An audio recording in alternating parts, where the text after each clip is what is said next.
Hello, everybody. Welcome to the stream again. I don't know any more songs, so I'm just singing random crap, like I always do. Random bullshit go.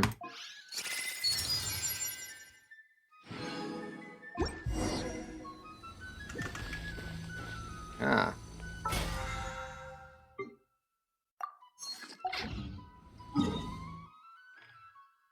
It's a whole new week. A whole bunch more bosses to defeat.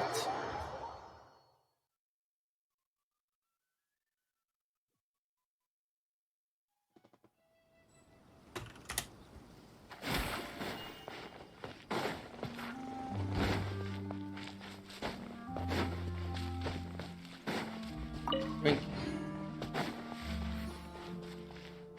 Sir, I've come to bargain. Settle down. There is no escape. I see everything. Sharing my knowledge. Let the mighty be humble.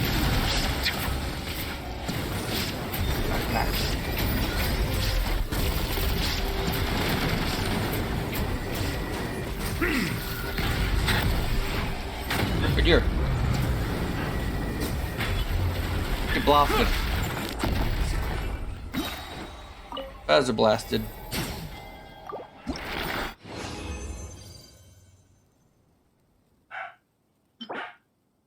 You know the dog's barking outside. They're just being idiots.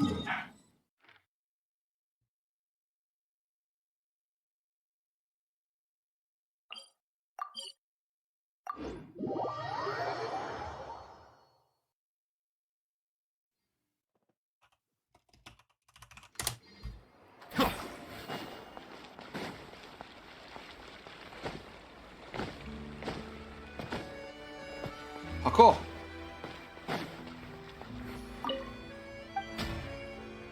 I've come for the pre-crafting stuff I made.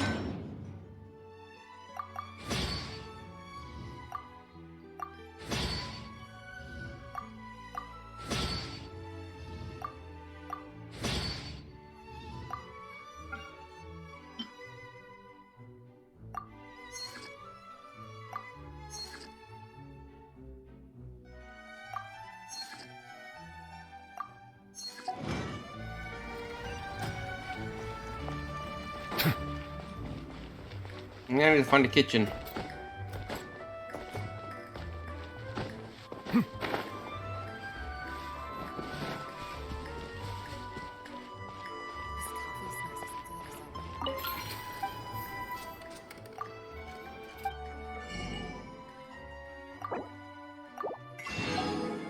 Coffee.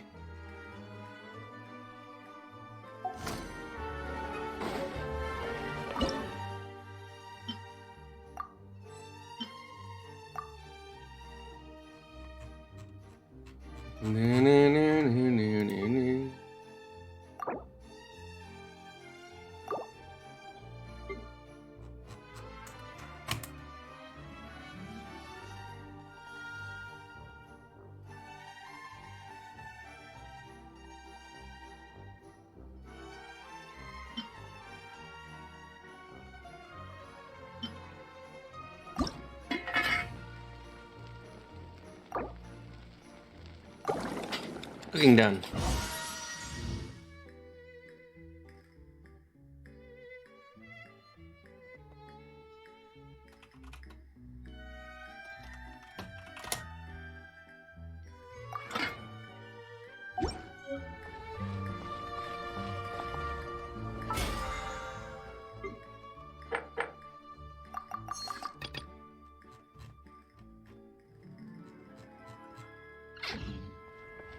Yep.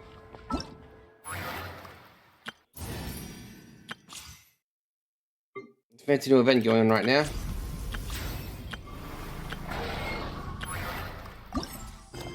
And I think it involves Klee. She might doom us all. Doom!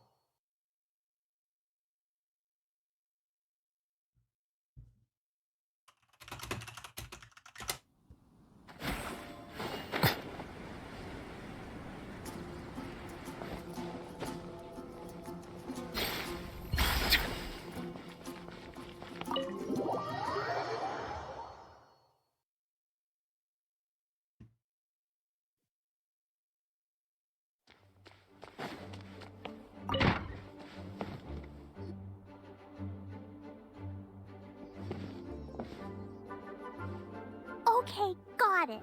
What'd you do, Clee? But fish taste best when they're freshly blasted. Grill them over a fire and they'll turn extra crispy and smell so good. Don't worry, Jean has informed me about all that a while ago.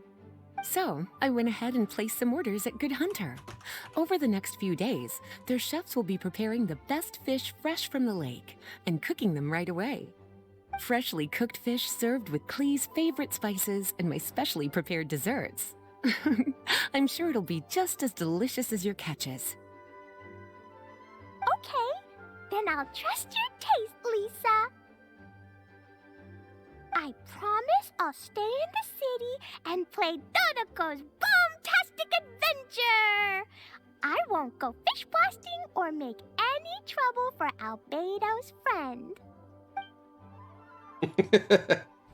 She wants to destroy all fish. Anyway, I'm gonna go look for Miss Honorary Knight and Paimon now. Turn around, Clee.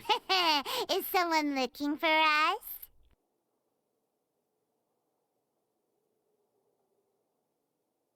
Miss Honorary Knight and Paimon! Clee was just thinking about you and then you appeared! How'd you do that?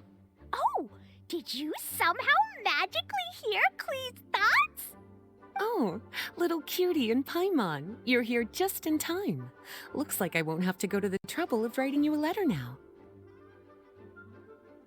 We had some time on our hands and wanted to look for something to read in the library. Anyway, what's Dodoco's Bombastic Adventure? It sounds way more fun than reading a book. It's a new game Lisa made for me. We came up with the name together. You're amazing, Paimon. You remembered the name so quickly. Whoa, you can design games, Lisa? Paimon thought that you were just into books. I merely drew some inspiration from Shroomsplosion, a game from back when I was a student. It didn't really take too much effort. Copyright As infringement. Be happy during these unique circumstances, I'm willing to design as many games as she likes. Monster using copyright infringement. Oh, now that Paimon thinks about it, Klee mentioned Albedo's friend, right? Did something happen in Mondstadt? It's not too serious, but the situation still has to be treated with caution. Free blew up a boat. Recently, fish species native to Sumeru have begun appearing in Cider Lake. Allowing them to spread would put the ecological balance of Mondstadt's waters at risk. Luckily, Klee noticed some fish she'd never seen before while she snuck out to play. She caught a few and showed them to Kaya. If it weren't for Klee, I'm afraid most of the local species would have already receded by the time ordinary citizens fully grasp the situation. And if a change occurs in the underwater ecosystem, it could very well affect the quality of water in Cider Lake. Consequently, the entire wine industry of Mondstadt could be in danger, and that poses a major threat to our economy. I saved the day! I even got praised by Master Jean!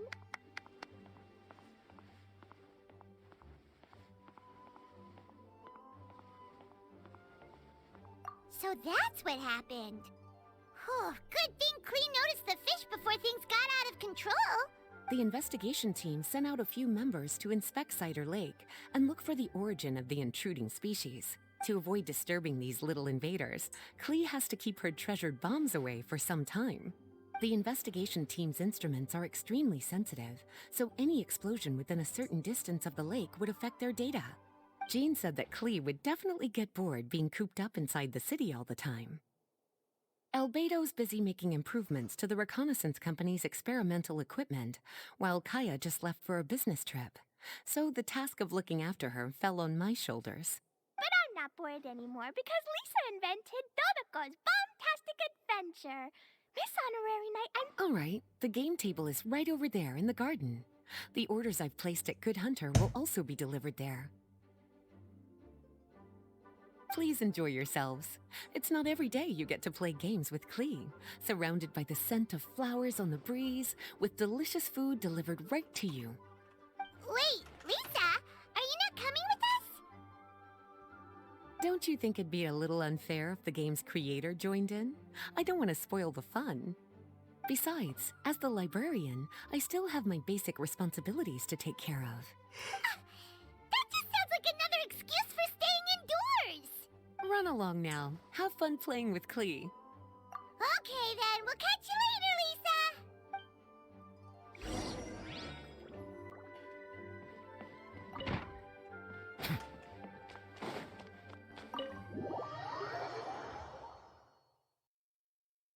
What is this mini game?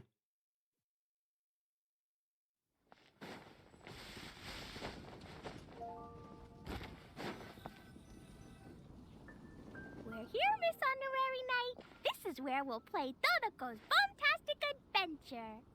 Whoa, Lisa picked a really good spot.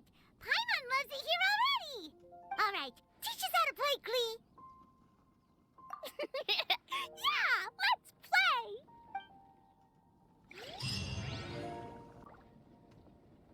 I love playing Dodoko's Bombastic Adventure with you, Miss Honorary Knight and Paimon.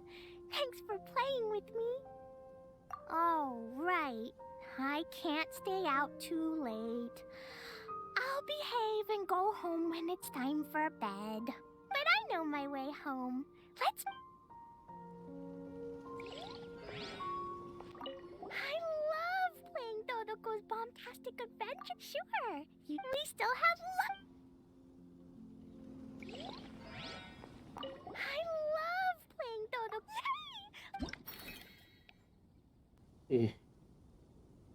What's the position to the spiky fish? Choose the right special jumpy dumpy.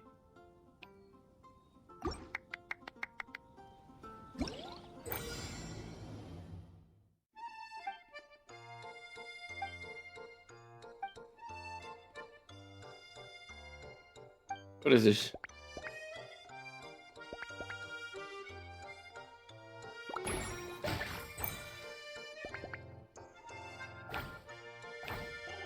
Like these explosion patterns. Right.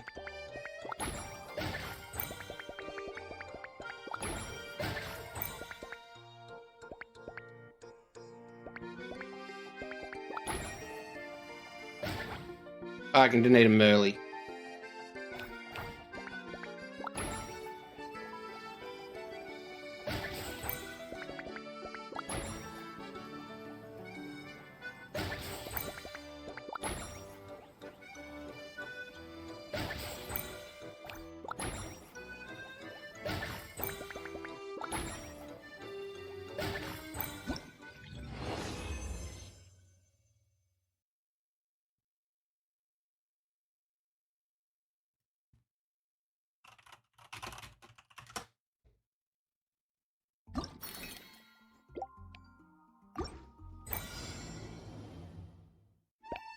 I can jangle.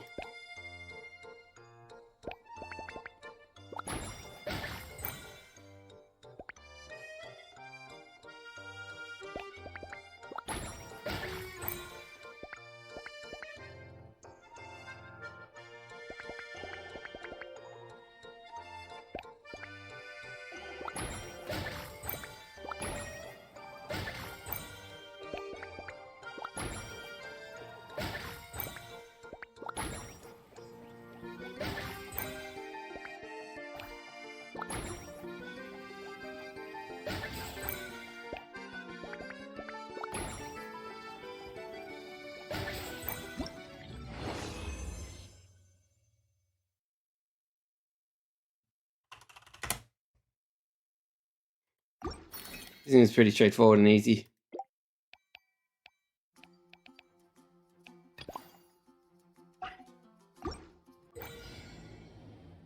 Back to grass. Terminal withstand frontal blast. Here's all blue right after single explosion.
Bam.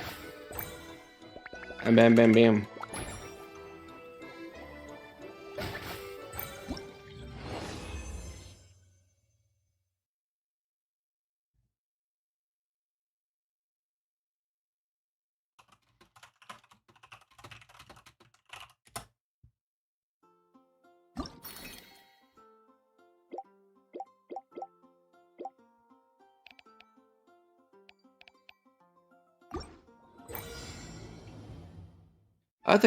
After Kish Boom, mine is ignited and can trigger a secondary explosion, a massive AoE.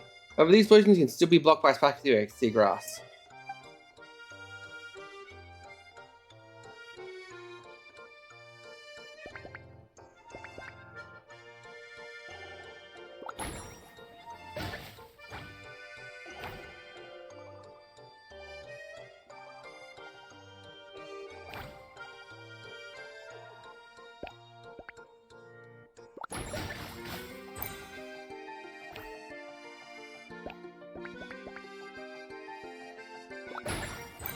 What?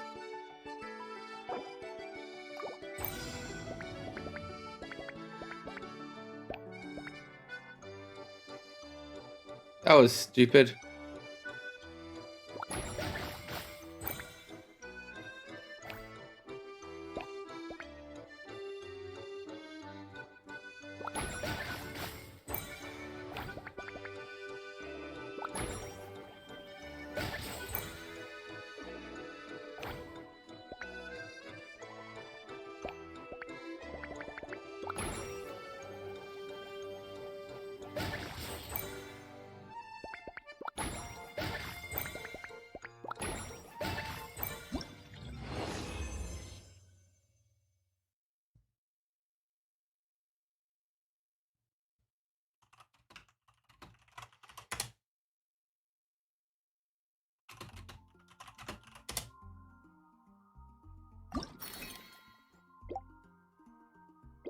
I don't even finished unlocking it.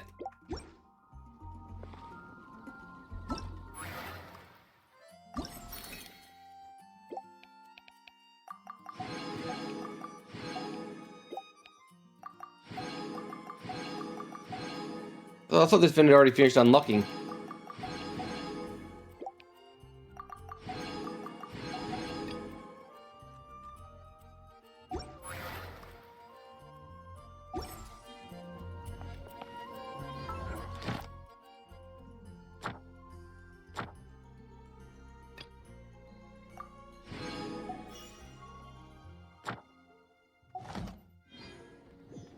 Well, some story quests to do.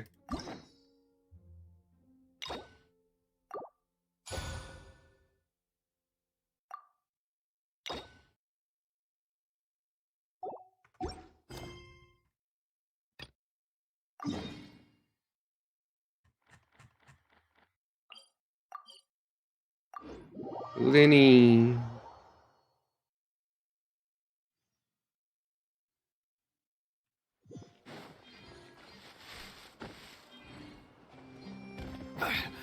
Ow. Silence fills the air.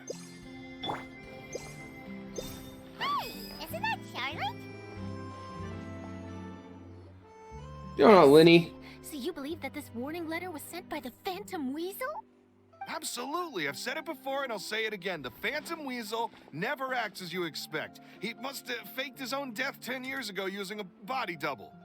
Now that he's back, I'm sure the guards who worked on his case back in the day are in for a headache, but however this turns out in the end, the one thing it won't be is boring.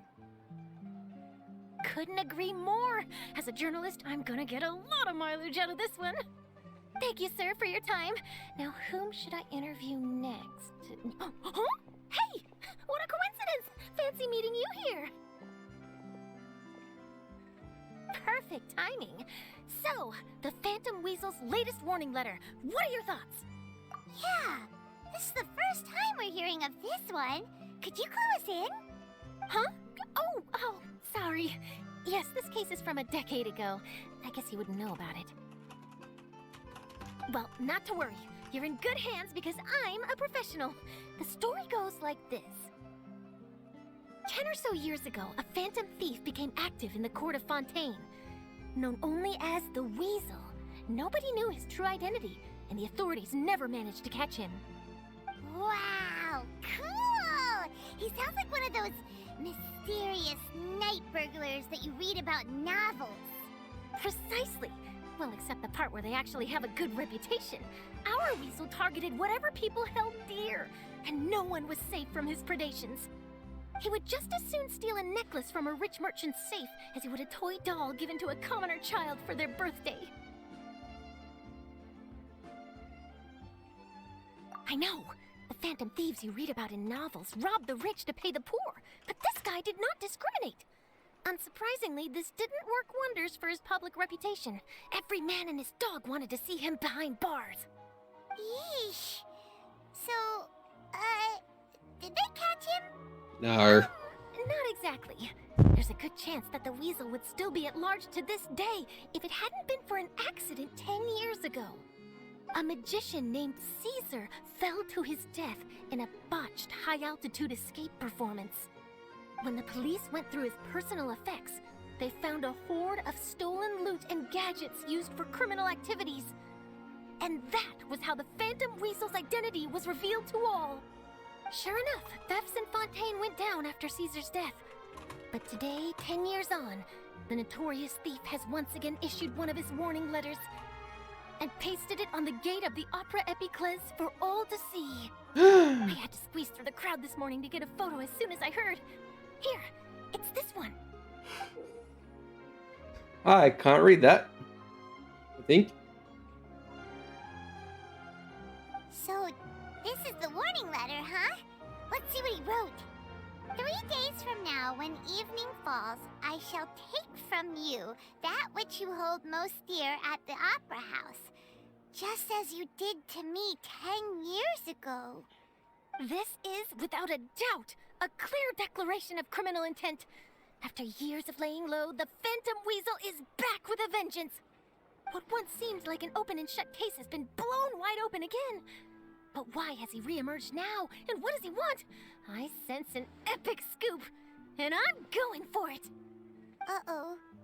If this thief will steal anything that other people value, does that mean even we might be targeted? I might just try and nab you, little Paimon. Aww. But Paimon doesn't want to get kidnapped. Well, he'd have to go through you first. You would stop him, right? Okay, the people have spoken. It's clear that the public are very concerned about the Phantom Weasel's reappearance. Let's see, I've got a photo of the letter, my interview notes. Yep, that should be enough to form the skeleton of my article. It does feel like something is missing, though. Something exclusive. Who should I interview next? I need someone with a more concrete connection to the Weasel. Is that who I think it is? That is Linny's house. Hey!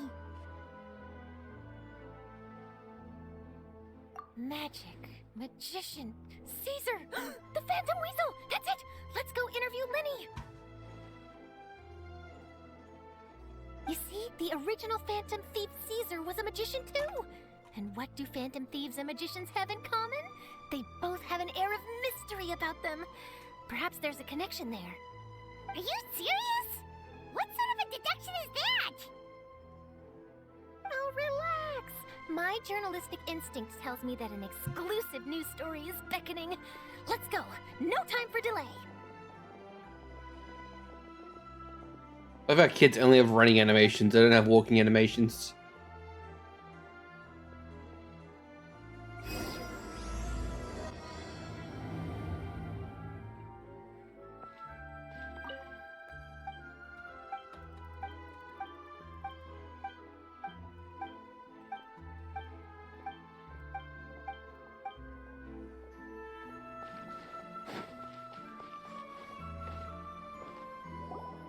Wow, Mr. Magician! How did you know which card I picked? Oh, it's simple. Come closer, and I'll let you in on my secret. Magicians have a special skill called telepathy, which means we can read other people's minds. Really? Then, what am I thinking now? Well, first you need to relax, because I can see that you're clenching your fist in your mind, as if to say, no, I mustn't let him guess it. Aww. And now you're getting a little flustered. You're trying to find a way to empty your mind, to think of nothing at all. But the more you try to hide a secret, the easier it'll come out. You snuck out from home today, didn't you? You told your family a little lie so you could come out and play. Now, that's not a good habit. You can tell? Oh boy, you really can read my mind. Of course. Oh, and that's the end of my performance. You should really be heading home. Remember to apologize to your family, all right? They must be worried about you. All right, got it. Bye, Mr. Magician.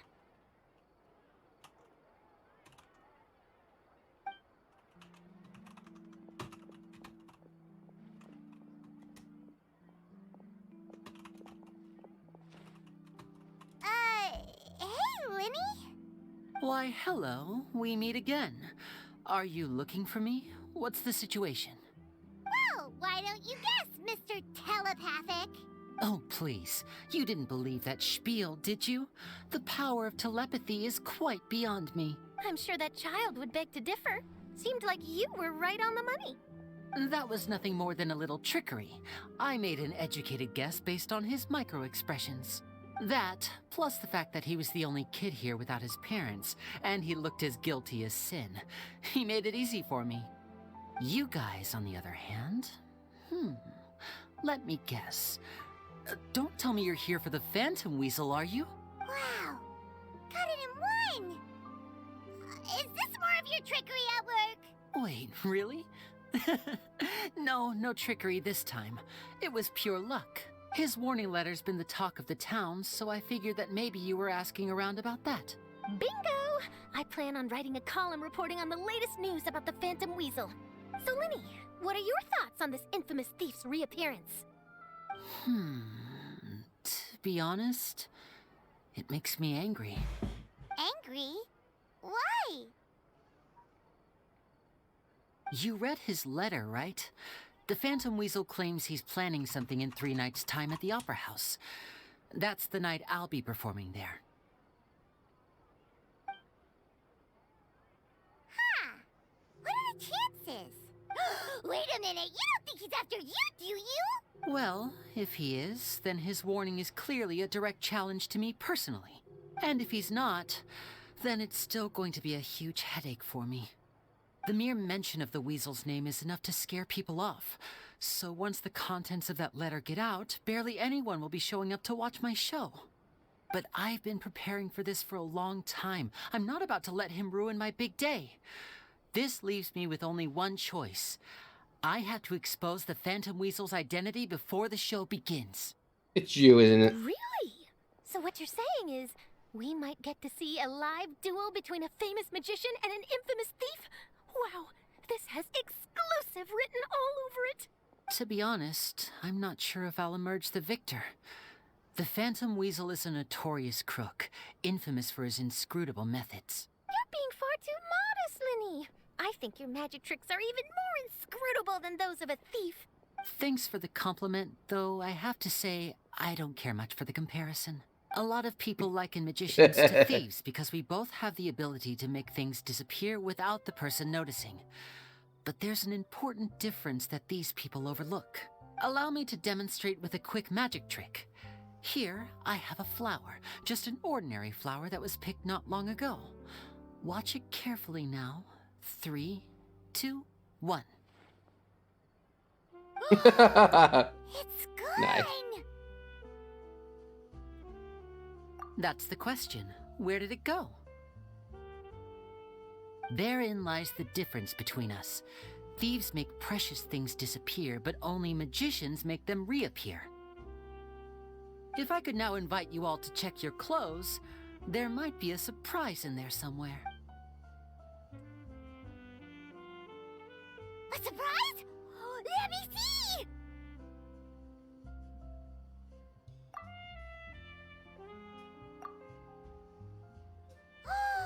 It's right there! But how? You haven't moved this whole time! What an outstanding trick! Sorry, Lenny, it seems that my previous praise was woefully inadequate. Clearly, magic is the superior art form to theft. Don't worry, I didn't take offense. I just wanted to take the opportunity to perhaps change some of the preconceived notions you might have about magicians. Since Caesar's death, a lot of people associate magicians with criminality.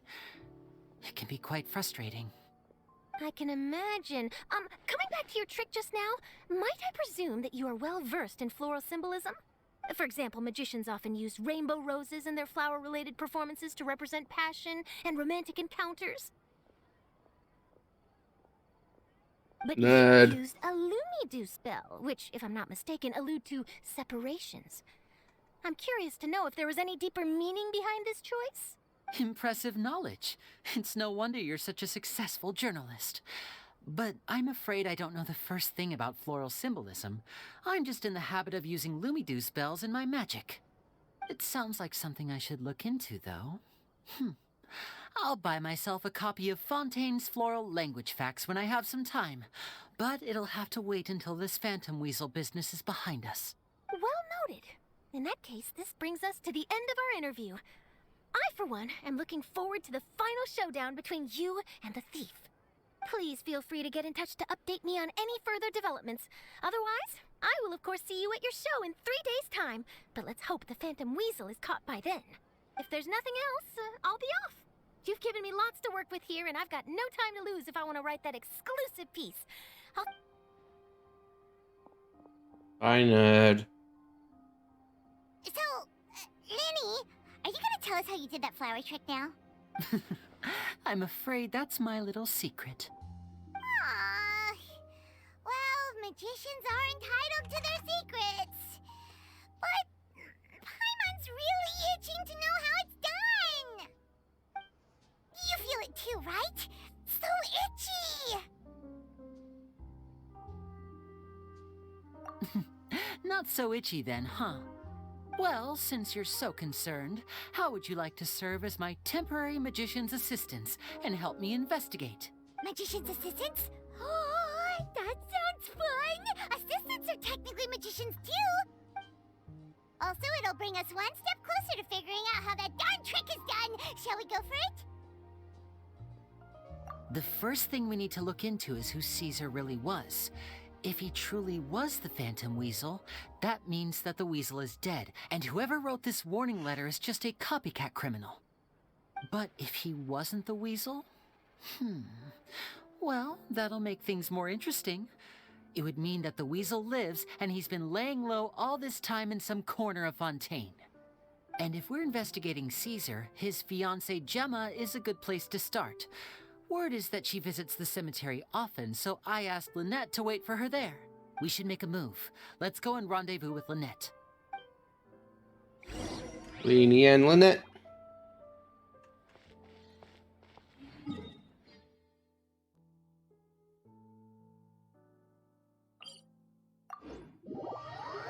I run past this graveyard a lot.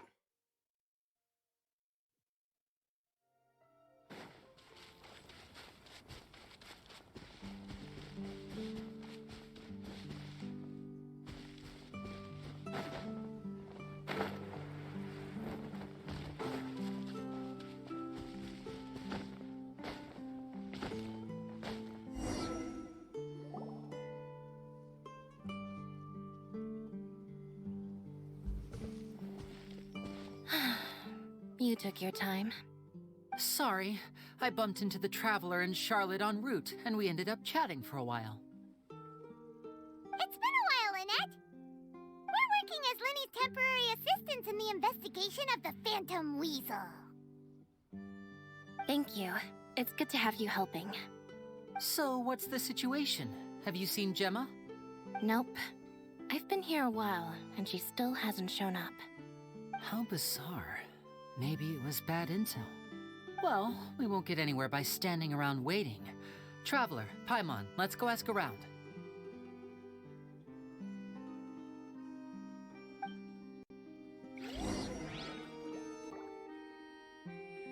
Okay, Lynette. I'll wait for you here. A lot of people here today, huh? When did this cemetery get so popular? Same thoughts here. What's going on?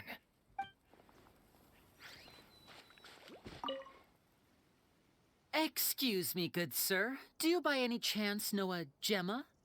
Gemma? You mean Caesar's fiance? Sure I do. What's this about? I'm just trying to get a hold of her because I need her help with something. I heard she comes here a lot. Yeah, she does. Poor thing. It's no secret why either. She's heartsick. Ever since Caesar passed away, she's been coming here once every week to clean his grave. Often she just sits there in front of his headstone, lost in thought. Sometimes she talks to herself.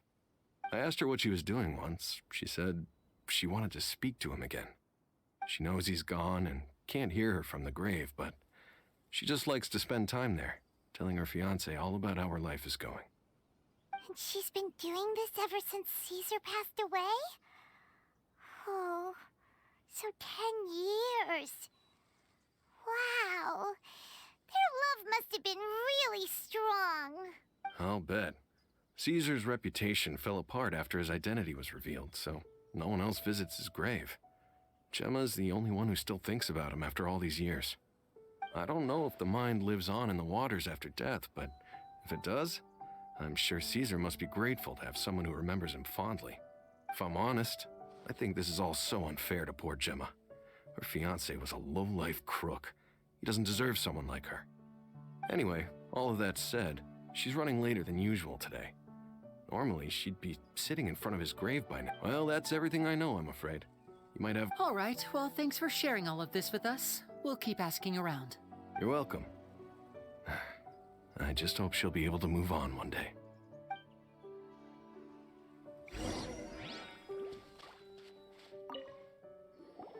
Did you hear the news? They're saying the Phantom Weasel's back. You're kidding. Wait, isn't he dead? I don't know anymore. All sorts of news flying around nowadays. I can never tell what's true and what isn't.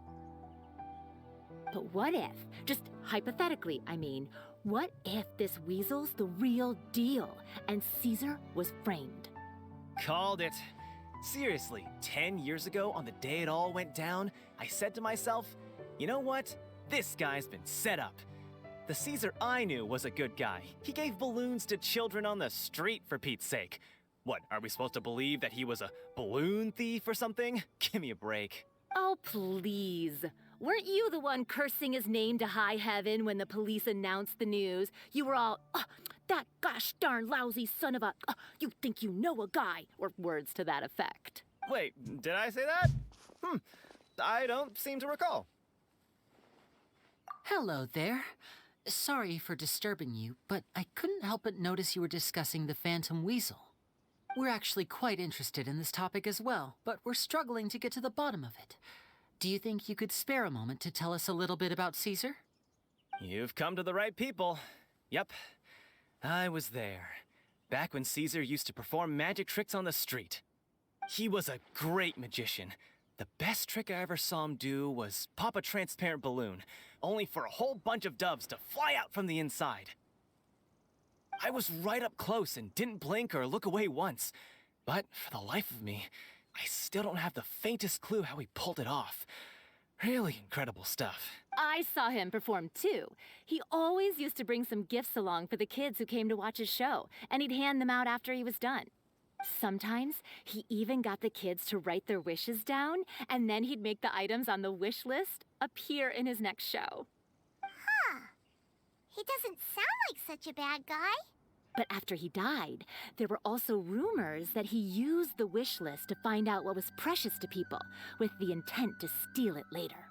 As I'm sure you know, the Phantom Weasel would steal just about anything from anyone. Whatever the case, now that the Weasel is back, Caesar's become a hot topic once more.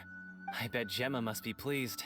If Caesar's name gets cleared, maybe it'll finally give her some solace after all this time. No, speak of the devil. That's her over there. If you've got any more questions about Caesar, she's definitely the one to ask. So that's Gemma. Is it just Paimon, or does it look like something's wrong? Wait. It looks like she's injured. Come on, let's see if she's okay. Attacked by slimes.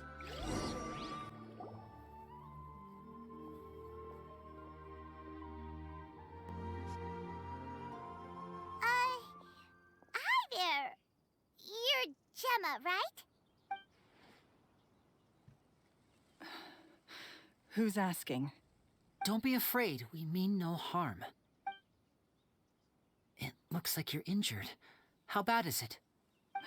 Thanks for your concern, but you didn't answer my question. Who are you, and what do you want with me? My name is Linny, and this is my sister Lynette. My name's Paimon, and this here's the Traveler. We're investigating the Phantom Weasel. The Weasel posted a warning letter this morning. If he still lives, that means that Caesar was falsely accused. You knew Caesar better than anyone else. So if you're willing, we'd love to hear what you think about all this. I promise you can trust us. We won't hurt you. In fact, we'll do all we can to keep you safe. I never believed that he was the Weasel. Huh. I suspected as much. Okay, so going back 10 years, do you remember anything strange in the weeks leading up to the accident? Did Caesar have a falling out with anyone, for instance? No, not that I know of. Got it. All right. Sorry She for lied. disturbing you. If you don't have any more questions, please leave. I want to be alone with him. And then he just saw straight through that lie like nothing on earth. Judging by the look on her face, there's definitely something fishy about her. She's lying. She definitely knows something. That's fair. We're just a bunch of strangers who showed up and started questioning her about things that happened a whole decade ago. It makes sense that she'd be wary around us. In any case, I doubt we'll get any further here, so let's call it a day. Meet me outside Hotel de Boer tomorrow, and then we'll start the next step of our plan.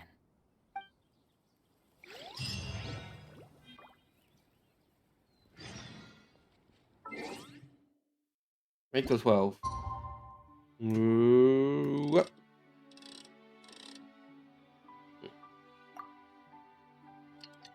I don't want just a spot.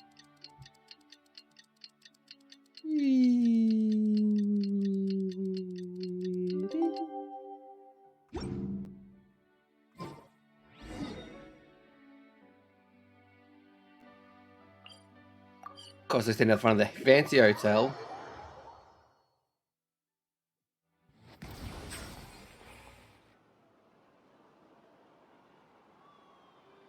Over here.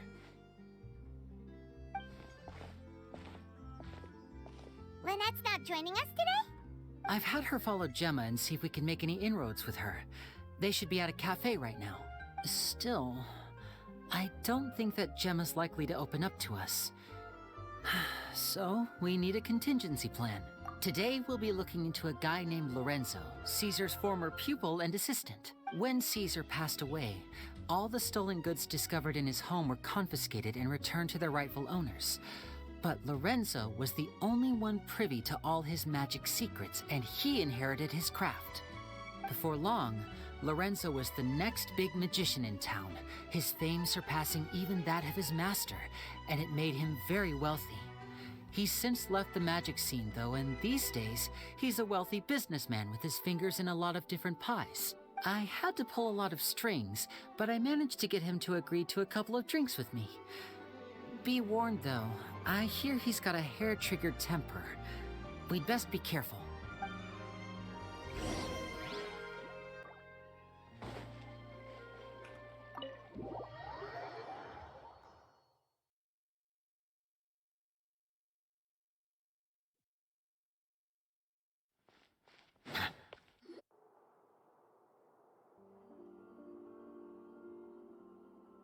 You neglected to mention that you were bringing 2 other people with you.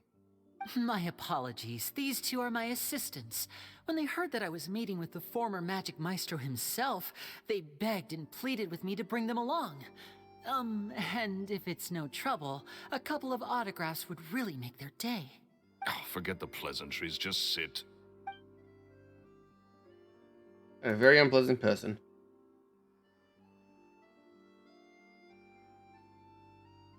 Get a load of this guy. Forget the pleasantries, he says, but he looks pretty happy about Lenny stroking his ego. I only agreed to meet since we're both magicians. Do me a favor and cut to the chase. I have more important things to do than drinking. Much obliged, sir. As it happens, the matter I want to address is also related to magic. Yesterday morning, a warning letter from the Phantom Weasel appeared on the entrance to the Opera House. He claims to be planning something for the same evening that I'm scheduled to do a magic show there. As such, I believe that I may well be his target. I have to get to the bottom of this to ensure that my show can go ahead as planned. Naturally, any investigation into the Weasel starts with a few questions about Caesar, who... What is there to investigate? Caesar was the Weasel and he's been dead for 10 years. So what if some sick creep thought it'd be funny to write a warning letter? It changes nothing. Are you trying to tell me you actually bought it? Please, sir, no need to get so worked up. I do concede that a copycat is but one possibility.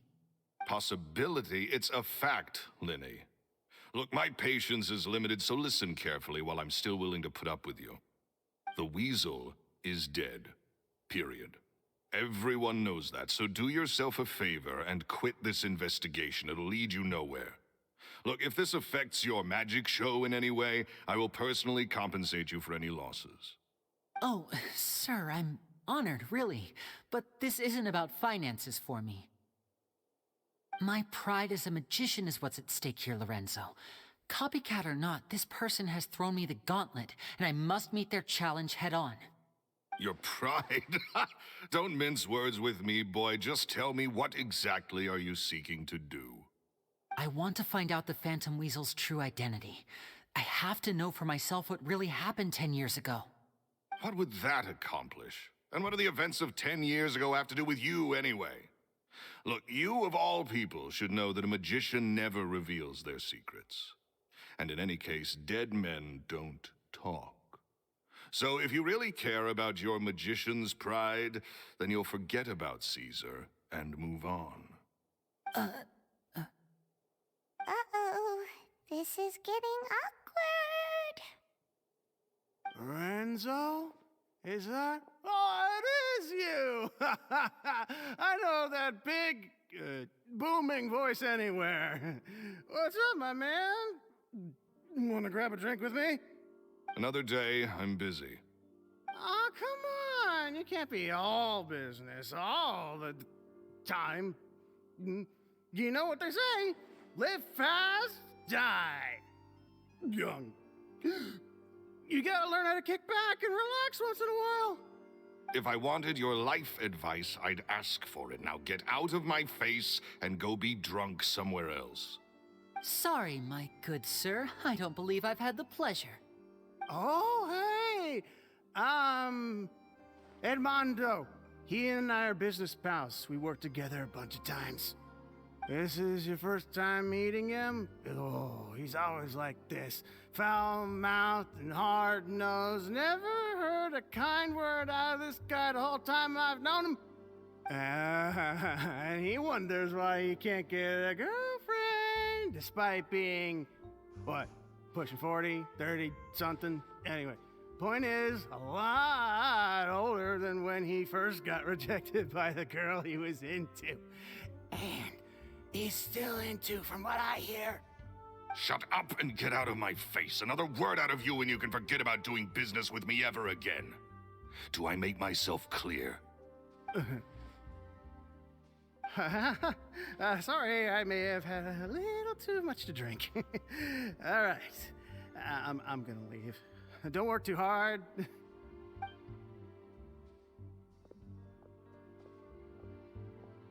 I think it's high time I made a move as well. If you really want to investigate this, Lenny, be my guest. But if nothing good comes of it, don't say I didn't warn you.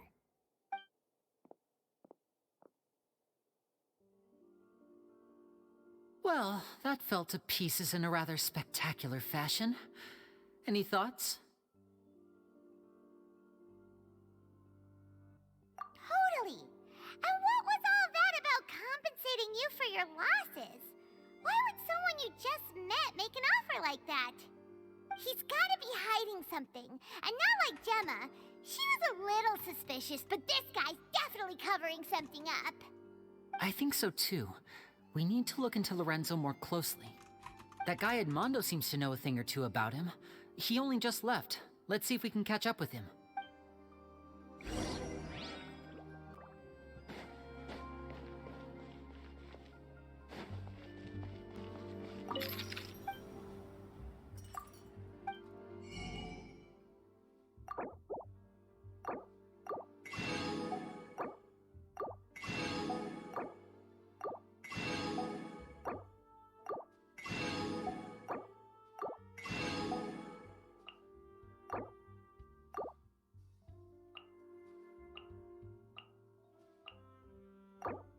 Bateo.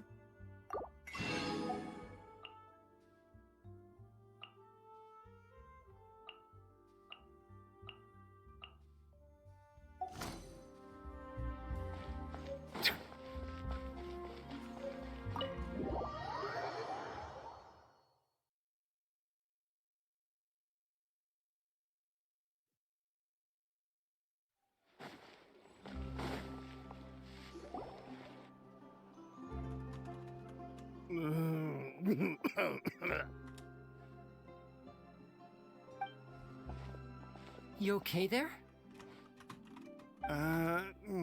Who are you? Oh, it's you guys. Don't worry about me. I must have had one too many. I just need to ride it out. I said way too much back there, didn't I? Yeah, I nearly talked myself into complete financial ruin. Note to self, no more drunken chats when Lorenzo's around. So, he was serious about threatening to cut you off? Ugh, Paimon knew he was a bad egg. Hey! Keep your voice down. Don't go prying into Lorenzo's personal affairs. Bad things happen to people who ask too many questions or make an enemy out of him. What kind of bad things? Don't even ask. I'm sorry. I'm gonna have to cut this conversation short. I'm not crossing that line again. And take it from me, trouble with Lorenzo is one thing you don't need in your life. You saw him flare up back there. I don't know what you said to him, but clearly it touched a nerve. That's not a good sign. You're too young for this. Don't get in over your head.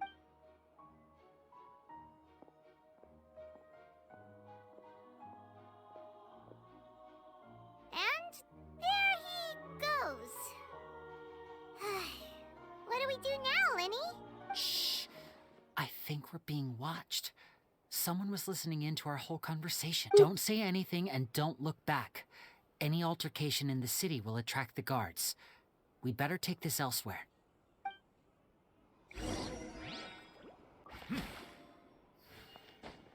Vanished. The ghost. Wow. In the city, so we like walk all the way across, halfway across Fontaine. Never see us there. Genius.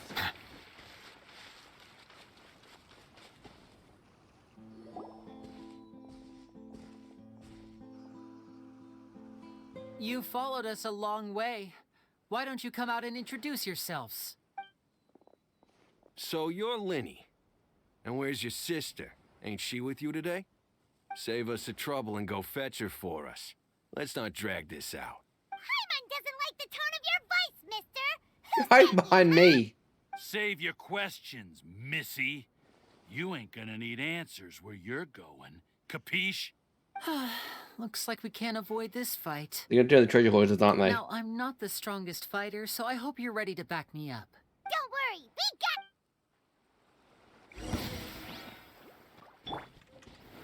Solidify! Oh, they're actually Fontaine fighters.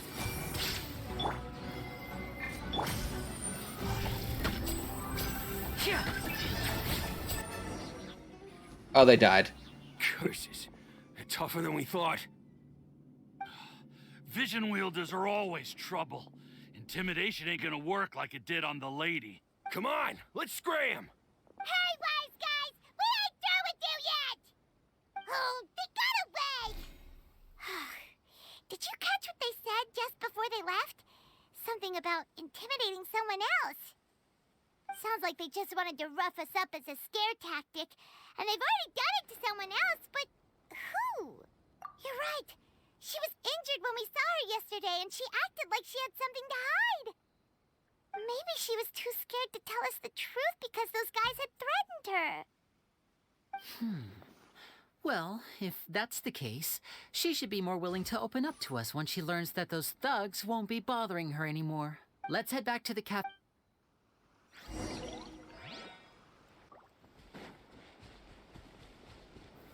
Stabilize! You swan.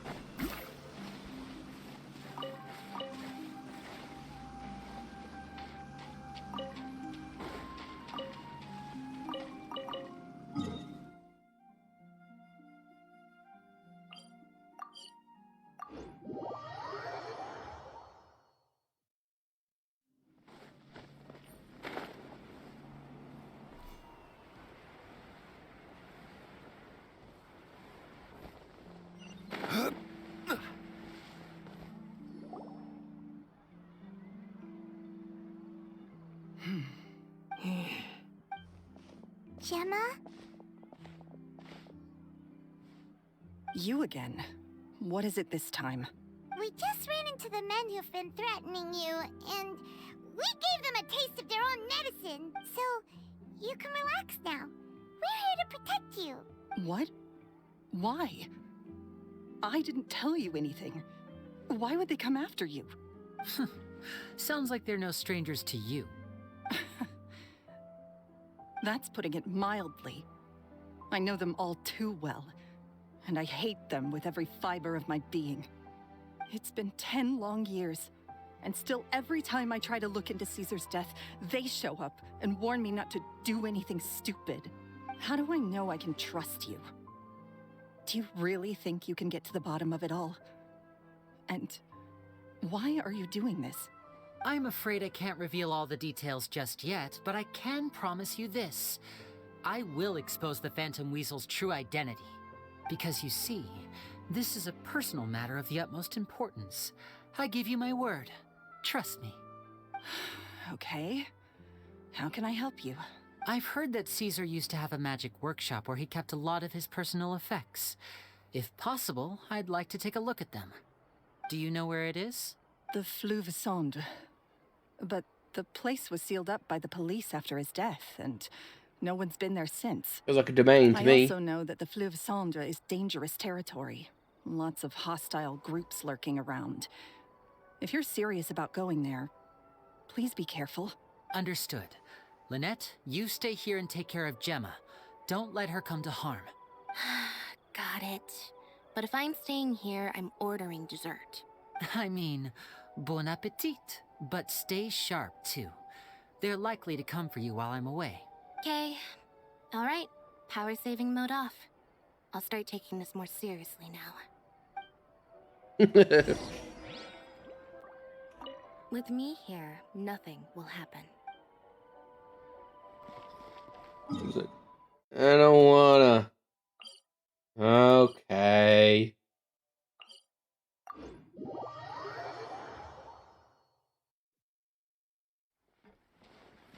In the sewers. Sewers of people.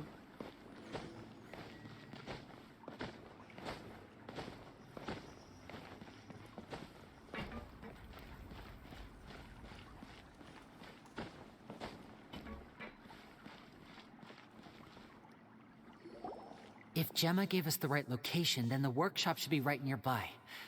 Huh. Looks like these boxes are blocking the entrance. Let's shift them away first.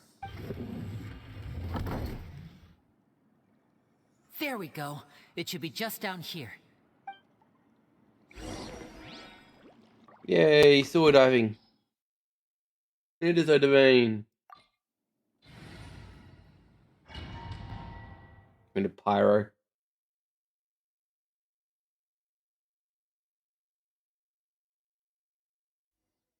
Well, I should go an all pirate team with Lenny because he gets bonuses of fire. Too late now.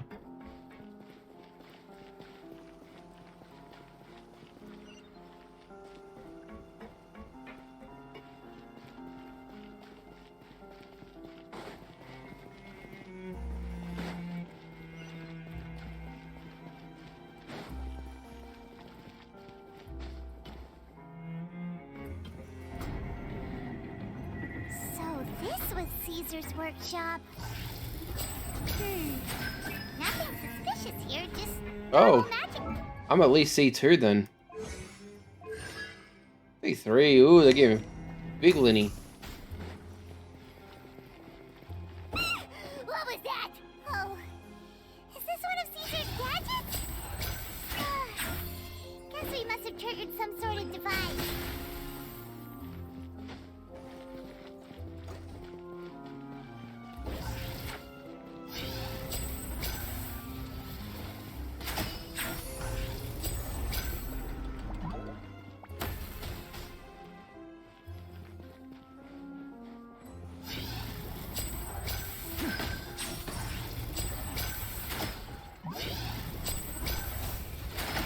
And voila!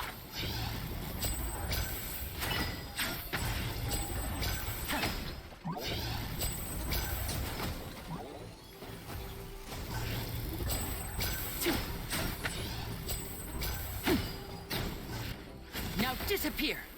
Whoa. Look, the doll in the box is glowing.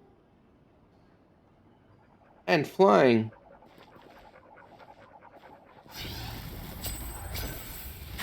There's something written on the card on this doll. Let's take a closer look. I like true love. I like little dove. Oh, Rob. No, you need the parents' permission to own a pet. So you also need a. Okay.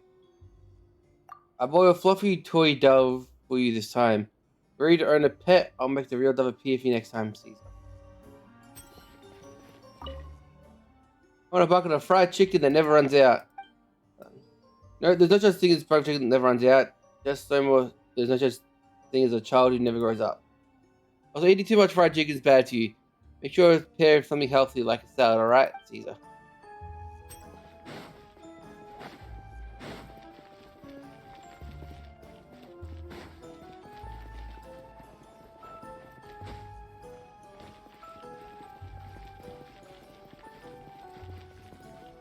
Hup, hip, hup.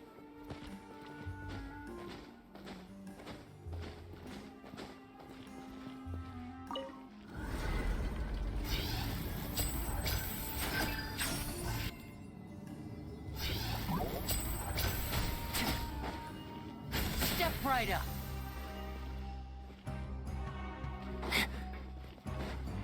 Looks like we've reached the end of this route. Shall we try a different one?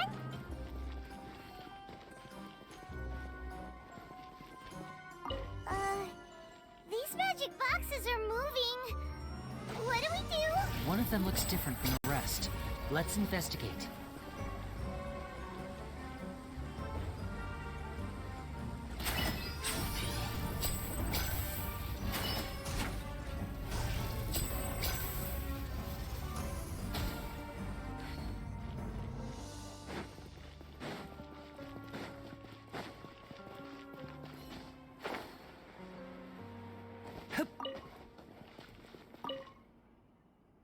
Always remember to get back together.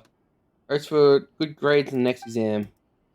Wish my little sister to have more normal life, normal life free of danger. No, I want you to know that you can always share your troubles with me, but wishes need more need to be more than magic to come true. Need the power of your hard work. I wish you're the best luck. I hope you all do the wishes come true, Caesar.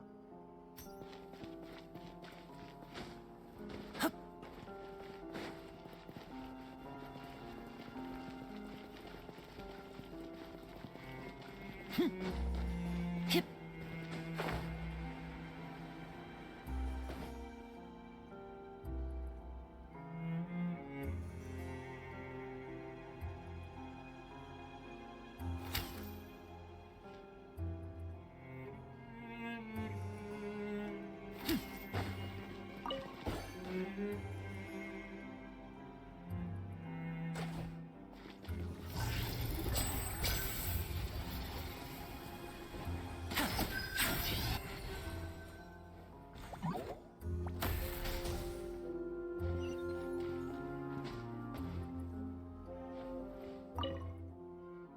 When do we get our wedding, Uncle Caesar? I want to watch your shows even when I grow up, Uncle Caesar. You you have to go on tour? I can't see you fast, Uncle Caesar. Oh my, this round of wishes is rather exceedingly my expectations. The wedding will be held soon, don't worry, you're invited.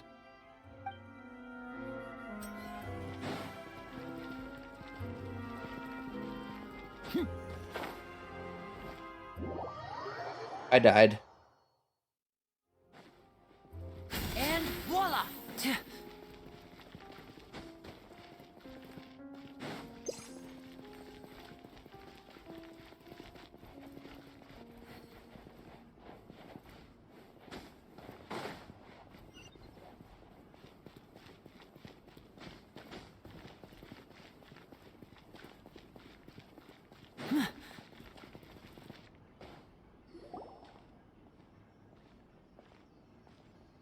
Uncle Caesar, calling Uncle Caesar.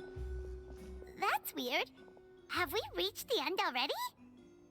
There's nothing here. Maybe this was a wasted trip.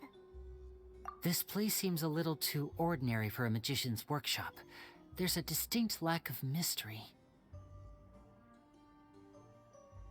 We've triggered quite a few devices on the way here. I'm starting to wonder whether Caesar built this whole place as one big, elaborate magic contraption. If so, then there must be more to this place than meets the eye. Maybe a hidden room somewhere.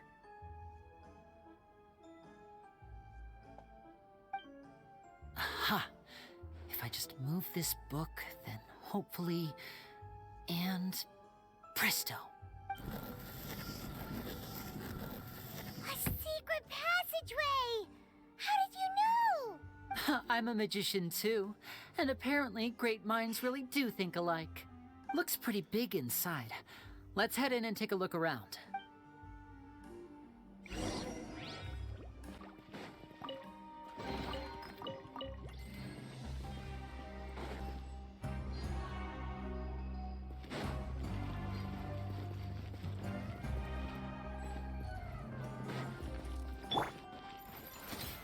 Solidify!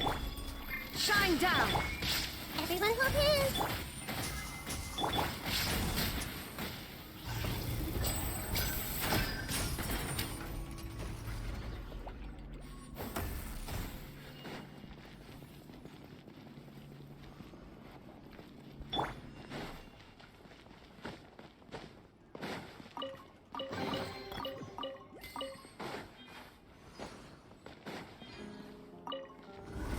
Doing up.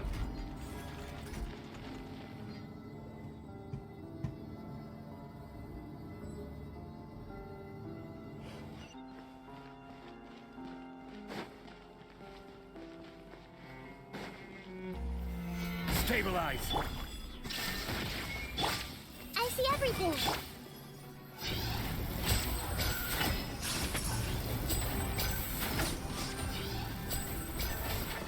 Now disappear!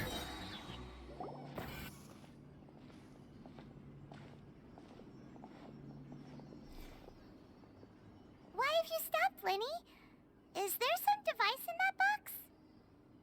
Huh. It just looks familiar somehow. Let me check this out for a second while you guys go on ahead. If anyone makes a major discovery, let's rendezvous here. Alright, see ya!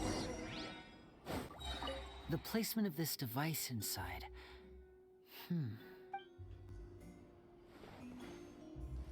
Lenny's magic box.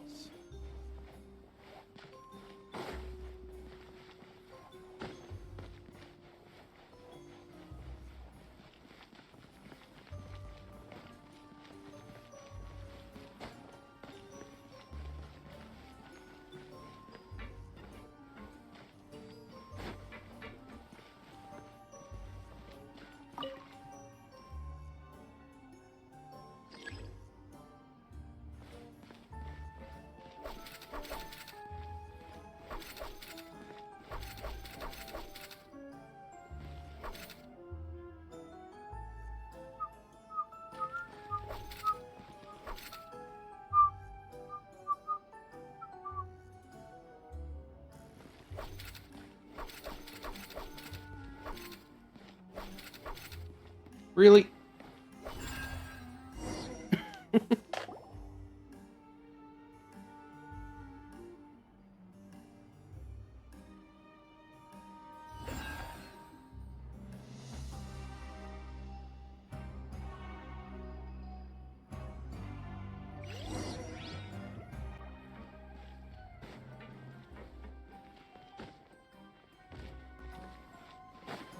Found something, Lenny.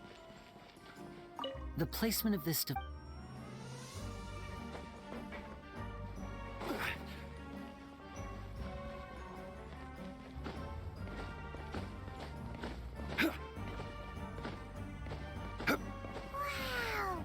There's a hidden room here! Let's see! Oh, this bookcase is full of Caesar's own notes! He wrote a lot about the principles of magic. Whew. This book's thick as a brick! Let's take a peek inside it, shall we?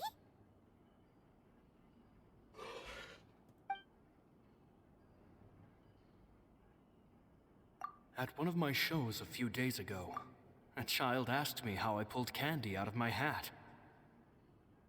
As a joke, I told the kid that the hat has a built-in wish-granting machine. Next thing I know, today a whole bunch of kids were pestering me to pull all sorts of things out of the hat. So I told them another white lie. The machine needs time to power up, but in the meantime, you can write your wishes down. Well, they took me up on that offer, enthusiastically. As I write this, I've only just got back from running around all over town, buying the things they wanted. Boy, are my legs sore. I wound up saving very little this month, but that's not a major issue. I now have a bigger problem. How am I going to hide all these things inside my hat? 2 children came to talk to me after today's show. I don't know why they were out on their own. They looked much too young to be unsupervised. I do hope they got home safely. Anyway, they said that they wanted me to teach them how to do magic. It's not uncommon for children to ask this, of course, but I've never seen any of them as serious about it as Was these that two. Lynn and Lenny? I told them that learning magic is very hard work, but that didn't faze them at all. It's like they already knew. They seemed so committed. I couldn't turn them down. It seems like something's bothering Lorenzo lately, but he won't open up to me about it. Surely he's not upset that I agreed to teach those 2 children. I'll have to talk him around. I have a good feeling about those kids. They're naturally talented, and it seems like they're not new to the world of magic. They have all sorts of fantastic ideas. All I'm really doing is helping them develop a more professional standard training plan. They wanted to call me Master, but I told them they absolutely mustn't. Any magician worth their salt could have taught them what I have. They're the geniuses here. Compared to them, I don't deserve to be called any sort of master. With time, I have no doubt that they could become far greater magicians than I. My only concern is why they're so mature for their age. I fear they've had to grow up too fast. I don't dare to imagine what they must have been through. Gemma thinks so too. She doesn't like being around them.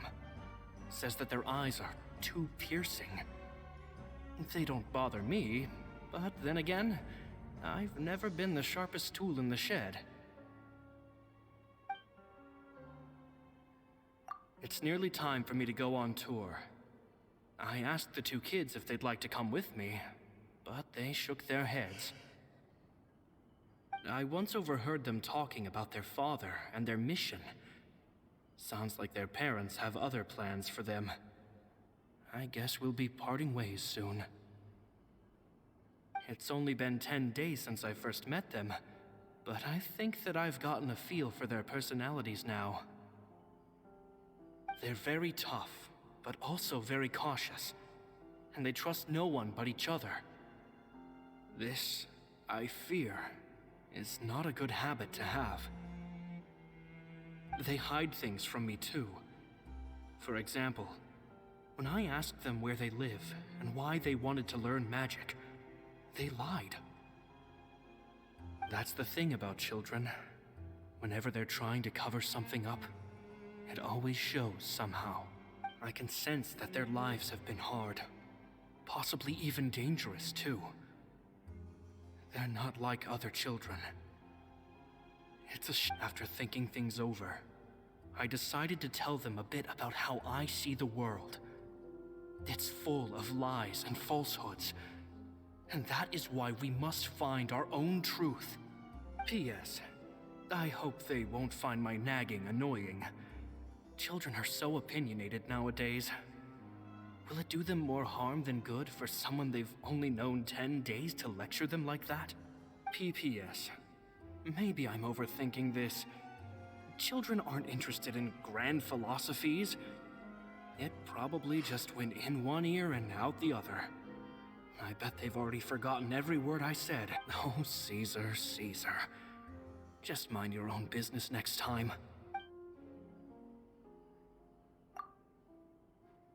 Two magic geniuses with a father and a mission, huh?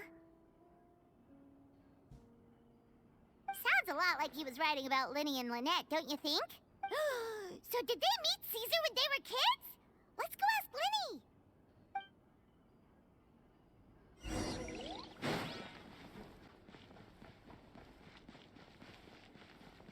.360 parkour. Whoa! Ow.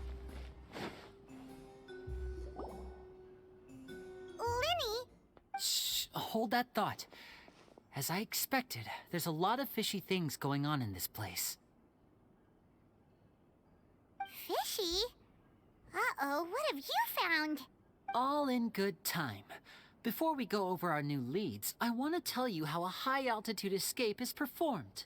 First, the magician slots themselves into a magic box in full view of the audience. The box is then suspended high in the air, and a short while later, the base automatically opens. At this point, a dummy will fall out of the box, but it looks real enough to grab the audience's attention, and they start wailing and screaming. Meanwhile, the real magician, who has by now blended into the crowd, waits for a good moment to make their appearance and put on a hysterical performance. Oh no! Is that me? Did I just fall to my death? Very vivid description. Paimon can really picture it. And then what? The audience's gaze then turns to the magician, and by the time they realize what's happened, the dummy has vanished, as if everything that just happened was some sort of shared illusion. Of course, that's just how I think the process should work, theoretically speaking. The inventor of this trick never performed it successfully. When the box opened, Caesar was the one who fell out, and not the dummy. He fell right to the ground from the highest point of the opera house. No one could hope to survive that fall, not without a vision at least. And no one else has ever attempted this trick since. My understanding of how it works is just based on what I could gather from his notes and the relevant gadgets here in his workshop. So Caesar's famous Doing the banging high-altitude outside. escape has never been done, huh? Paimon was about to say how cool it would have been to see it in person, but if it's that date, wait a second. So if a dummy's supposed to drop out of the box, then where does the real magician go? How does he get out? Glad you asked. That brings us to the secret of said box.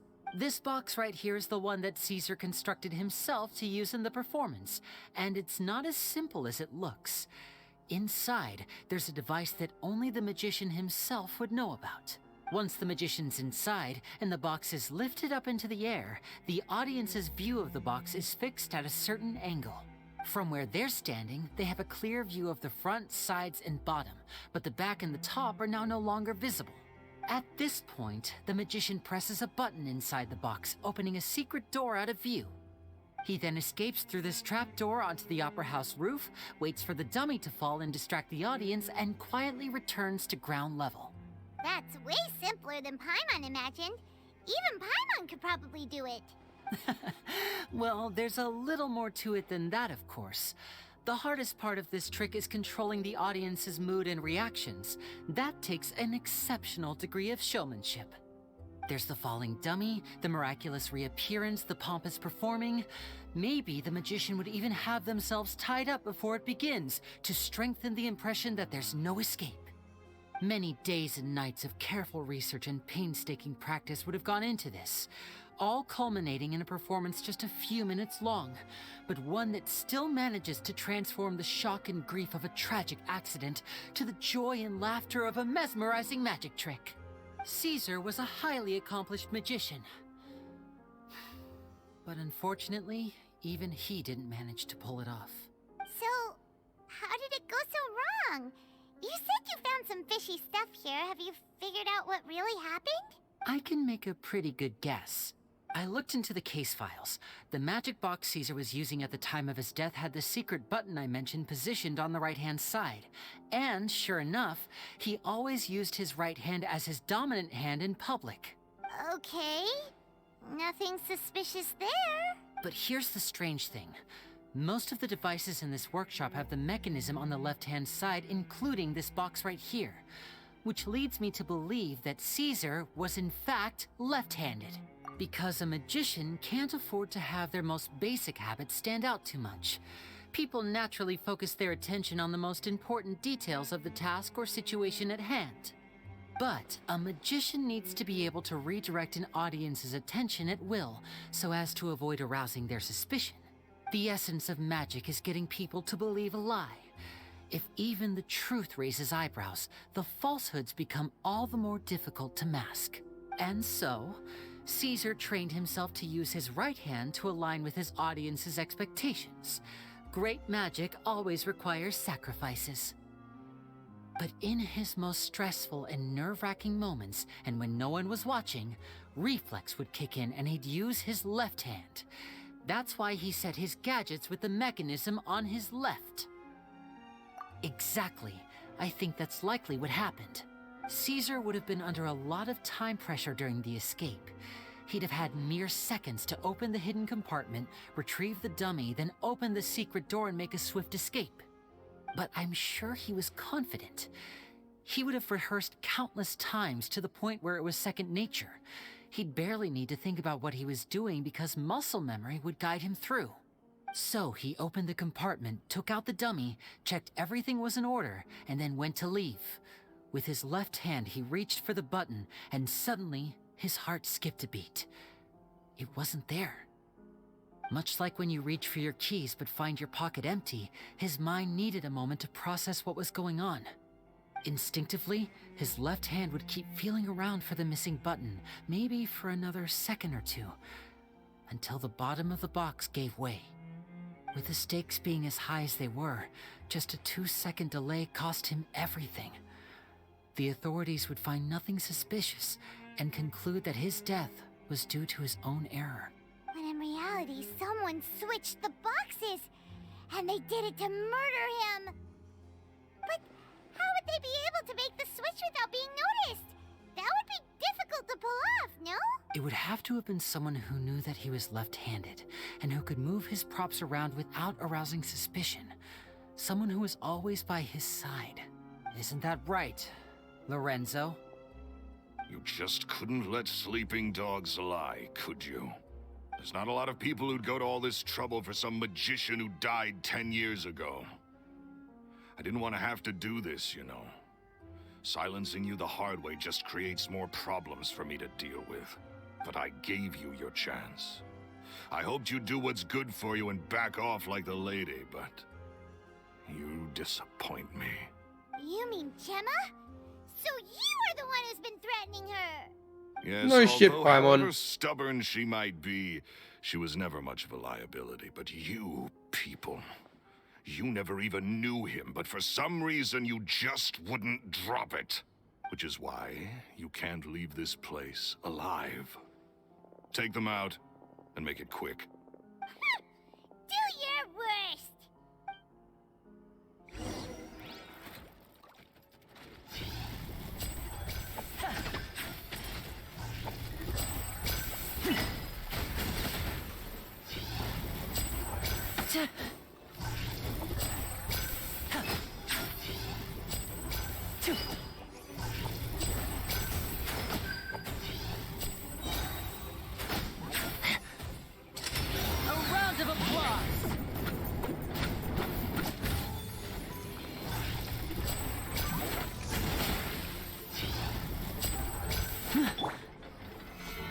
fight!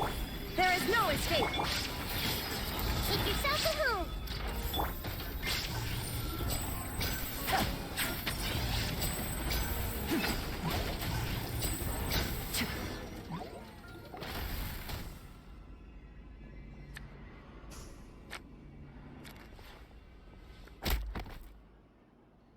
Death by card.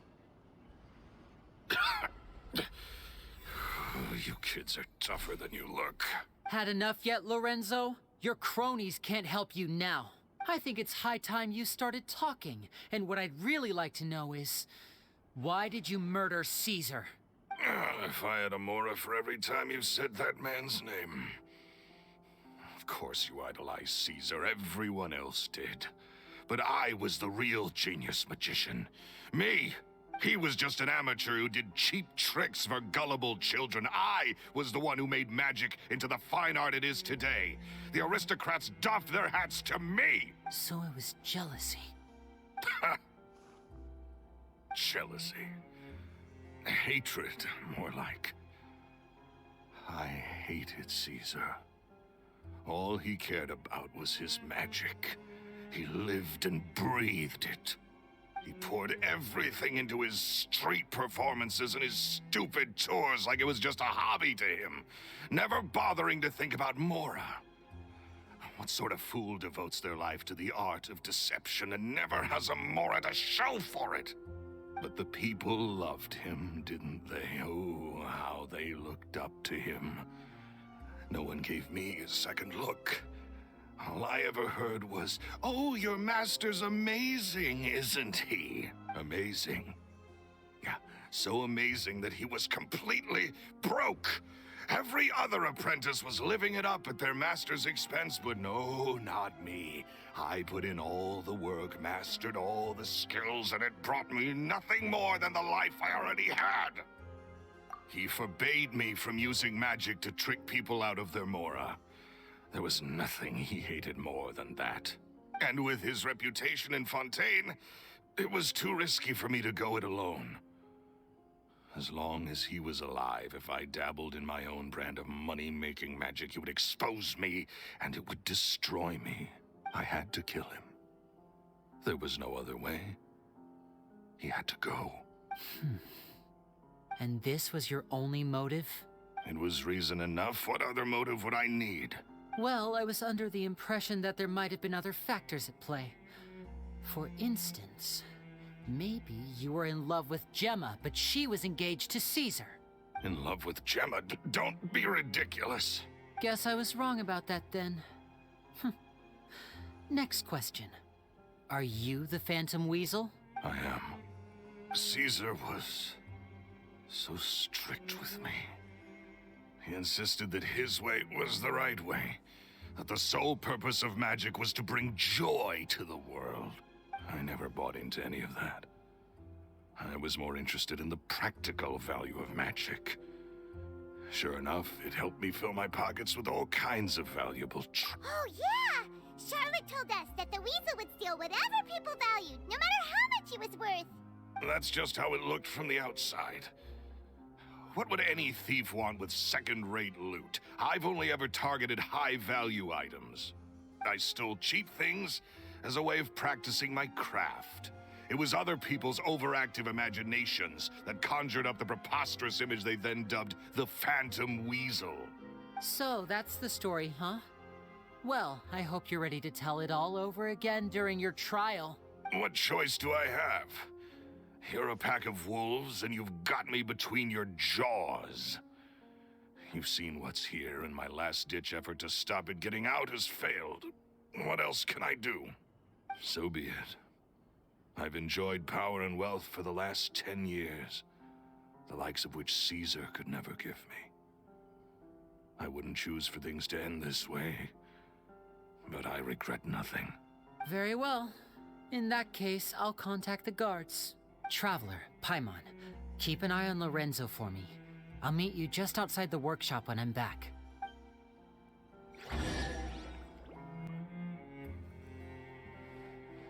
At least I can finally...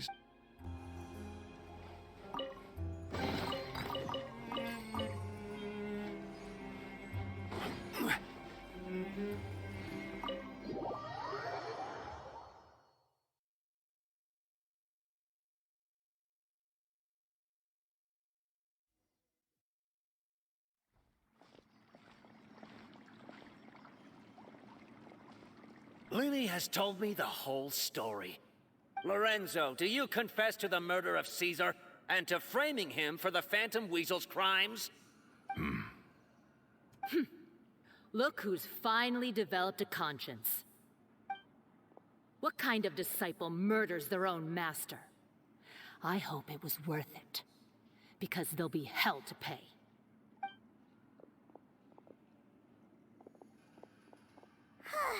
Looks like it's all over.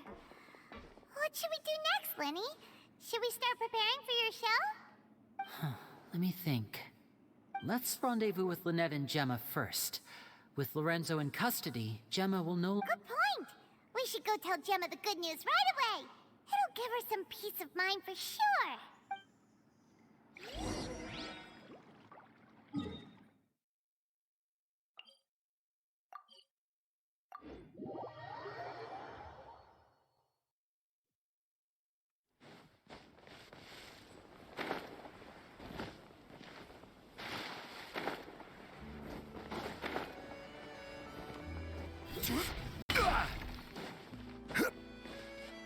Lazy. Ah, you're back. You were so quick. I've only just finished my third dessert. Your third? Lynette, come on, we've talked about this. Everything in moderation. You're not gonna have any room left for dinner now. Yeah. That's fine. I'll shift to exercise mode and jog off the excess sugar. That's besides the point. Well, it's done now. But try to eat a more balanced diet in the future. No. Point taken. Did everything go okay? Of course! Lorenzo was no match for us. The guards are taking him into custody as we speak. Gosh, that's amazing.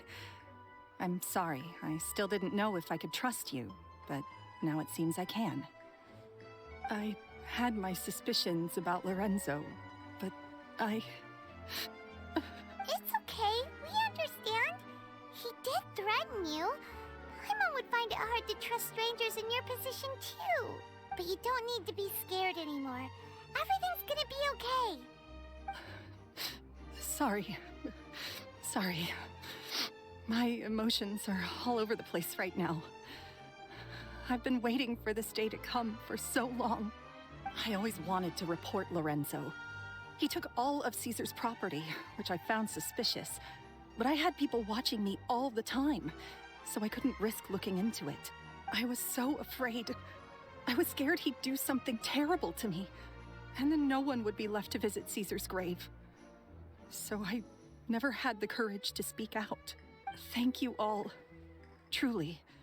Thank you so much.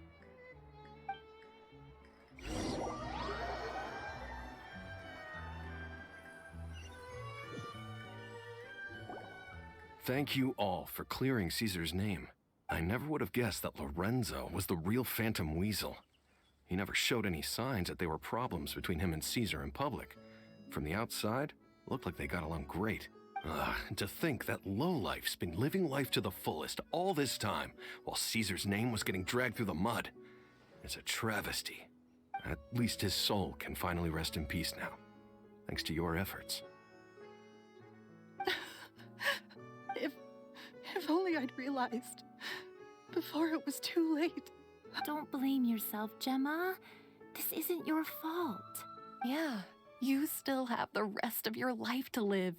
Caesar wouldn't want to see you spending it feeling guilty. Cheer up, Gemma. My brother's doing a magic show at the Opera House tomorrow evening. Would you like to come along? It might raise your spirits. This show will be a special one. We're holding it in Caesar's honor. In Caesar's honor?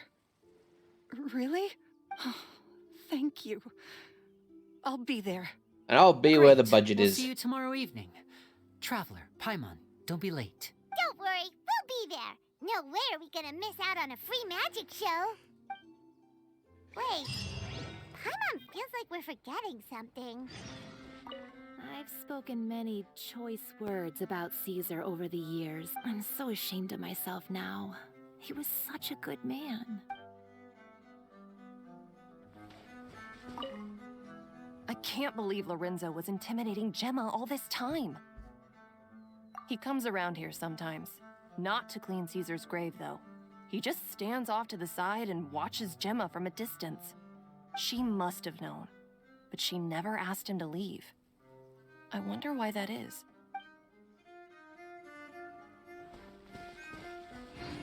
Oh yeah, Caesar's diary! We never found it. It may take some time, but Caesar's reputation will be restored now that the real culprit has been captured. Looks like Gemma chose a good man after.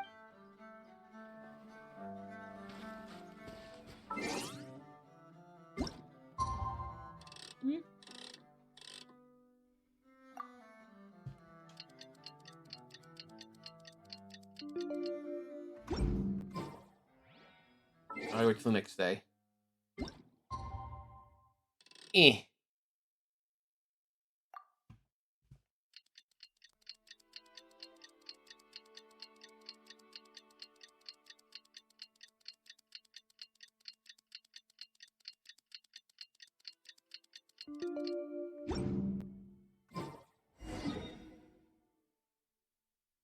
Dun, dun, dun, dun, dun, dun, dun,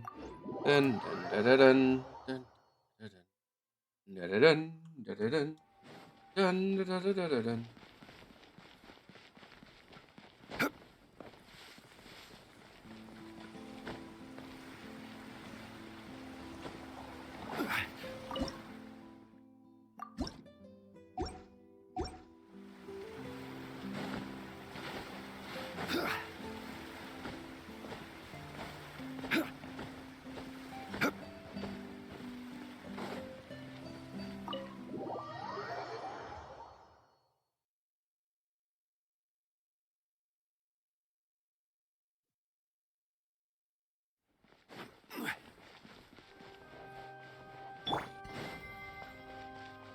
Someone never lit.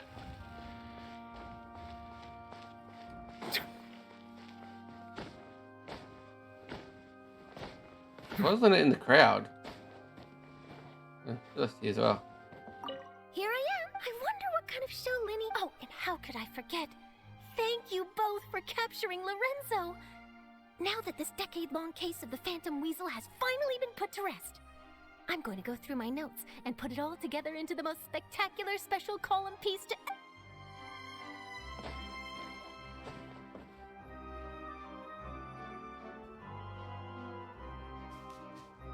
Oh, the crowd. That's what the crowd's here now. Paimon's excited to see another of Linny's magic shows! Wait. Lynette, shouldn't you be on stage by now? Not this time. My brother's going solo today. So, I'll be watching with you. Good evening, ladies and gentlemen. Robert, I hope good everybody's in. ready because the show is about to begin. The great magician Linny has prepared a spectacular show for us all tonight, concluding with an all-new grand finale that no audience has ever seen before. Thank you all so much for coming. Now, prepare to join me on a journey through the mystical and miraculous.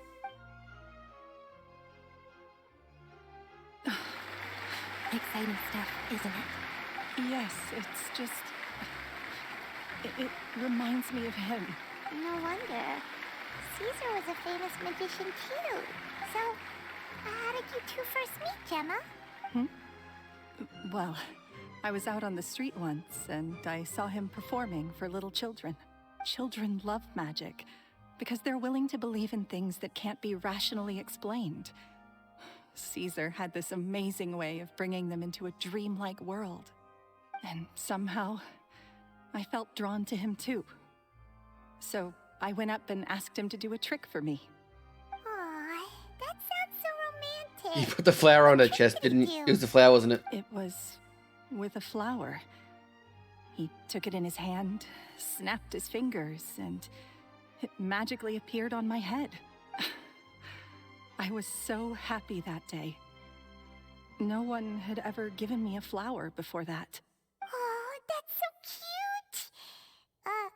Actually, now that you mention it, Linny's done that one before.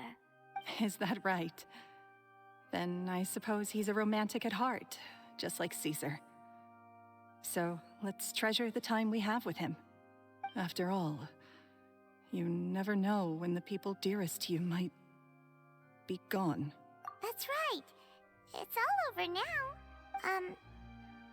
Paimon doesn't really know how to comfort you, but at the very least, no one's gonna be intimidating you from now on. You can breathe easy at last, right? Right. Yes, you can breathe easy now, Phantom Weasel. See? Even Lynette says... Wait, what?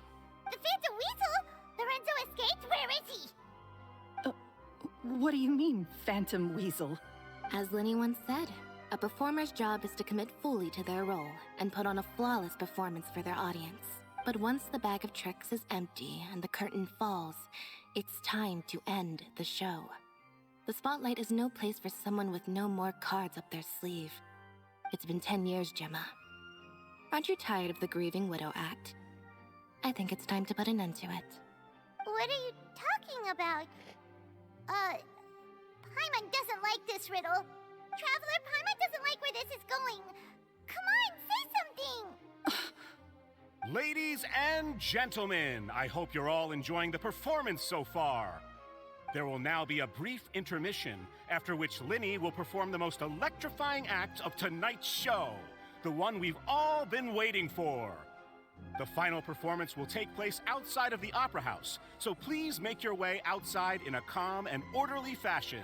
The Phantom Weasel never did like public places, did they?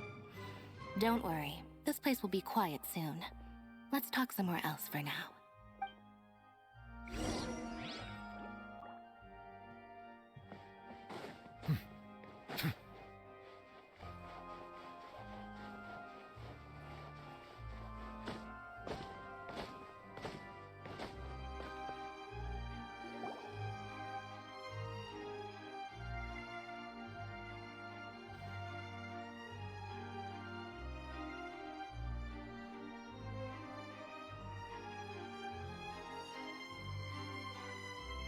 Dear me, this is awkward, isn't it? And unfortunately, I'm all out of gadgets, so I'm afraid I can't do any tricks to liven up the mood. This is a big mistake for a magician to make, but thankfully, I do have a backup plan.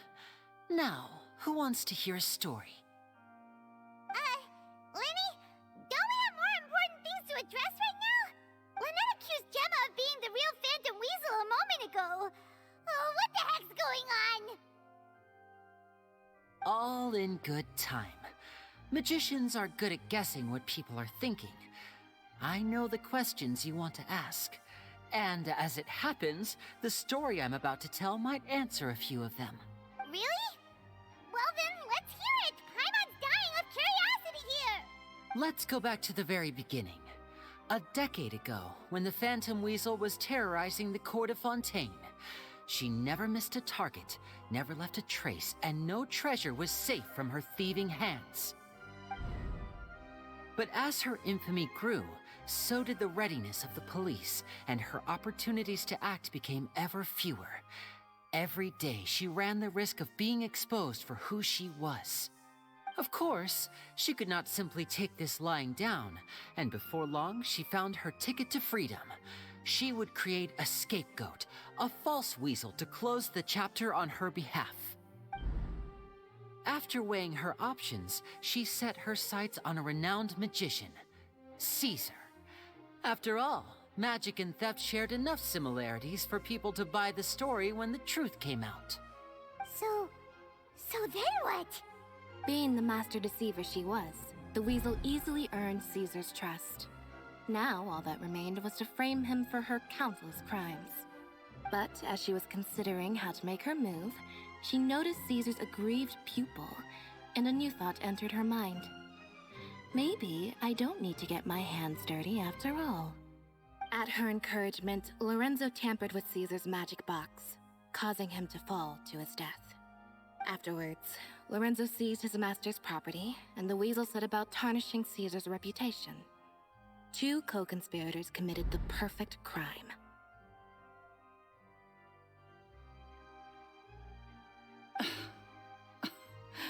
I've gotta hand it to you. You're both exceptional storytellers. It's enough to make even me wonder whether there was really another mastermind behind all this, pulling the strings. But I just have one question. You seem to think that I am the villain in this tale. What's brought this on, Linny? Is it something that Lorenzo said? Don't worry, Lorenzo said nothing at all. But I never believed that he was the weasel, and in fact, my investigation only made me more certain of that. He was too forthcoming with his confession, as if there was something else he was trying to hide. How disappointing. So you'd sooner trust Lorenzo than me, even without a shred of evidence? A magician is an expert at playing the audience to get the result they want, and I have no doubt that you, Gemma, are equally talented in this regard. With a little help from Lorenzo, you put on a very convincing performance. The lovesick fiancé, whose devotion to her betrothed is unshakable, even under threats of violence. Caesar was maligned and hated by all for 10 years, but you? Everyone sympathized with your plight. Who would suspect for 1 second that the lovely young lady always seen weeping in front of Caesar's grave was actually the mastermind behind his demise? No, not that poor lady. Perish the thought. Wait. You're getting very sarcastic. The whole intimidation thing was just a hoax? Gemma and Lorenzo were both in on it? But why would Lorenzo agree to that? And why didn't he sell her out even at the end instead of admitting to being the weasel himself? Yes, why indeed? Maybe Gemma herself could enlighten us on that question. Well, Linny, if you're so confident in your version of events, then I think the answer should be obvious. Having killed Caesar with his own hands, Lorenzo was plagued by overwhelming guilt. Revealing the Phantom Weasel's true identity would serve no purpose. But if the Weasel remained free, then she could take care of Lorenzo's loved ones. An excellent answer, though sadly a little dull. Is that right? Well, don't let me bore you. If you'd care to change the topic to something more interesting, I'd be much obliged. As a matter of fact, there's one thing I'd really like to understand. Why would the real weasel have targeted things that only have value to other people? Could you shed any light on that? Of course. After all, we're just telling stories here, aren't we? If I had to guess, I would say that the real weasel must have had a terrible childhood. Left to fend for herself after her parents died young. Betrayed, scorned, beaten.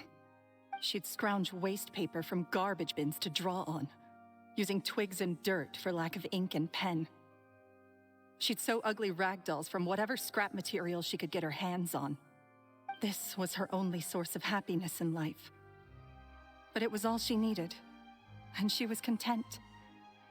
Until the world decided that even this was too good for her. Once again, she was betrayed. And this time, everything was taken from her.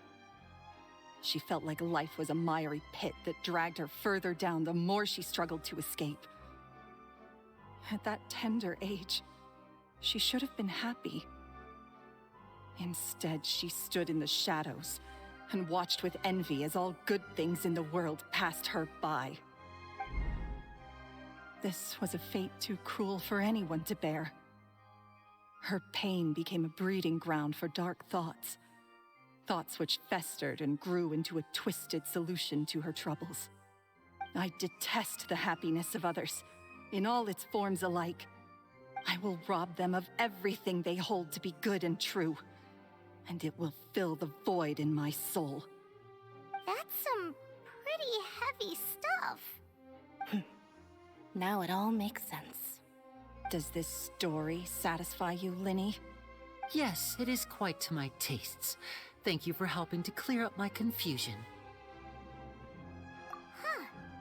That's right. What drove you to write that letter, Gemma? What were you trying to achieve there? Because without that, none of this would have ever come to light. She didn't write the letter. After 10 long years, I'd hoped that the Phantom Weasel would be consigned to the history books by now. But it seems like someone still wasn't ready to let her finally be at peace. Linny. Or should I call you the Phantom Copycat now? You were the one who posted that letter outside the Opera House. But why?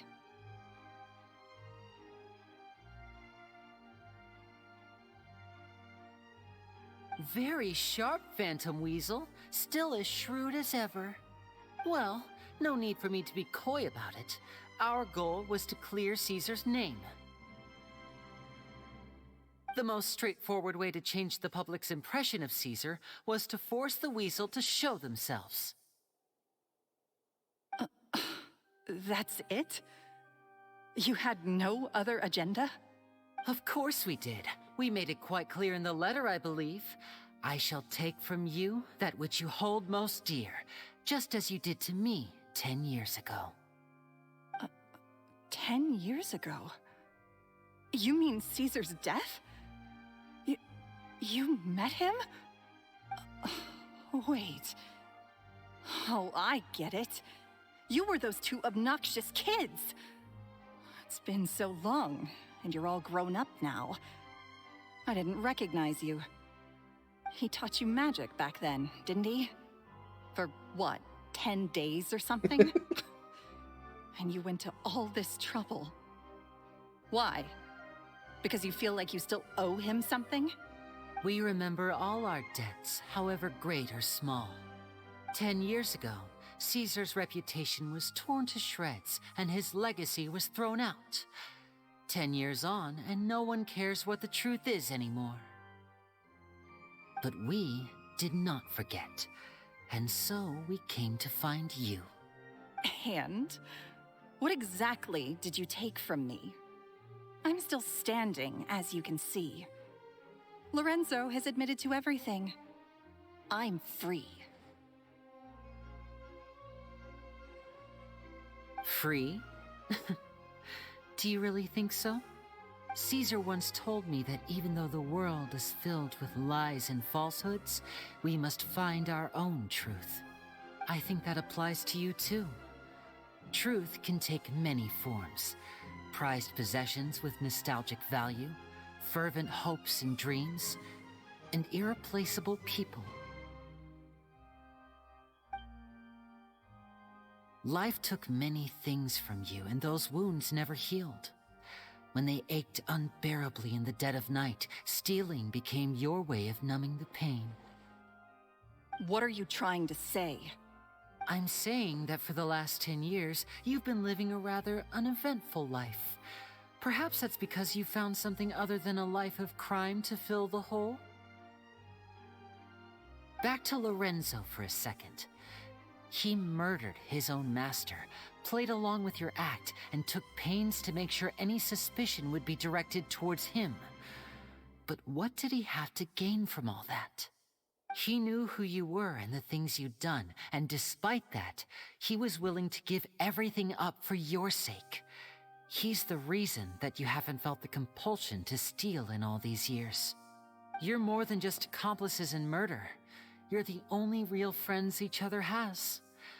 So I think you know, deep down, that he is the only truth you have in your life. But that truth is gone now, and I guarantee you, you'll never see it again. Congratulations on your freedom, Gemma. Your freedom will cost you dearly. From now on, you'll be all alone in a world full of lies and falsehoods. I do hope you'll be able to bear it. You've still got a long life ahead of you after all. Gather round, one and all. The time has now come for the amazing Linny to perform his final act in tonight's show. I'm sure you're all wondering what he has planned for the grand finale. Well, wonder no more, for the answer is a death-defying high-altitude escape. A high-altitude escape? I'm sure you all remember the magician Caesar.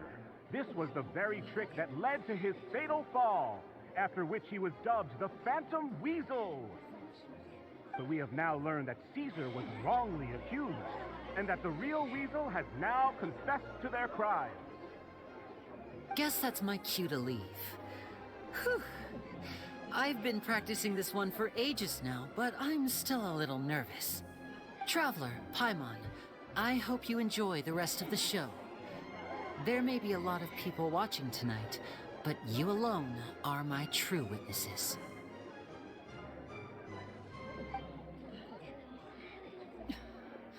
Lenny, wait.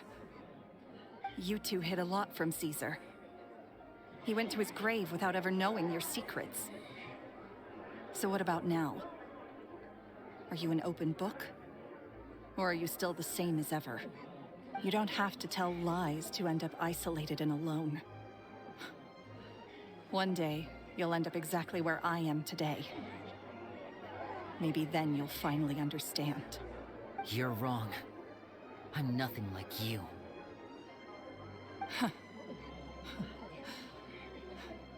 So, what are we, doing now? Like Lenny said, when you're ready, let's head outside and watch the show. But what about Gemma? She'll What figure out about what's her? best for her soon enough. Oh, and if you'd like to see Lenny after the show, you know where he'll be. The usual haunt. All right. Well, let's go and watch Lenny's finale then. This trick's a pretty dangerous one.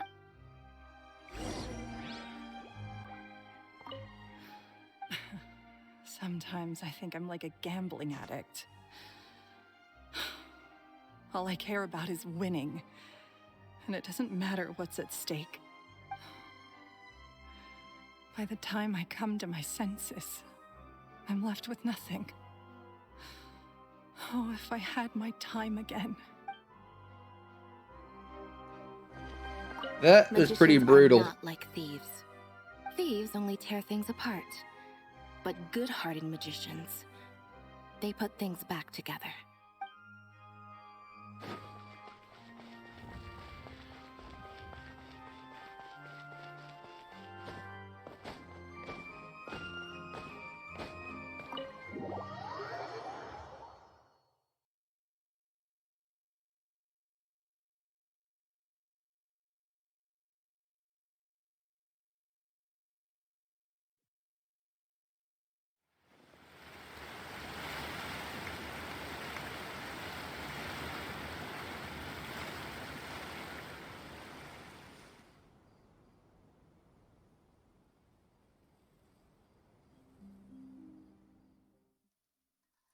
Magic should be mysterious, surprising, and defy logic.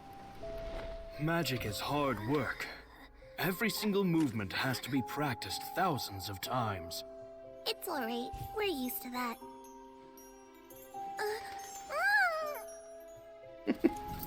We're sorry.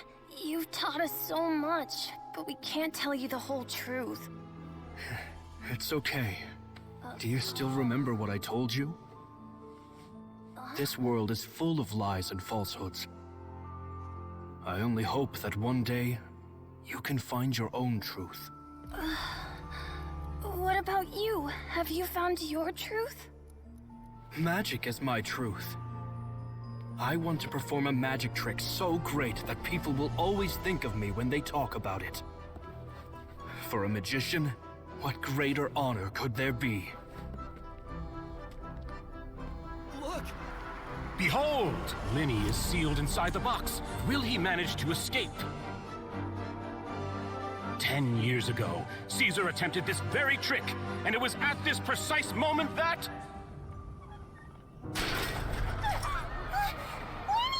Watch out!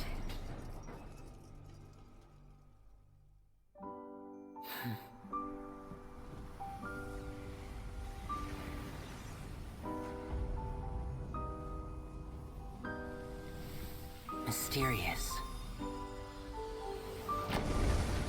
Surprising. And logic-defying. Isn't that right?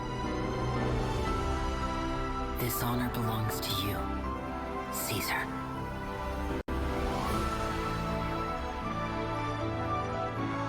I'm just sorry it's a little late.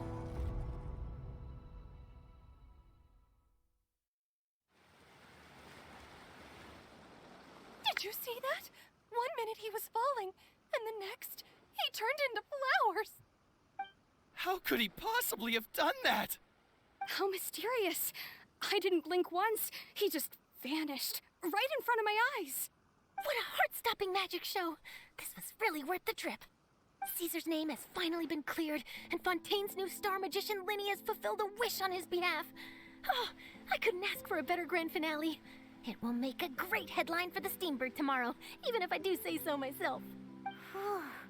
Looks like everyone really loved Linny's grand finale. Paimon doesn't see Linny anywhere. Where'd he go? Oh, Lynette said he'd be waiting for us at the usual hunt. But, oh, you mean the one where Caesar's buried? Yeah, that's probably it. This whole magic show kinda seemed like Linny's way of saying goodbye to Caesar. So it makes sense that that's where he'd be afterward. Alright, let's go look for... He exploded into flowers. Oh god, he's dead. I wonder if these flowers will just stay here.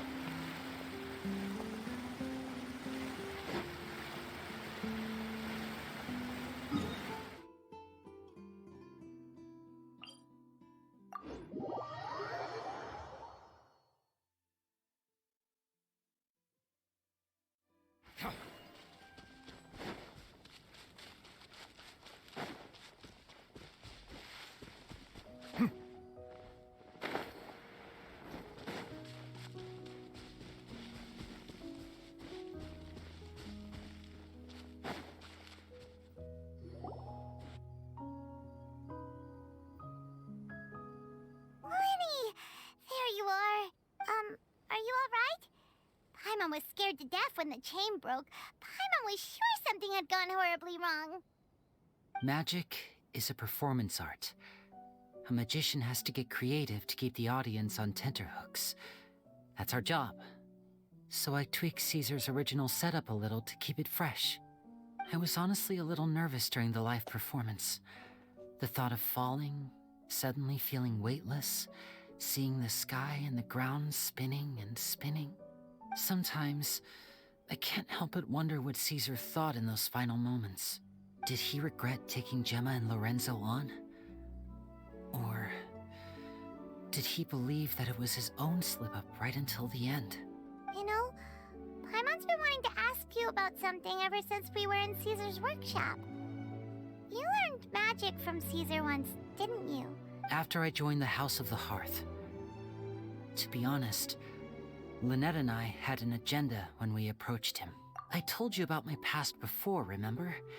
As a young boy, I survived by secretly learning magic from street performers. I'd watch their tricks and try to figure out how they were done. But I quickly realized that observation alone could only get me so far. What I saw was the polished final performance, but the rigorous training they put in behind the scenes remained invisible to me. I needed to learn how to improve my sleight of hand, hone my misdirection skills, and make niftier props. We were gifted enough that we'd made some progress by ourselves, but without proper guidance from a professional magician, we quickly plateaued. So that's why you sought Caesar out? Yes. We figured there was no harm in asking, but it took us by surprise that he was so willing to teach us. In all, we only spent 10 short days together, but he was very good to us. By contrast, we hid so many things from him. For instance, when he asked why I wanted to learn magic, I answered, "It's my passion." But in truth, there was already a lot more to the story by then.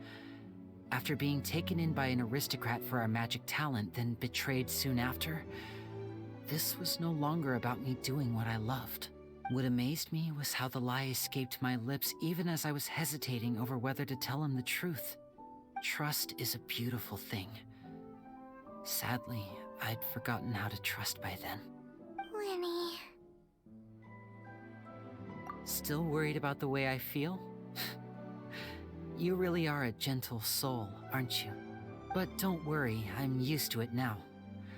From the mansions of the elite to the House of the Hearth, lies and selfishness have followed me and Lynette everywhere we go. After Caesar went on tour, we became busy with our missions. The next we heard of him was that he'd fallen to his death, and was now declared to be the Phantom Weasel. That night, I remembered his smile. But as I lay there, I didn't know what to say to him. To keep secrets is to put up walls. The longer you keep them up, the less you let people in. Then, one day, you look around and realize your life is like an empty auditorium after a show, full of seats once occupied by all the people who left. But I guess that's the price we have to pay. You only realize how much someone really meant to you when you lose them completely. That's why I was so confident this would hurt Gemma. Because I felt it for myself. Yeah, cheer up, Winnie. We've had to say our fair share of goodbyes during our journey, too. But whatever happens, Paimon always believes in what tomorrow brings. Delicious food, fun toys, and the traveler by my side. Paimon just needs to focus on things like this, and all the unhappy stuff goes right out the window.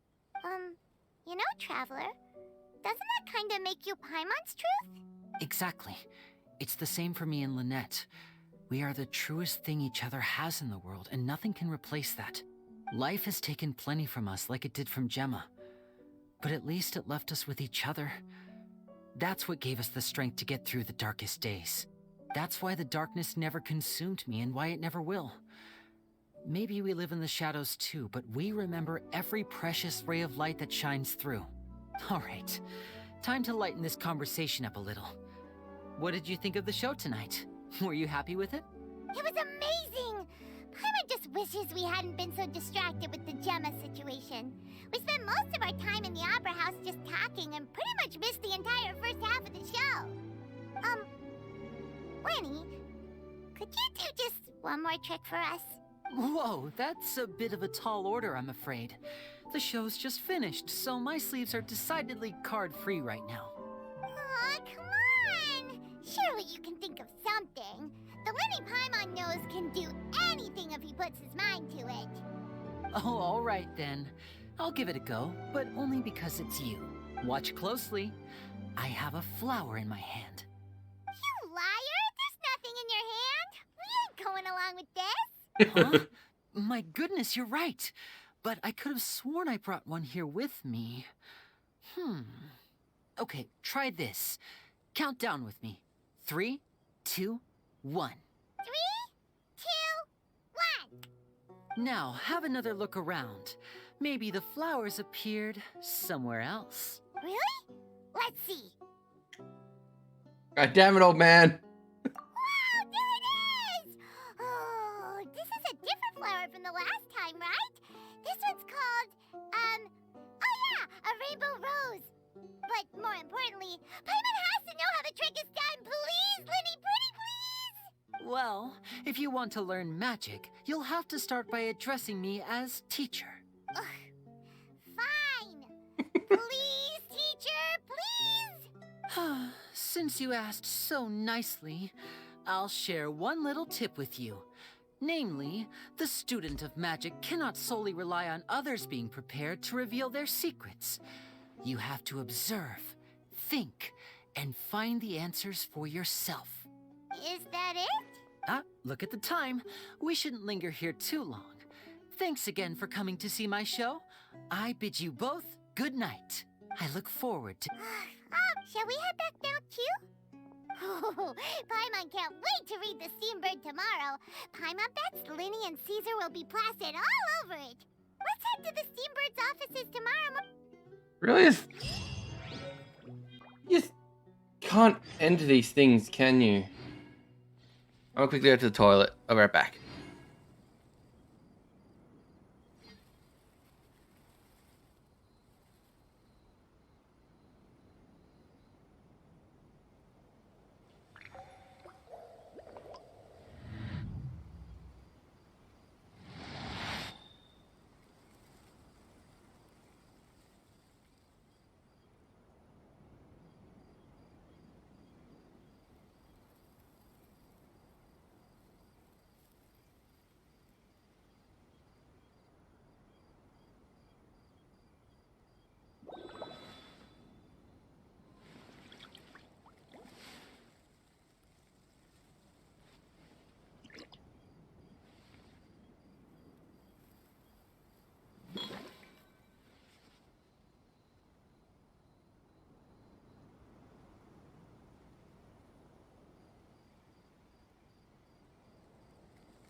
Water comes in many flavors to the discerning palate. Mondstadt's water is crisp and pure, while water from Liyue has an enduring aftertaste. In Inazuma, the water possesses a depth of flavor unlike any other.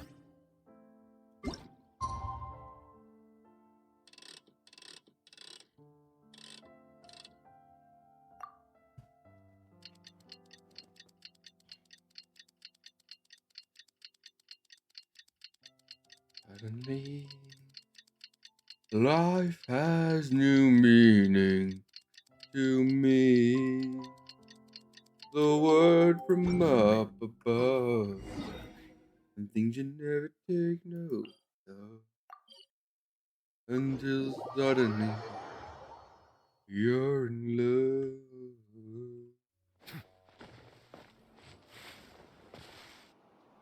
I'm very sorry, Charlotte, but my sister and I are quite busy today. I'm afraid we'll have to decline this interview.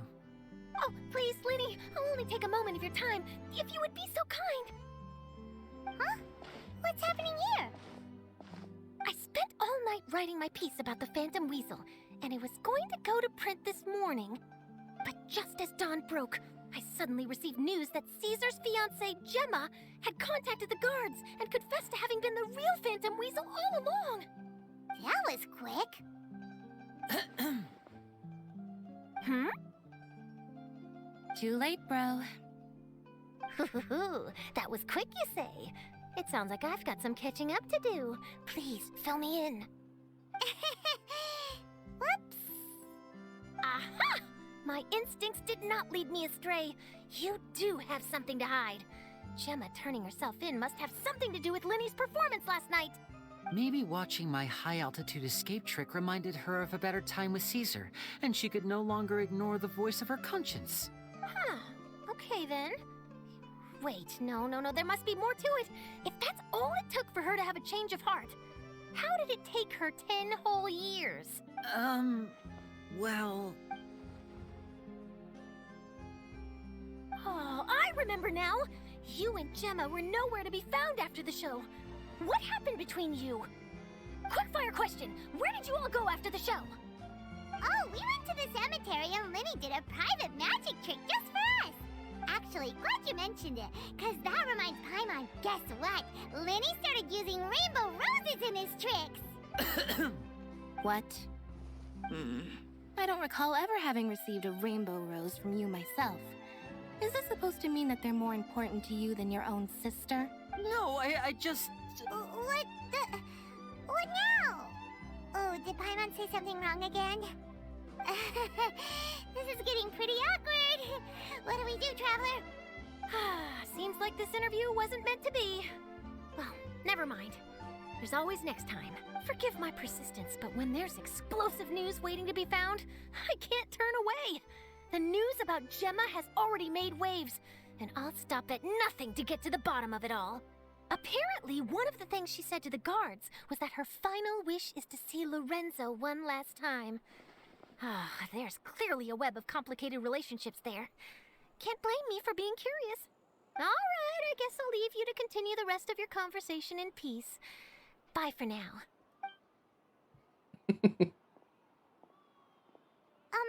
Lynette? Paimon didn't mean to... Don't worry, I wasn't angry. I was just trying to distract her. Oh, really? Oh, thank goodness. You scared Paimon there. Phew. You and me both, Paimon. You and me both. At least it did the job, right? Please, take good care of that rainbow rose. I'd be really upset if you lost it. Finally, it's done. Next is Nouvelette's story. Nouvelette.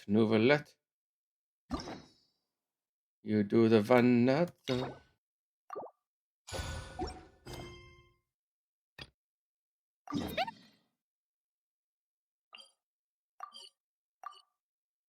You know what they talk? Paimon has so many questions about his true identity. Let's go talk to him and find out. He's a dragon. Nouvelette the dragon.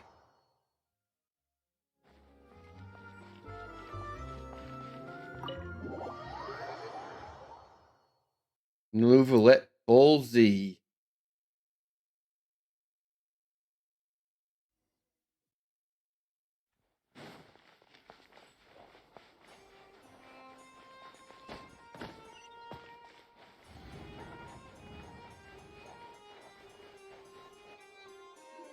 Here we go. Did I hear that right? Monsieur Neurvalette, are you sure you'd like to take over the case yourself? That's right. No, but why? Technically speaking, cases like this are better left to the guards. Neverlet, Sidine! Hey there! What are you two talking about? Traveler in Paimon, please help me talk our Chief Justice out of this. He wants to investigate a case on his own. Now, this is completely unprecedented. How can we have the Udex acting like a private detective? I trust that you'd be able to work that out with how well connected you are, but I must apologize. I do not plan on relying on anyone else's help for this matter. So, what is it exactly? It sure sounds serious if it's something you've got to investigate personally. Someone stole my Melody last named cake. Kiara received a threat letter. And then? That is all the information I have acquired at this stage. Not the musialisks. I have no idea why you're so hung up over this. I've checked the schedule in advance, and it seems like there aren't any trials today. So, if you insist, I have no objections. Thank you for understanding. I will leave a note explaining my absence on my desk. I would appreciate it if you could take it to Lady Farina.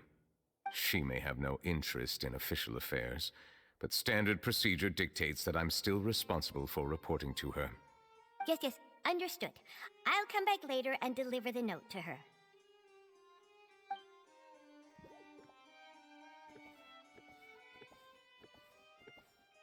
Judging from Sidine's reaction, it must be pretty rare for you to investigate stuff personally. What's so special about this case? I cannot tell you just yet, but it reminded me of certain past events. There could be complicated conflicts of interest behind all this, so I must eliminate all risks in advance. Come on, stop being so secretive! We still have no idea what's going on! It is not my intention to keep you in the dark, but I need some time to revisit those memories and collect my thoughts. Long story short, a little more than 400 years ago, I became the Udex of Fontaine and initiated a series of institutional reforms. There were few people I could trust, but I had two subordinates who were exceptionally trustworthy and capable. Carol, a Melusine, and Vautrin, leader of the Special Security and Surveillance Patrol. They must have been amazing people to receive such high praise from you! Indeed. Unfortunately, I wasn't able to protect them. The reforms damaged the interests of some, and the more conservative faction took advantage of Carol's identity to instigate political unrest.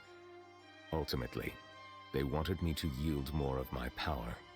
The incident resulted in Carol taking her own life, and Vautrin being exiled. From then on, I've been especially careful when dealing with cases related to Melusines. All Melusines used to live a secluded life away from human society. I granted their wishes when some of them, including Carol, asked me to bring them to the court of Fontaine. Many common folk believe that I share a special bond with the Melusines, and whatever they do can be traced back to me. Some of them, especially those who hold a grudge against me, exploit that belief and stir up conflict over Melusines in an attempt to lay the blame on me. I have nothing against the opinions of others, but the moment a whirlpool of conspiracy forms, it inevitably affects the innocent. It has already happened once, and I want to make sure it does not happen again. Even so, why do you have to be the one investigating? There's the guards, the Maréchaussée Phantom, and the Special Security and Surveillance Patrol. Aren't they more than enough to figure out what's going on? Based on prior experience, there is a high chance that those who hold hostility towards me do not belong to the same department. The political system of Fontaine is relatively complex and involves the interests of multiple different factions. However, since I am technically an outsider in Fontaine, a lot of trouble could be avoided if I personally took on the case. Outsider? But aren't you the Chief Justice of Fontaine? Why would you be an outsider? I understand where you are coming from, but there is not necessarily a connection between my responsibilities and how I perceive myself. You know very well about my true identity, and have even met others of my kind in other nations. Even though I was born with a human form, there is a fundamental difference between dragons and humans. Taking on the role of Chief Justice does not make me a part of this community. In fact, the status I was granted has prevented me from forming deeper bonds with others. I have lived in Fontaine for a long time, but I do not belong here. That is why I call myself an outsider. A fish out of water. Yeah, we have nothing to do with all those organizations anyway. So how about we come with you on your investigation? Let's team up and round up all the bad guys lurking in the dark. That does not sound like a bad idea. I rarely investigate cases on my own, but with professionals like you around, I'm sure it will go a lot smoother. Oh, Paimon's starting to get a little embarrassed. Just leave it to us. I will write my note of absence right away. Let us depart together once I'm done. 10,000 years later to write one letter. Let us go. We should visit Kiara first and try to gain a better understanding of the situation.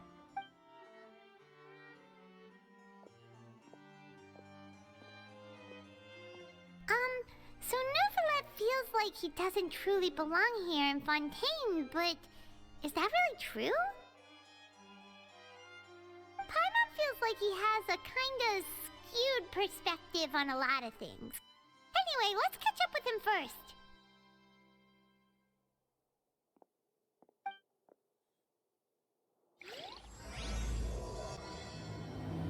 Remains of the past day. Paimon's been thinking. You called yourself a fish out of water, right? But since you're the Hydro Dragon, would a dragon out of water suit you better? Thank you for your suggestion. I will consider using the more accurate term in private occasions. Please allow me to rephrase. Has a dragon out of water? Ugh. That sounds kind of weird. Let's stick with the previous version instead. God damn it, Paimon.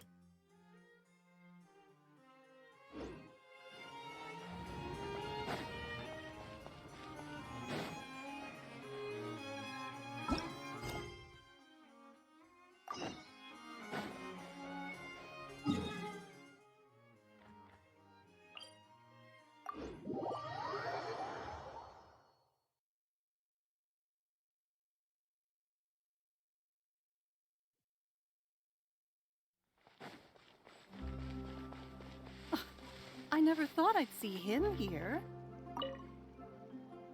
We should have gone up to him and said something. Yeah, that was the perfect... Does anyone have a camera?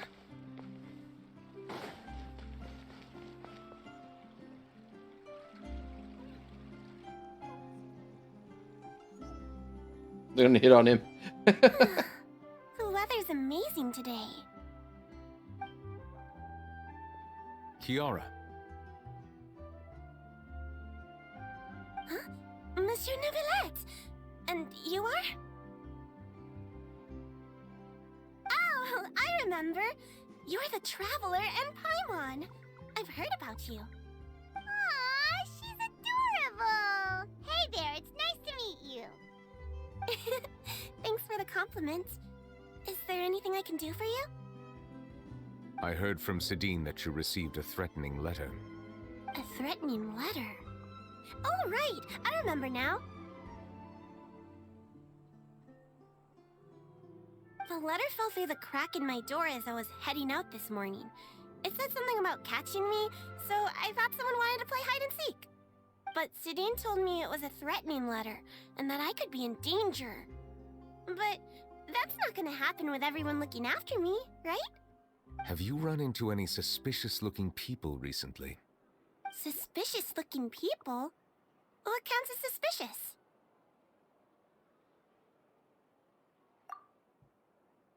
Ah! Did you think of something? Nope. I don't remember meeting anyone like that. Do you still have the letter with you? I want you to show me what it says. Oh, let's see. Found it.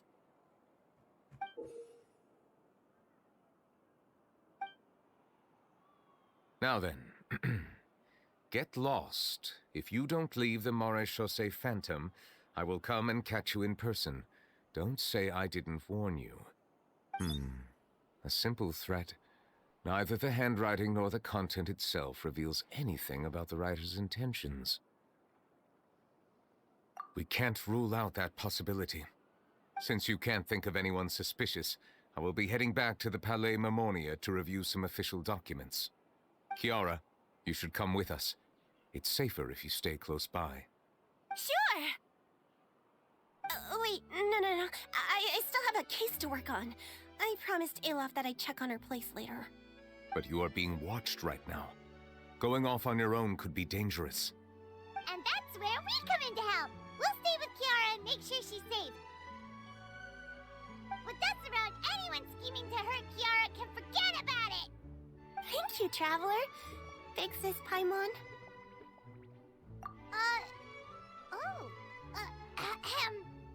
Don't worry, your Big Sis Paimon is super strong! All right, let us go our separate ways for now. Please take care of Kiara. We'll take her to a lost place right away! See you around! So, Kiara, how old are you? Let me think. 1, 2, 10? I can't remember. But I remember coming to the Court of Fontaine with Carol and Neuvillette. That must have been a long time ago. Carol? Didn't Neuvillette mention her just now? That was more than 400 years ago! Why would Paimon be a big sister to you? My memory isn't that good, but Carol told me I could address others based on how I feel about them. Paimon feels a lot more grown up than me, so you're a big sis. Paimon sees. Hey, Traveler, did you hear that?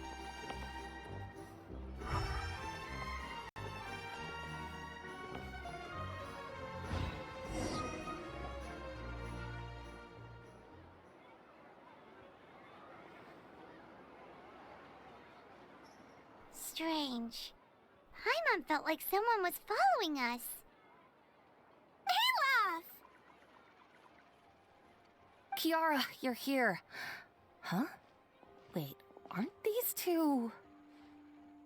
Oh, they're the Traveler and Big Sis Paimon. I thought so. What brings you here?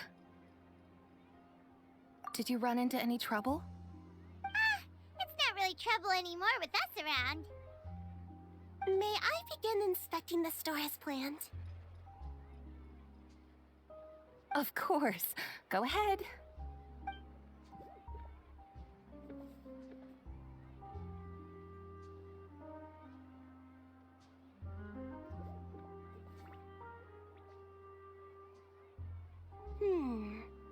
No hazards detected. You've cleared the inspection. Seems like the criminal from that case last month never set foot in here at all. That was quick. What were you inspecting? I took a look around the shop. Neuvillette says that us Melazines have special eyes that can see things people can't. Things like bloodstains. No matter how hard you try to clean them up, we Melazines can see their residual stains for some time. Pretty cool, huh? All right. Now that you're done inspecting, can we have a chat? Hear me out. I'm planning to release an outfit for children next month and wanted to hire you as my model. Is that okay with you? Of course! Is there anything I need to do? Please wait a moment while I take your measurements. The sample should be a perfect fit. Seems like they get along really well. Huh? What are you looking at? Is there really someone watching us? Shh! Let's sneak over and take a look.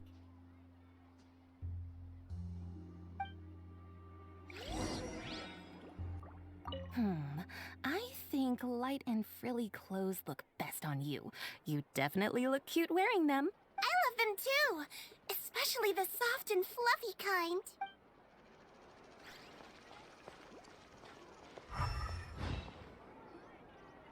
Gillette.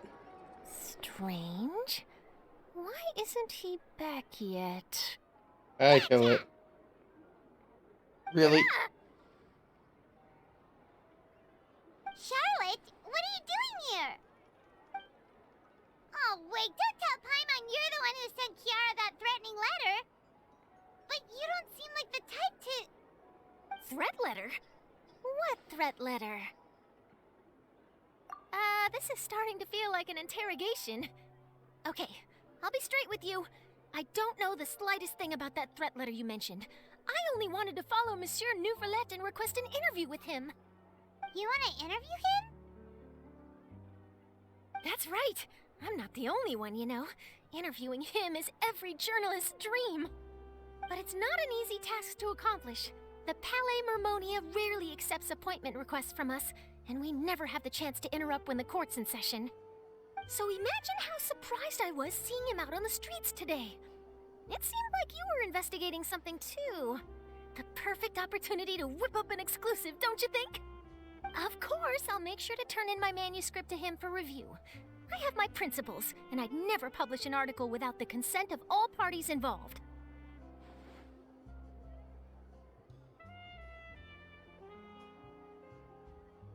Yeah, we're doing a secret investigation that can't be made public knowledge.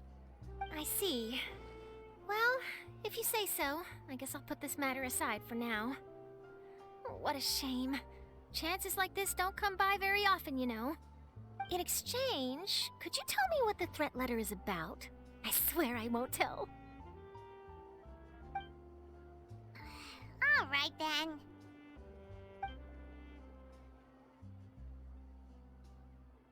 What?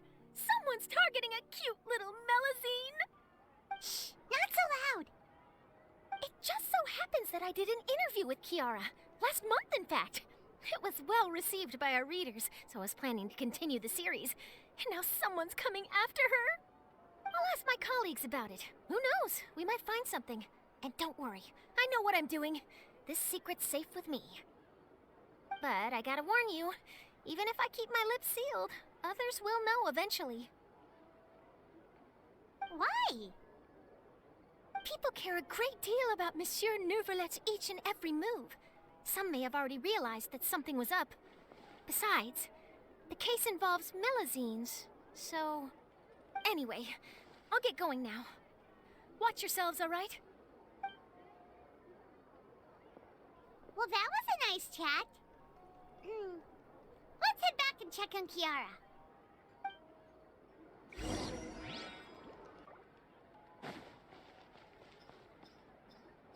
What do you think? The design looks pretty good, huh? I think it's great! Huh. It's very pretty indeed. Haran!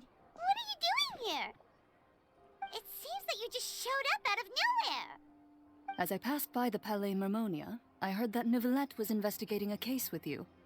Technically speaking, he and I are under an employer-employee relationship. It didn't feel right to have my employer personally take on such trivial cases. I happen to have some time at the moment, and came to take a look. I sometimes have my clothes custom-made at this boutique, in any case, so we always have a lot to talk about. Ah, Nouvelet sure is lucky to have someone like you. Leave this to me. You should go meet up with Nouvelet. Okay then, we'll leave Kiara in your hands. Come on, let's go find Nouvelet. How has your work been recently? Same as usual. My schedule normally isn't too packed, so I have plenty of time for myself. Ooh, then shall we go out to play? How about I've even signed up as a volunteer lifeguard. I'm really good at swim.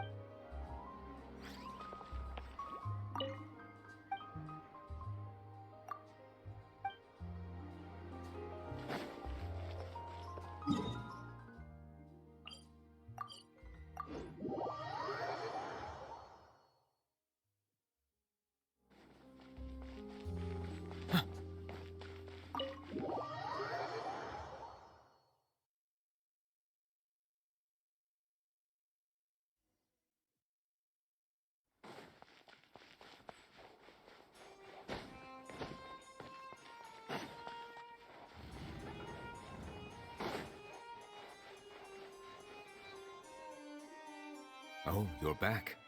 Is everything all right? We ran into Cloran. She offered to help us protect Kiara. That is good to hear. I trust her abilities. It looks like Kiara is in good hands. We thought so too. Well, did you find any leads? I've been looking over the case records, specifically inspection reports submitted by Kiara and major cases I've judged over the past decade. I've come up with 2 plans. On one hand, I could start with Kiara and track down the group behind all this step by step. On the other, I could also analyze the conflicting interests of these major cases and confirm my suspicions if there is indeed a mysterious group that bears a grudge against me. They both sound like pretty solid plans, but can you really finish browsing through all these documents? That's a lot of reading even for Paimon. Don't worry. I'm a fast reader when it comes to official documents. After all, I have several hundred years of reviewing under my belt. We'll help you read through them. We have nothing else to do. Thank you. I will continue looking through the ones piled up on the desk, but feel free to browse through anything else in this room.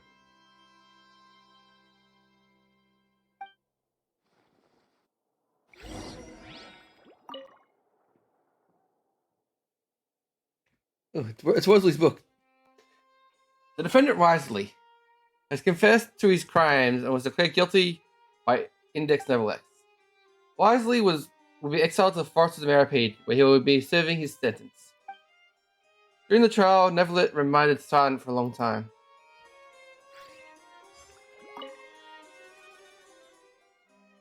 Due to severe bribery scandals with the guards, special security and surveillance patrols investigated the case, all suspects involved being arrested. Such have confessed to their crimes.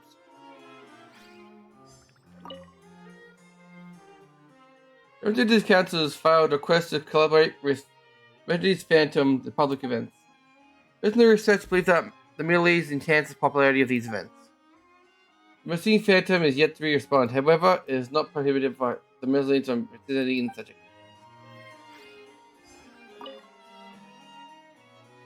one case solved by joint forces of the Guards and Massoon Phantom.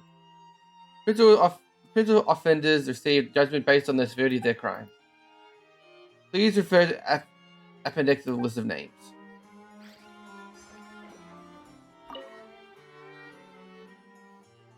Gal's boss, Spina de Rosa, defeated the duel and died of serious injuries. The defense in his honor has now come to a close. The defendant has not raised any objections throughout the trial. Reserved judgment in this case. Details on the investigations.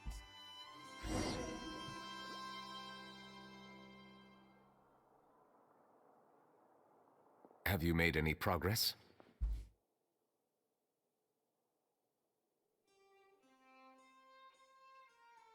We skimmed through some of them, but there wasn't anything useful. Oh, there are so many documents lying around. Just how many cases have you handled? I would love to answer that question, but the truth is I've never made a precise calculation myself. If memory serves me right, there should be at least 100,000 cases. The documents you see are just a small fraction of what's really there. Whoa, that's a lot. Looks like the work of a Chief Justice isn't easy at all. That might be how it seems from another's perspective, but trials and official duties are, to me, simply routine. There are many documents here. Take a break if you are tired. You read Paimon's mind. All right. Let us take a break then.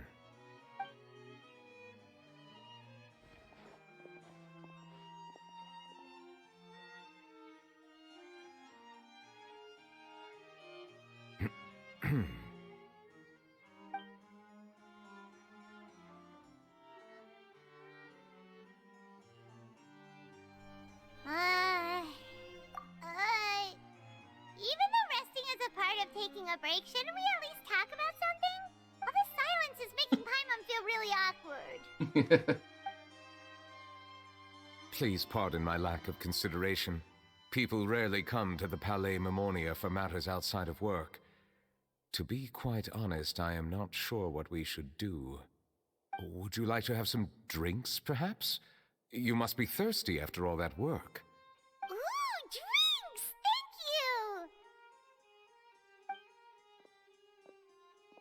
Thank you! Paimon wonders what Novelette likes to drink. Water. Oh, maybe he's a fan of really fancy wines. He drinks water. Just water. Seems like the type of person who'd own an entire winery. You know, like Diluc.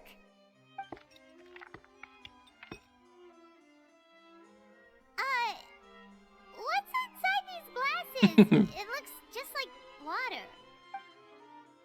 An astute observation. It is indeed water.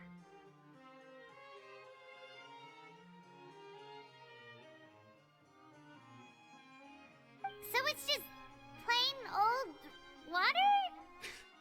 What did you think it was? Since you're the Chief Justice and all, Paimon thought you'd prefer something more sophisticated. This water is indeed very special. It would not be an overstatement to call it sophisticated. I believe you've already tried Fonta. In fact, there are many other drink factories in Fontaine, including those that specialize in packaging pure drinking water. Said water is sourced from all across Tevat, including Mondstadt's Cider Lake, Liyue's Qingce Village, and Inazuma's Konda Village. Here is one of their latest products, water from Sumeru's Apam Woods. If I were to comment on their mouthfeel, the waters of Cider Lake warm the heart, the waters of Qingce Village have a poignant touch, while one might call the waters of Konda Village placid. Distinct differences exist between the waters of each area. You will appreciate their intricacies once you taste them carefully. Really? Let Paimon try! It's just like water to Paimon. What do you think? It's like water. Nope. Paimon couldn't taste any difference at all. Isn't this just normal water? How regrettable. It seems like you still have a long way to go in refining your tastes. Hey, this doesn't have to do with refining our taste. Paimon's pretty sure most ordinary people can't tell the difference. How did you do it anyway? Oh, could it be because you're the Hydro Dragon? We are allowed to bring that up, right? Since no one else is around? Oh, Paimon's been wanting to ask this for ages. If you're the Hydro Dragon, why would you become Chief Justice in human society? He was bored, probably. Sorry. Paimon was just curious. You don't have to answer. There's nothing to hide. I was simply organizing my thoughts. I accepted this position because I wanted to seek out answers to questions that have perplexed me. Questions? Are there really things you can't figure out? Many, in fact. But the one question that puzzles me the most concerns my own existence. In essence, I neither know why I was born in this form, nor do I understand where my long life should take me. I lost many memories from the moment I was born. The primordial sea, for example. I can only vaguely recall its connection to me, but I am unaware of what that connection is exactly. Perhaps the elemental dragons of other nations may have some form of an answer. However, they are scattered across all of Tevat. Abruptly visiting could very well pose an unpredictable risk. True. Some of them have very unique personalities, too. I have been holding on to these unanswered questions for a long time. But there is one thing I've discovered along the way. My emotions easily resonate with those of others. Even I don't have the slightest idea what they mean. My guess would be that there are at least some similarities between humans and myself. By observing their behavior, perhaps I could one day understand the meaning of my existence.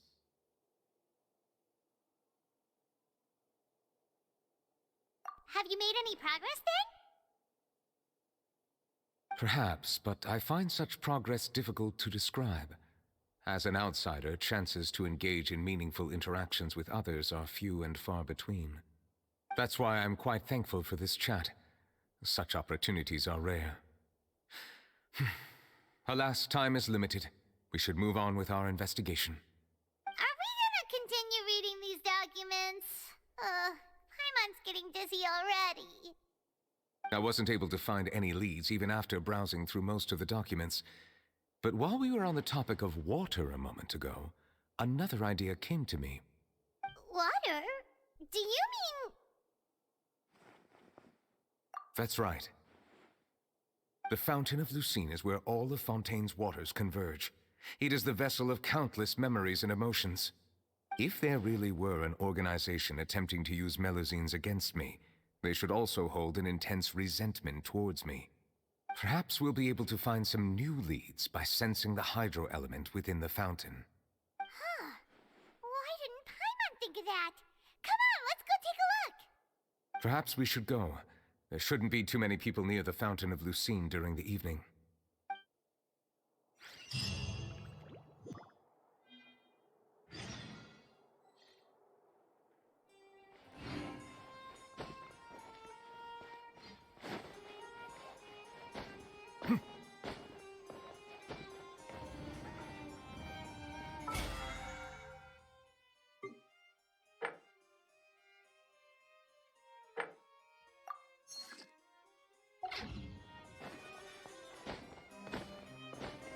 Until I can play Risley anyway.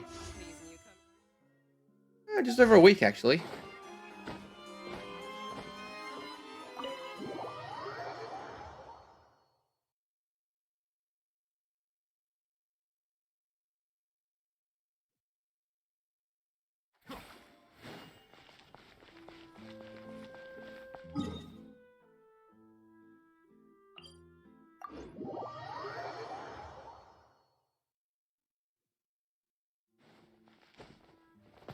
Monsieur Neuvillette?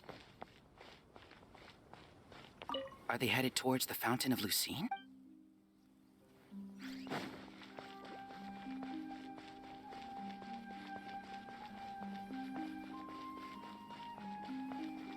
I probably shouldn't disturb them.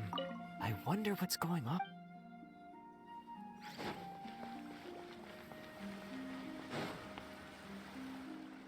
Looks like we got lucky today. There's hardly anyone around. What should we do next? Oh, Traveler, can you still hear the voices from the fountain? Perhaps leave the investigation to me. I need you to take a few steps back and keep a safe distance. A safe distance? Neuvillette, what exactly are you...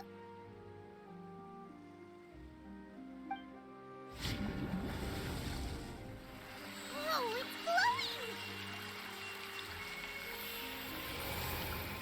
Ugh.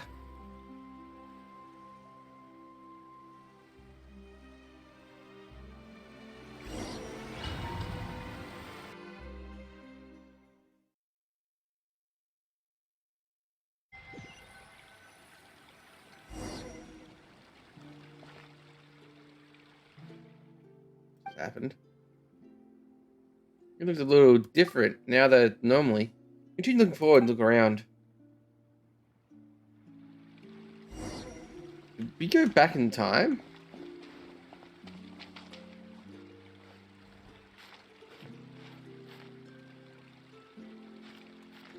Can't get down.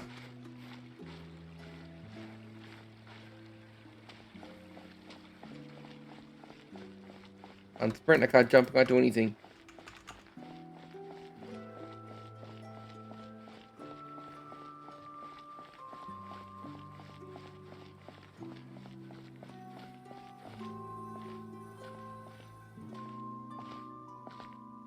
Thank you for bringing us here, Monsieur Neuvillette.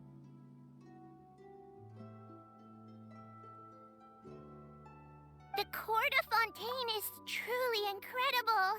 There's so many things I've never seen or heard before. I understand your excitement, but there's no need to thank me. Although I have responded to your wishes, it was not without personal interest. Melusine's special sight make them especially suited for joining the Marechaussee Phantom. I'm certain you'll become an indispensable part of Fontaine's detective force. I know, but I'm really glad to be of help. Not only can I repay you for your kindness, but also, it feels like my life has become a lot more meaningful. But a meaningful life also comes with its risks. It's definitely the safest to just stay in the village, but I want to see the outside world nonetheless. In truth, I've never really understood the purpose of my existence, or what I'm capable of contributing to this world. For almost 20 years, we've stayed in our village without finding any answers. That's why we wanted to leave our village and look for the meaning of our existence elsewhere.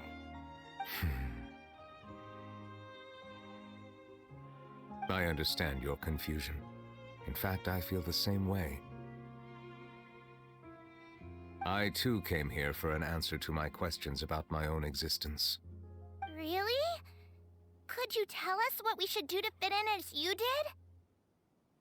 The truth is, many people threw rocks at us today and told us to go back to our village.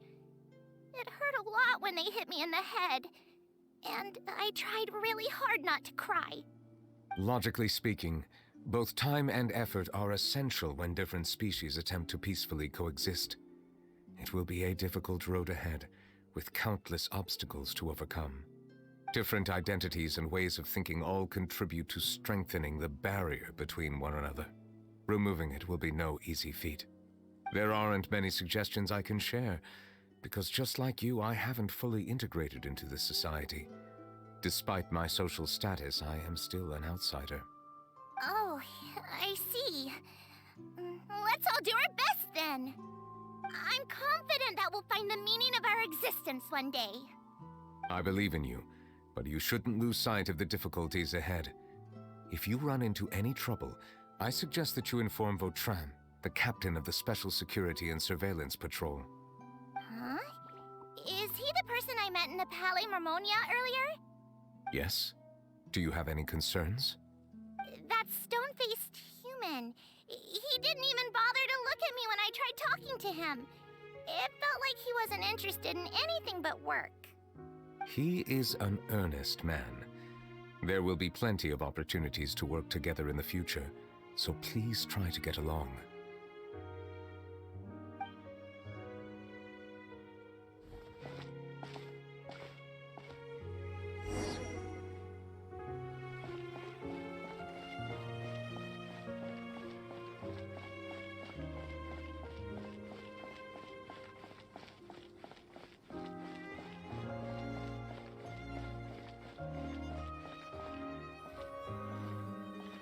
Hello.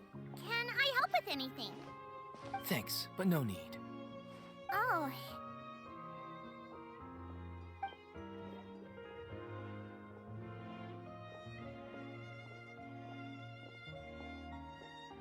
Hello. I'm Carol. A Melusine. Get away from here! I'm calling the guards. Please, calm down. I don't mean to cause any harm. Hard to say. Yeah, we should probably stay away from these monsters. Haven't you realized? Strange incidents have been increasing ever since they came. Why should we trust this species from who knows where anyway? I can't believe Nervilet allowed them into the court of Fontaine just like that. Exactly. That so-called Chief Justice even granted them official positions. Not only that, but they're now responsible for investigating cases as well. I swear, there's some hidden agenda at play here. Go away! Quit acting innocent! I'm not leaving. I won't let you say bad stuff about him. We joined the Marechaussee Phantom and solved lots and lots of cases. We've never done anything wrong. Solving cases? With Nervilet in cahoots with you? You could have fabricated it all, and no one would know. So tell me, how can you guarantee that you Melusines aren't involved in anything that occurred recently? Didn't I tell you before? Don't go advertising if you're not a good talker. Vautrin? Aside from spreading unjustified rumors, if you continue insulting members of the Mare Chaussee Phantom, the Special Security and Surveillance Patrol has every right to subject you to interrogation. There have indeed been an increase in cases recently, perhaps due to the shifting currents of conspiracy, and I understand your concern. However, there's been no evidence pointing towards Melusines being involved. Even the captain of the security patrol is on their side. Nervilette's newly reformed police force is already corrupt to the core. How can two completely different species possibly coexist? You heard that? Yeah. I don't understand. Why won't anyone believe us? There have been rumors saying that you were born from calamity, and that you inherently bring danger to those around you. There are countless negative rumors about you floating around in Fontaine. It's near impossible for you to become a part of this society. Best if you give up before it's too late. Monsieur Nervilette said that we needed to put both time and effort in. I don't know how long it'll take, but I can at least try making my best effort. I still want to try a little harder. Thank you for bailing me out earlier. Okay, I won't be taking any more of your time. I painted a lot of flyers last night, so I have to stay and hand them out to everyone. Give them to me. You're not gonna take them away, right? We'll hand them out together. The faster we get this done, the sooner we can head back.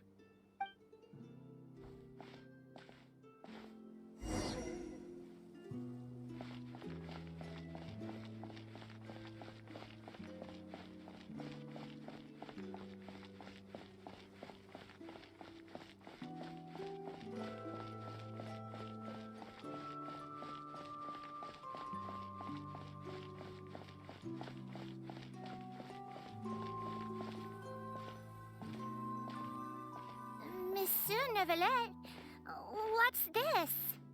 Medals of Peace, awarded to you and Vautrin. Thank you for your continued dedication in the past 5 years. You've taken one small step forward in helping Melusines gain the trust of humans. I think I'll pass. Hey, don't say that. We wouldn't have made it this far without you. It won't be long before Melusines begin living peacefully with the humans. Just the thought of it makes me happy. Don't keep your hopes up. We've barely scratched the surface. There's still a long way to go before that dream of yours comes true. You blockhead! Don't ruin the mood! Vautrin brings up a good point. The trust humans have placed in you is still very fragile. Any small incident could undermine the hard work you've put in. Please be on your guard for the next few days. Yes, sir. Okay, got it.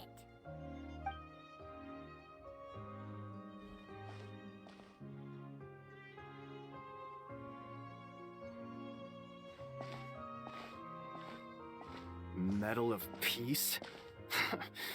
Peace isn't going to give us back what's rightfully ours. Are you sure we should do this? We're no match for Nervilette, even with all our powers combined. What if... Nah, not gonna happen. As long as he remains in his position, there's no chance he'd take us out personally. There are rules even he must comply with in the political sphere, unless he wants to become an enemy of Fontaine. So quit worrying and just go ahead with it. I've already planned out the murder. Once we lay the blame on the Melusines as the person who brought them to the court of Fontaine, Nervilette will be left with no excuse. I guess you're right. Ugh. If he just left things the way they were, it never would have come to this. But he's forced our hand. Time to teach him a lesson.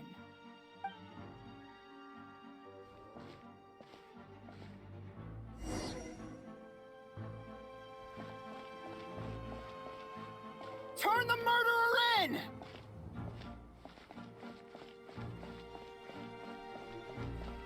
Melusines can't be trusted! That goes for Nervilette, too!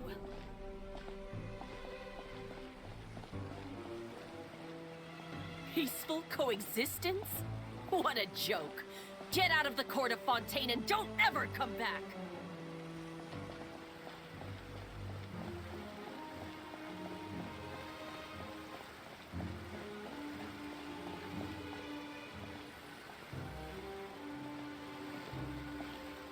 The results of the investigation are in, Captain Vautrin. Go on.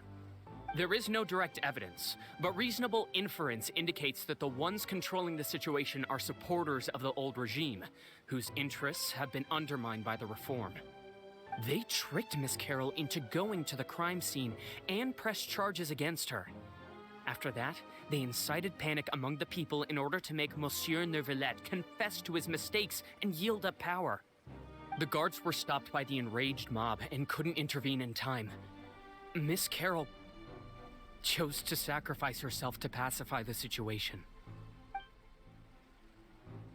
And she called me a blockhead. A little investigation would have cleared things up. Why didn't she wait until we'd established the truth? She didn't have to prove her innocence like that. The situation had rapidly escalated to a physical altercation between infuriated citizens and the guards. Miss Carroll might have thought there was no better plan. That is indeed something she'd do. Captain Vautrin, should I present these results to Monsieur Neuvillette right away? There's no need. Notify the guards to restrict public access to all information. Restrict access to... Wait, are you planning to... There's something I've never told Carol. I had a little sister named Ilaria who passed away when I was very young. She's just like Carol in every possible way.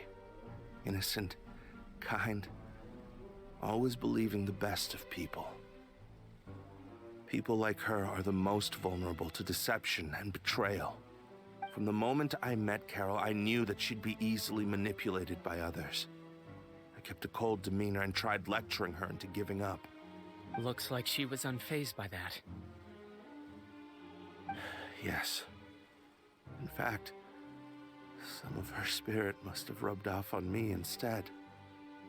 Because I too began working towards that pie-in-the-sky dream of hers. I should have known. Those cowards don't have the guts to confront Neuvillette. They even avoided causing trouble for me. They were after Carol all along. Can you understand how I feel? Right now, there's only one thought on my mind. Only through bloodshed can their debt be repaid. I understand, but I'm certain Monsieur Neuvillette wouldn't accept that as a solution. That's exactly why we need to keep this a secret. Give me the list of suspects. What happens after this has nothing to do with any of you. I will take responsibility for everything.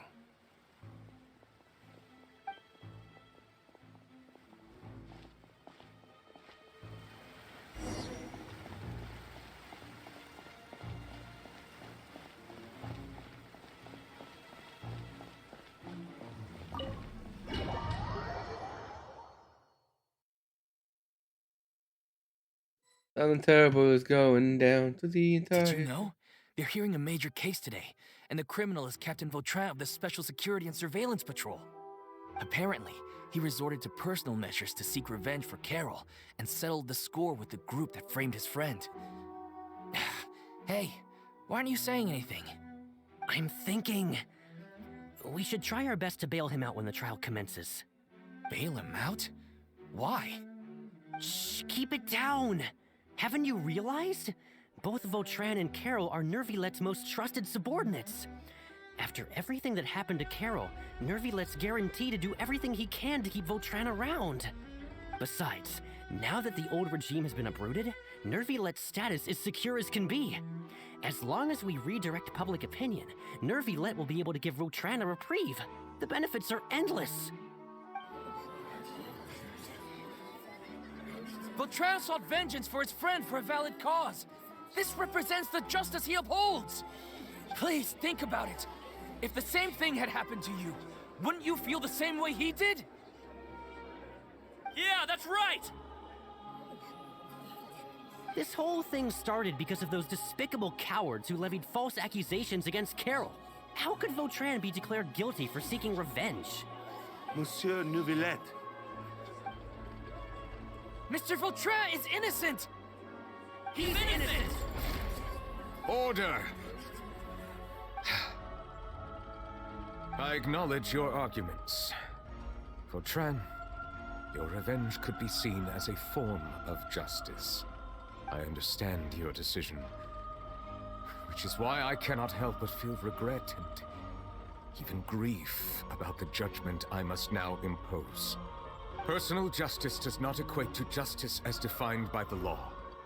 To execute your plan for revenge, you abused your authority and conducted informal executions.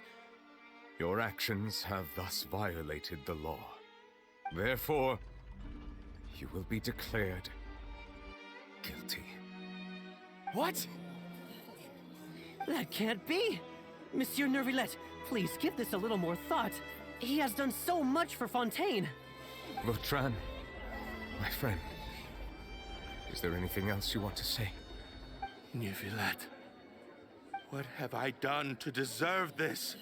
I've closely followed every one of your orders. Can't you see? Everyone in this room believes that I'm innocent. Why can't you just let me off?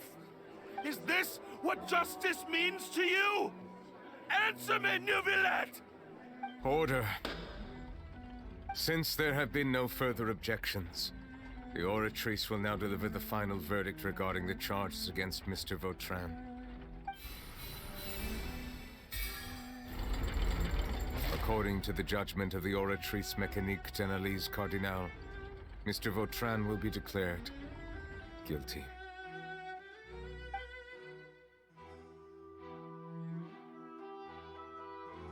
Goodbye, Monsieur Neuvillette.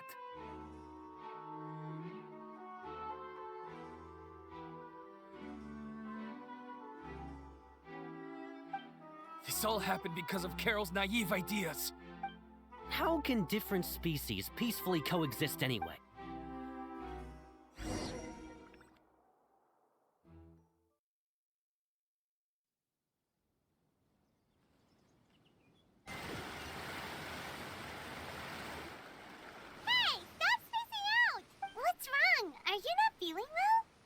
Apologies, it seems like my memories got the better of me. I tried my best to suppress the power of Hydro within myself, but it seems like it still caused the emotions within the Fountain of Lucine to boil over, due to my negligence. The overflow of emotions and memories must have affected you as well. Wow, the Hydro Dragon is more powerful than Paimon thought. Anyways, the last time we came here, the Traveler only heard voices from the Fountain of Lucine. No emotions boiling over or anything. It is as you said. This might be because I am different. It is not only the fountain. I can sense emotions from all waters in Fontaine. Rivers, lakes, and even the rain. That sounds awesome! But I rarely ever do anything like this. Emotions carried by water are always chaotic and disconnected. As an outsider, having my mind occupied with irrelevant memories isn't exactly a pleasant experience. Which ones?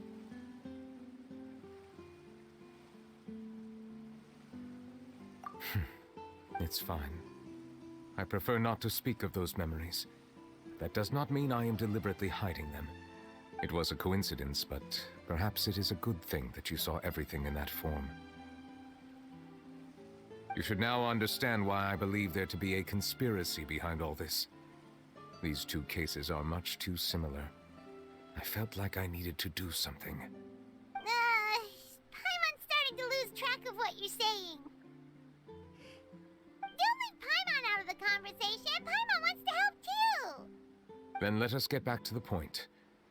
While I was investigating the fountain, I discovered something strange. I did not sense too much hatred towards me within its accumulated emotions. However, I did find some resentment directed towards Kiara. If I remember correctly, it seemed to be related to a smuggling case. I don't know what caused this to happen, but it seems like there won't be a shortcut to finding the organization that may be pulling the strings here. Oh! Didn't one of the documents? You've read about it. In that case, the resentment should have come from that incident.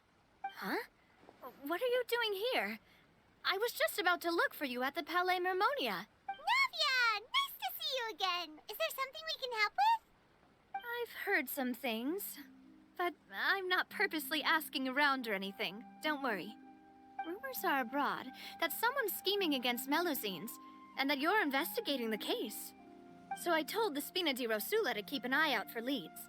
We've had unfamiliar faces showing themselves at the Fleuve Cendre lately. Maybe you'll find the suspects among them. Thank you. Where did you hear about all this? The Chief Justice out on investigation, accompanied by the Traveler from afar. No matter how you conceal your whereabouts, there will be countless eyes watching you. You talked to Kiara, but didn't ask her to keep things secret. People curious to know asked around for information, then it was only a matter of time before word of the threatening letter spread all across Fontaine. So that's what Charlotte meant. Indeed. I did not expect that this could be kept hidden for too long, but the rumors still spread faster than I imagined. You know, it could be because you attract more attention than you think. Anyway, any progress with the investigation? The suspects who threatened Kiara might have to do with a certain smuggling case, but it is still uncertain if there is in fact another party behind all this. We are planning to return to the Palais Mermonia to revisit some details and identify the senders of that threatening letter. All right, then I'll round up the Spina di Rosula and follow up on their progress. Wait for my word. Ta-ta! Neverlet, do you think there'll be any problems now that the word is out? I have already considered that possibility, and I do not think that there will be any. As a matter of fact, once the word gets out, no one would dare to harm Kiara in broad daylight. What is more important is how the case is perceived by the public. 400 years ago, they chose to side with the old regime and direct their resentment towards the Melusines. I hope the same won't happen again. Let us head back to the Palais. More reading.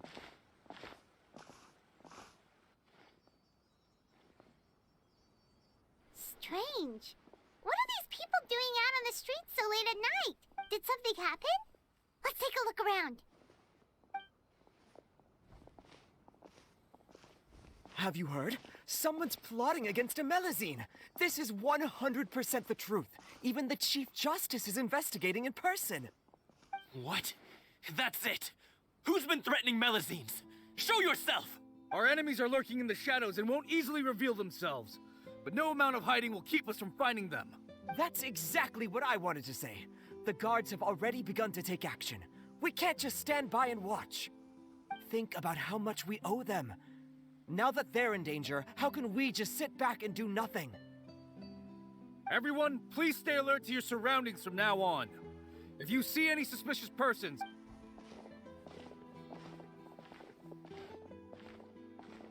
One of those things being guarded. You've been following me this whole time. Did something happen? We were informed that. Nope. We just finished our shifts and happened to be strolling by. Have you had dinner yet? Why don't we check out the new items at the dessert shop together? This isn't a good time to be out and about. Come on, don't act tough. I bet you're hungry too. All right, let's go back. You shouldn't ever skip meals, especially if you have another shift scheduled for later.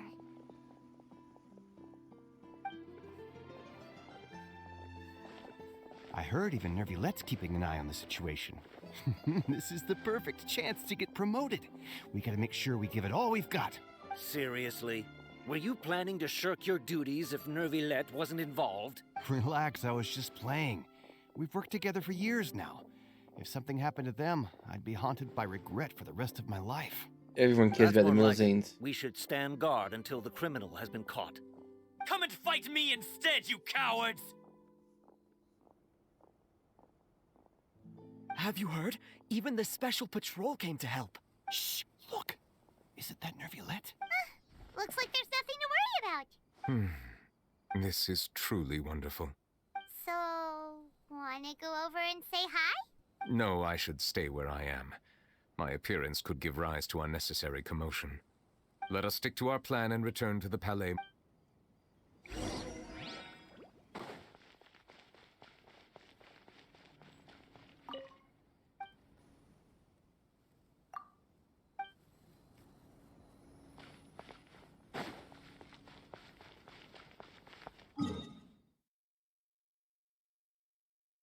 Just happy that everyone cares about the Palatines so much nowadays.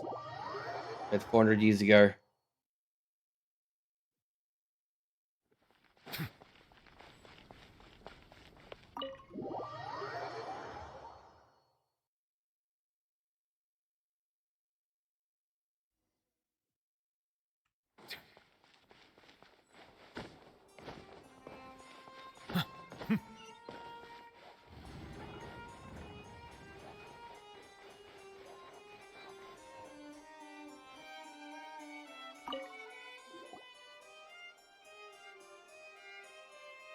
The smuggling case was solved by the joint forces of the guards and the Maréchaussée Phantom. This is the one. The list of involved suspects should be... Ah, found it. What does it say? The principal offenders Domenico, Inica, Yuna, and others have been caught. They have been sent to the fortress of Meropide following trial. Those with close connections or mutual interests with the offenders but who did not participate in the case will not stand trial. Among them, surveillance of Essin has ceased on account of his good behavior.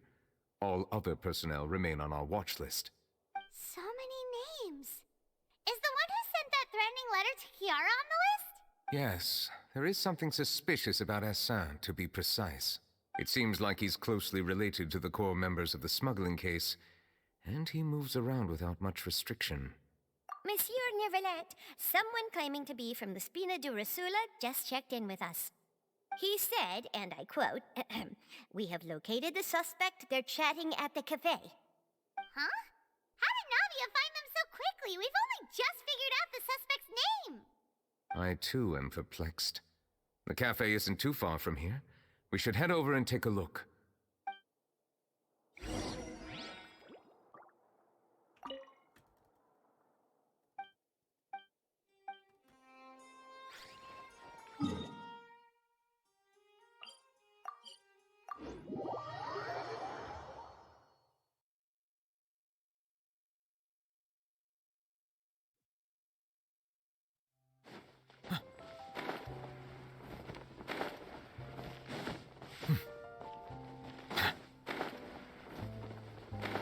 Everything takes place at this cafe.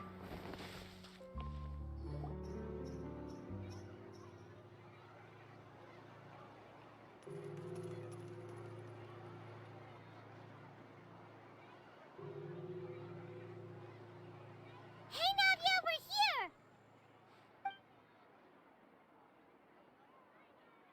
Whoa. Check out all these people. Hey there, are you Navia's friends too? These are the people who have had recent dealings at the Maréchaussée Phantom. They're usually hidden in the Fleuve Cendre, but I sent for someone to invite them over. Invite them over? Exactly. Now, I heard there's great coffee here, and so I asked them if they'd like to come and have some. Yeah, it's our pleasure to be guests of the Spina di Rosula. I've wanted to have a meetup like this for ages. They're terrified. Something feels off. But, oh well. Let's get back to business. Is there anyone called Essin here? Yes, that's me. You're Essin? Yes, monsieur Nervilette. Did you write that threatening letter to Kiara? I did, but I was just following orders. Orders from whom? Domenico. He was my boss. I couldn't disobey his orders. Domenico? Where is he now? The fortress of Meropide. Well, I'm afraid even the Spina would have trouble looking into that place. Looks like you'll have to make the trip yourselves. This was as much as I could do. You've done more than enough. I am extremely grateful for your help. Leave the formalities for later. You should find Domenico first. If he really is the one setting up the conspiracy, it'd be best if he's exposed as soon as possible. All right then, let's head to the fortress right now.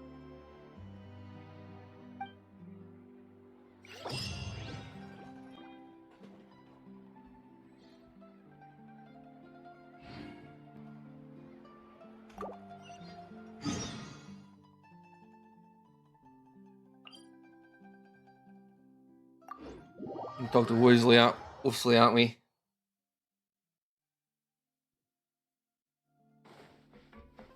Risley.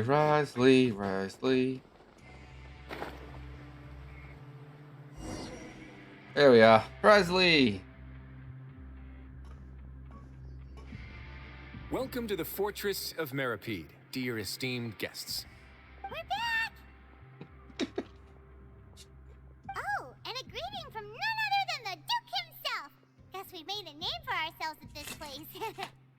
This isn't anything new. I figured you had important matters to discuss when the two of you, not to mention the Chief Justice, showed up. Let's assume we've gone through the pleasantries and cut right to the chase.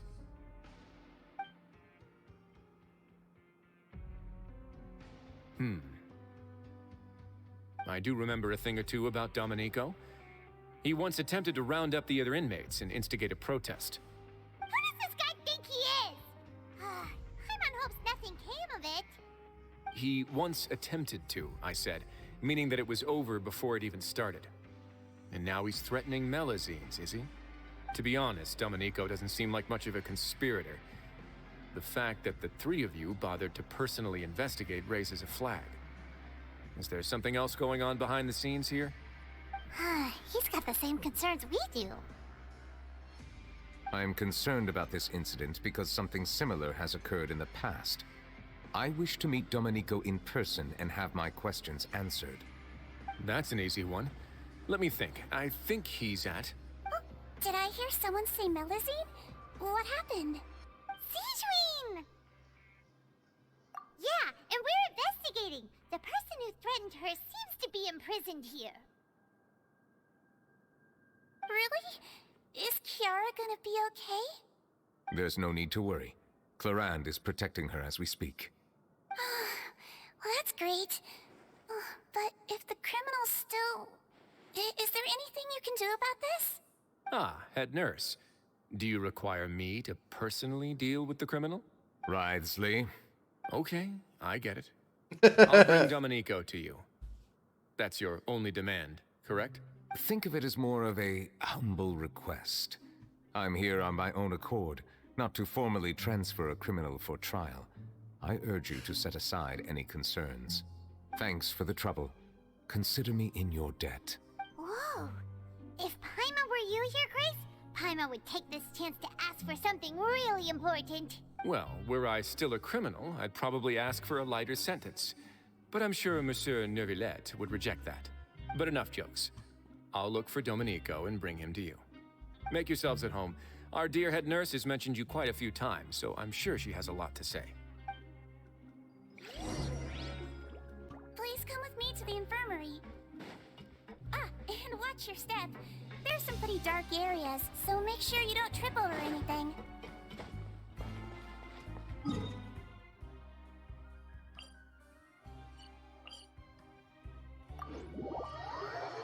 This place is still horrible to navigate.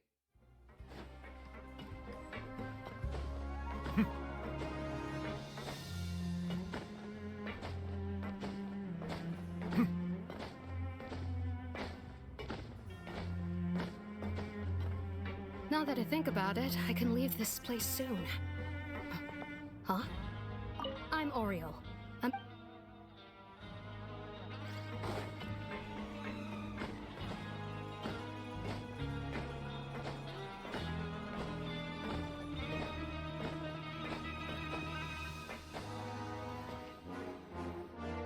Please rest here for a moment. Oh, and would anyone like anything to drink? Paimon's not that thirsty, but thanks anyway. Thirst is a warning sign that you're dehydrated, which means you have to drink up even before that. I'll bring you some tea. I'm sure you'll have a lot to talk about. Typical Siegeween. Concerned about everyone's health as always. Why aren't you two saying anything? You noticed them too. The badges they wore on their chests looked quite familiar. Familiar? Paimon didn't even realize they were wearing them. But if both of you say so, let's go ask them about it. That's not a bad idea.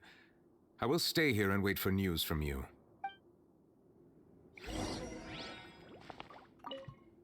I place great trust in Wriothesley, so I rarely visit the fortress of Meripede. However, exceptional circumstances call for a...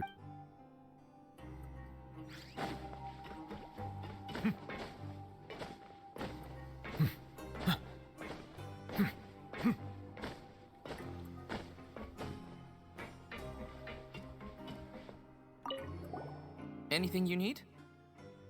Oh, this? Are you interested in joining the Mutual Aid Network? What's that? We have a very long history, going back as far as 400 years ago. We have never had many members throughout our history, nor do we have much of a reputation, but everyone treats each other like family. Helping each other is our purpose. At the same time, we seek to maintain just dealings as much as possible. Sounds like a pretty neat organization. All we want is to defend ourselves. None of us have ever committed serious crimes, and we're not especially powerful either. We're at a natural disadvantage here in the fortress. But people won't give us a hard time if we stick together.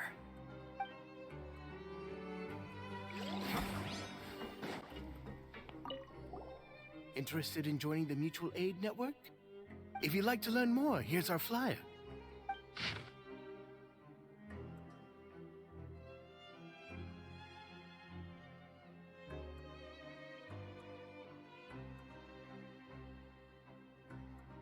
Our slogan may have evolved over the centuries, but our goal has remained unchanged.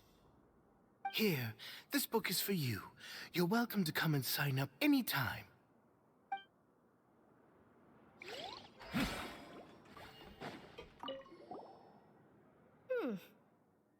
You two look kind of familiar. It's the symbol of the Mutual Aid Network designed by our first president. From what I've heard, it's based on something called a Medal of Peace. I've never seen one of those medals for myself, though. The first president of our network was an amazing person. Powerful as he was, he never used his strength against anyone. He encouraged the weaker criminals to stick together and look out for each other. All of us have a lot of respect for him. We should have gathered enough information. Let's head back and talk to Neuvillette.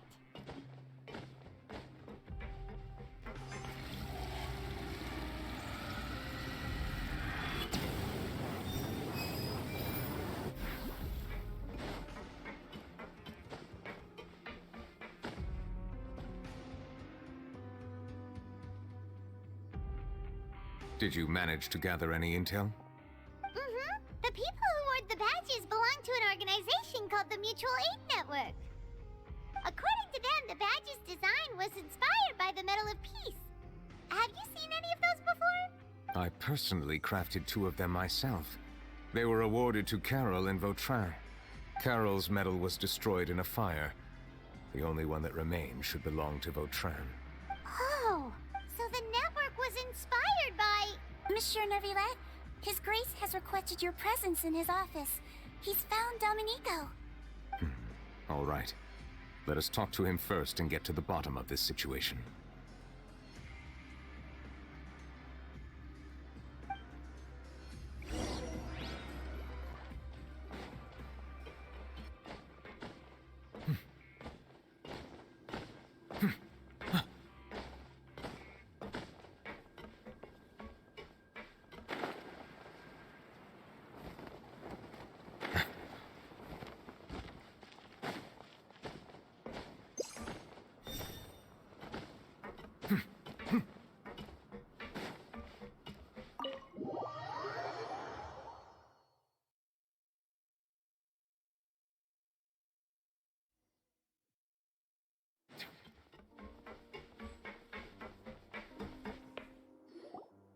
Allow me to introduce this fine gentleman, Domenico.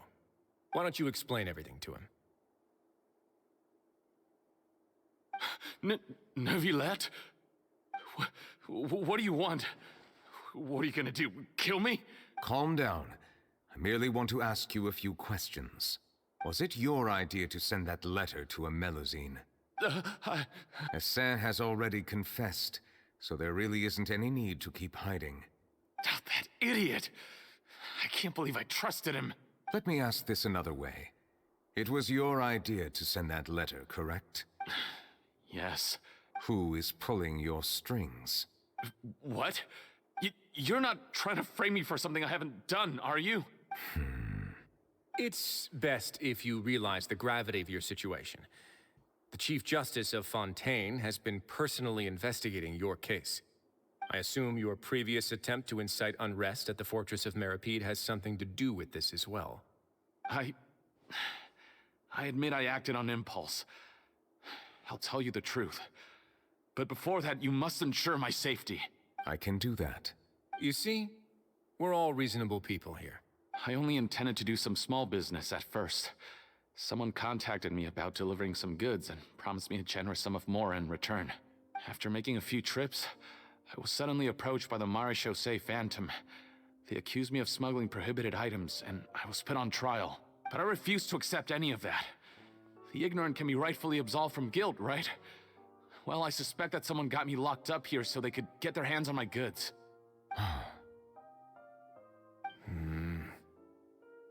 And then you decided to take revenge on the Melazines?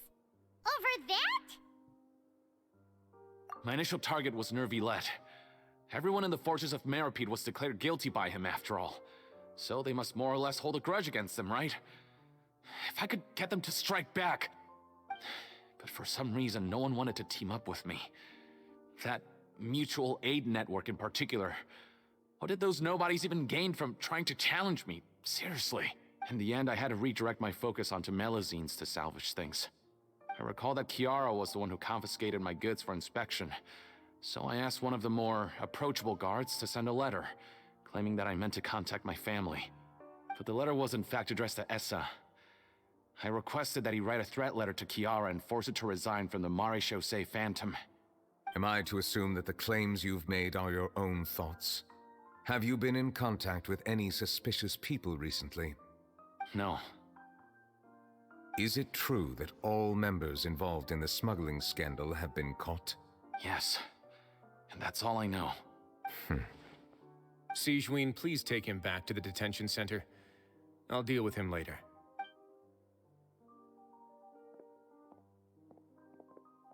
So, Monsieur Nervilette, you were concerned that there might be a shadowy faction looking to capitalize on the delicate situation with the Melazines to stir up greater chaos? Yes.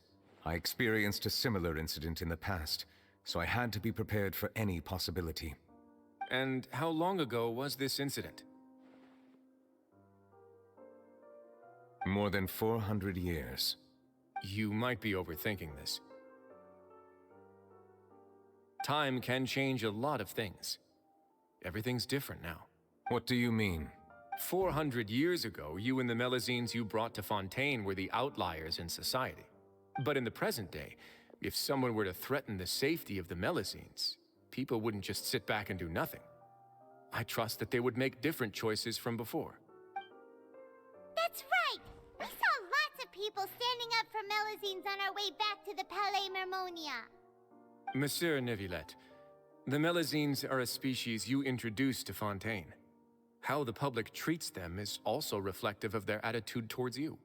When people refused to place their trust in Melazines, it was because they were still on the fence about you, their unfamiliar Chief Justice. For almost 500 years, you've conducted every trial with impartiality. You made the right judgment each time, regardless of whatever nonsense went on. People no longer have any reservations about you and even consider you a symbol of the law. Right now, your every decision will impact all of Fontaine. In other words, you've gradually transformed the whole nation. Paimon gets it now. No wonder no one wanted to join forces with Domenico. I am undeserving of such high compliments. From my perspective, I have simply been fulfilling my duties. It isn't anything special or worthy of praise. I'm simply fulfilling the promises I've made and searching for answers through my judgments. It is unnecessary to hold me in such high regard. The complexity of human emotions and willpower far exceed those of mine. As a matter of fact, I believe that you are the ones who deserve my respect. There's no need to be so modest. The current state of affairs says it all. You're no longer that outsider you were before. Even if you wish to investigate something on your own, many would take the initiative to lend you a hand. I must say that you've made a fair point. Thank you for clearing my doubts. Now that the case has been settled, I should get going. Huh? You're leaving? And so soon, too? Why not stay for a cup of tea? Thank you for the offer, but I know how this place works all too well. While some are here to redeem themselves, there will inevitably be those who harbor resentment towards me. The less time I spend here, the better. My presence could very well result in an unwanted disturbance. In that case, I'll have to insist. I still have 2 more things to say. Please, go ahead. The first is about the guard who helped Domenico send that letter. Ah, I know of what you speak. The guard was indeed deployed from the Palais Memornia's staff. However, as I mentioned earlier, I visited today on personal business. Therefore, I leave that matter in your hands. Well, that makes things a lot easier. Hey now, don't let your imagination run wild. Those from up there have a tendency to sympathize with others. However, down here, such thoughts will put you at high risk. I'll have a chat with the guard and remind him to take precautions in the future. I see no issues with that. Great! That's one thing out of the way. What's the other thing you wanted to say? The other thing was born from my own sense of curiosity. Now, I've heard that you investigated the mutual aid network. Is that right? Yep. Neverlet thought their badges looked familiar. I noticed the small gang as well when I first took over the fortress of Meripede. They were not great in number, but every member always made sure to stand up for what was right. I've looked into their founder, Vautrin, who once stood trial and was sentenced to imprisonment in the fortress. According to existing documentation, Vautrin remained disciplined throughout his imprisonment. He had never once engaged in physical or verbal aggression. In other words, how he presented himself in prison was very different from his behavior in court. What? During his trial, I could sense that his feelings were complicated. He appeared to be full of resentment, and I believe he had every right to feel that way. Perhaps he had been putting on an act. An act? Neuvillette and Vautrin had a close relationship as superior and subordinate. Vautrin must have known that the Chief Justice would make an impartial judgment.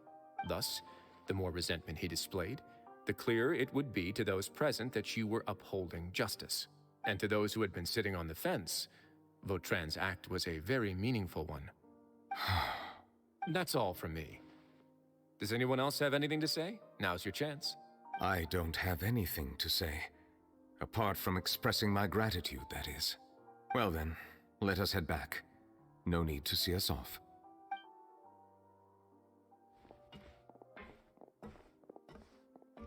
Please, take care. And don't come back.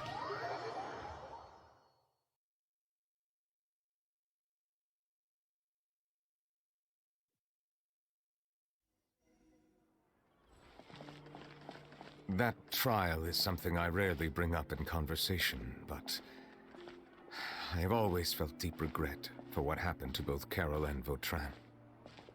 The words he spoke in court often replay in my mind, as if urging me on to do something. But Risley said he never resented you, right? Isn't that a good thing? I believe I now understand what he wanted to tell me. I feel conflicted about those words. How should I describe it? Surprise, relief, fear, and regret. But this blend of emotions has led me to finally understand some things. I would like to hear your thoughts, too. What do you think of me? Paimon agrees with everything Risley said. As Chief Justice, every single one of your trials makes an impact on Fontaine. What do you think, Traveler? Hey, any comments? What I really think is, every trial you've ever judged has left its impression on you. And that's what makes you who you are today. As Hydro Dragon Sovereign, Neuvillette still thinks himself as an outsider due to his identity. So much time has passed since then, that lines between him and humans have long since blurred. That is indeed a reasonable assumption. As I said, I find it difficult to express my emotions because I cannot fully understand myself, but I trust your judgment. Since some time ago, I have begun to notice the changes that have occurred upon my person. These changes were not due to any specific occurrence, but emerged as a result of time itself. I will try to contemplate this further. Thank you both. Oh, there's a whole budget for this. Raining! Oh no, Paimon forgot to bring an umbrella! Come on, let's hurry before it rains harder!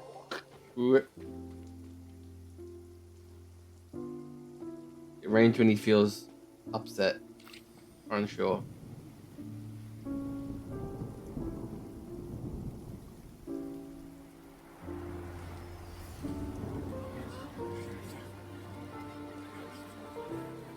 It's raining again? I've had enough of this weather. There go my travel plans. Did you read the news this morning? Quick, put away everything on the clothesline. When is this rain going to stop?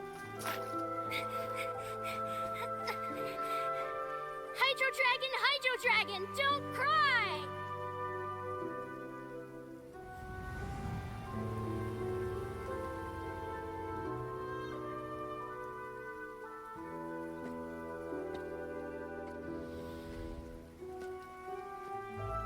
They're planning to reanimate the monster. We have to report this to the Chief Justice.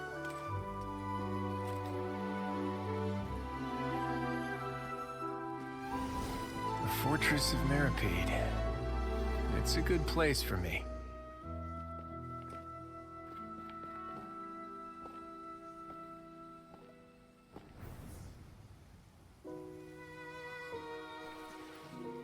He's always been there. He owes me so many answers. Nervillette? You could say he's the real symbol of Fontaine's justice. Watch him closely. He could be trouble.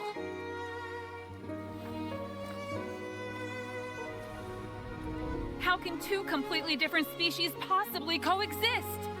Who's been threatening Melusines? Show yourself!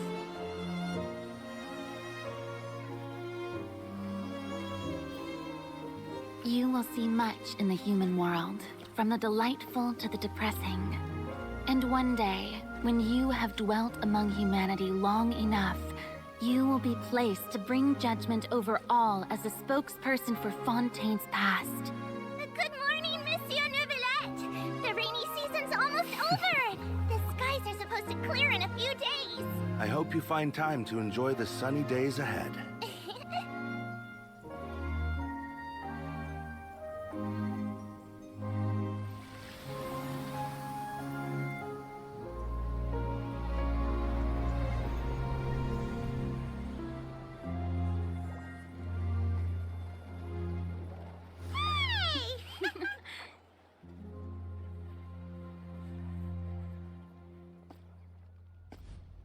First time he smiled. All that for a single smile.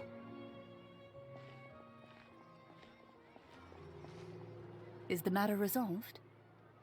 Yep, we found the person who sent that threatening letter. Risley said he'd keep a close eye on him, so the Melusines should be safe now. Oh, that's wonderful. Sorry for dragging you all into this. There's no need to apologize. Yeah, you didn't drag us in. We got involved of our own accord. By the way, where's Kiara? At the Palais Marmonia, more than 50 people offered to protect her. Some even hid within the bushes to look out for danger. I was worried that the excess of protection would make her feel uneasy, so I asked her to stay inside the Palais. It's very safe in there. What a relief! Well, now it looks like the dust has finally settled. To celebrate this joyous occasion, Monsieur Neuvillette, would you be interested in an exclusive interview? That's not how you celebrate! I will consider it. Really? Of course. My schedule is full for the following weeks, but I should be available next month. Come up with questions during the intervening days, and I will answer them to the best of my ability. Yes! Thank you so much, Monsieur! You just shot a Now, brick. if you'll excuse me, I must head back to the Palais and issue a communique to publicize our investigation results. I hope it will assuage the concerns of all. Oh, an exclusive interview. Am I dreaming? What should I ask him? Don't let anything hold you back. Make the most of this opportunity and ask away. I agree. He'll decline any question he can't answer anyway, so you might as well give all of them a shot.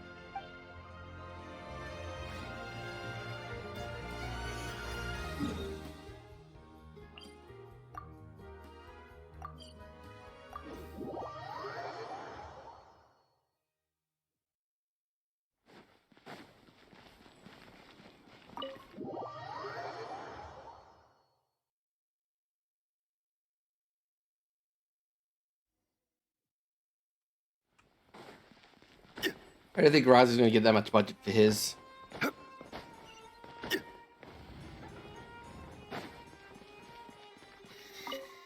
And she's asleep.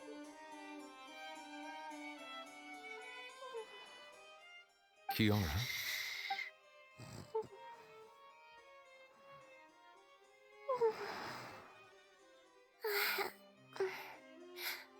Monsieur Neuvillette? Sorry, I accidentally fell asleep. It's quite all right. I'm here to tell you that we have caught the sender of that threatening letter. You're safe now. Thank you, Monsieur. And thank you too, Traveler and Big Sis Paimon. Everyone's been so nice to me, so I've always felt really safe. Do you remember Domenico? He was the sender of that letter. Let me think. I can't remember. My memory isn't that good, so I easily forget things. By the way, I saw Carol in my dreams just now. Where's she gone, by the way? I haven't seen her in a long time. In my dream, she looked really happy. She held my hand and said, "Kiara, our dreams have finally come true." I can't remember what our dreams were anymore, and I don't know why. But I felt really happy too. I can sense your joy. It is indeed a delightful moment. Monsieur Neuvillette, are you happy too? Oh, I almost forgot! Am I allowed to go out now? I promised to model for Alov. Of course. Off you go. See you next time, Monsieur, Traveler, and Big Sis Paimon. See you next time.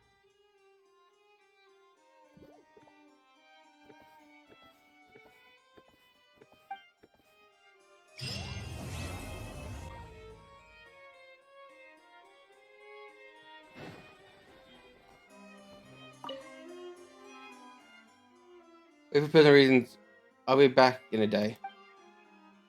Personal reasons? I'm in my teacher has finally come to off your senses. I've told you once, I've told you 1,000 times. You should follow my example and go out more often. You need to get to know people better. It's Farina. Even if something unfortunate happens, you still run into a lot of unique characters along the way. What do you think? Your world isn't too bad now, is it?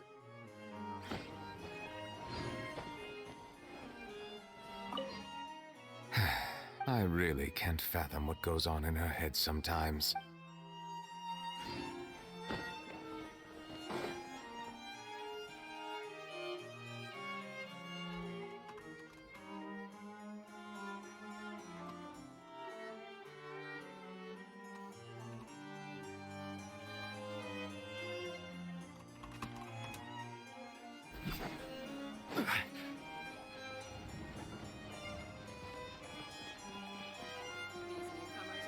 Okay.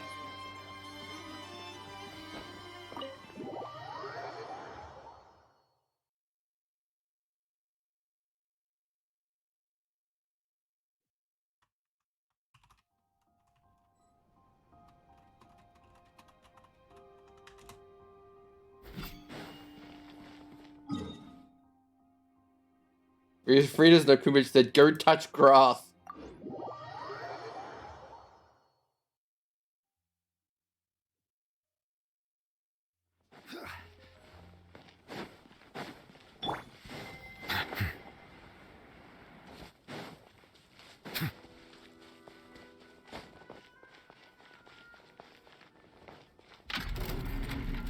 Silence! I will have order. Shine down! Grow, grow, grow! Be sanctified. That.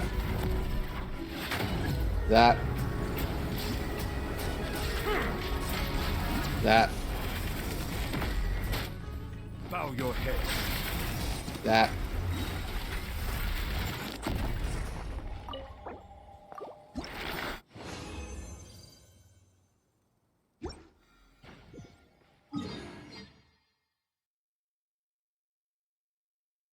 It's like, go touch grass.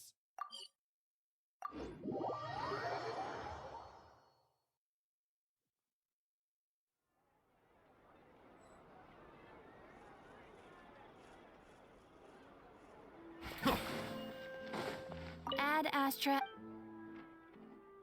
Thank you for Ad Astra.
This realm is...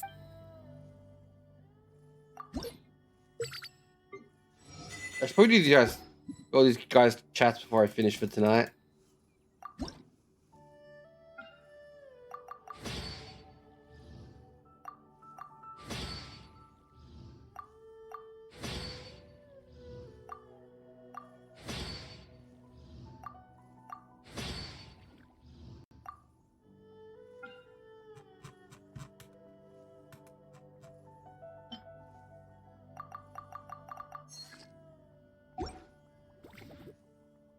If you ever... I'll talk to these characters and then swap them out.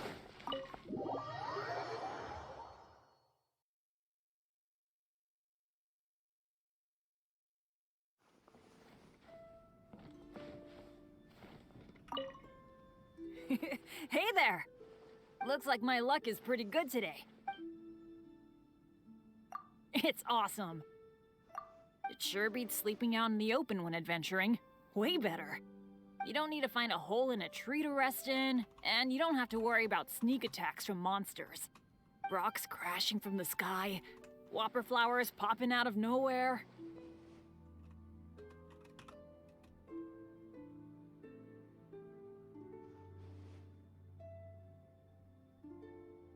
Really? Awesome!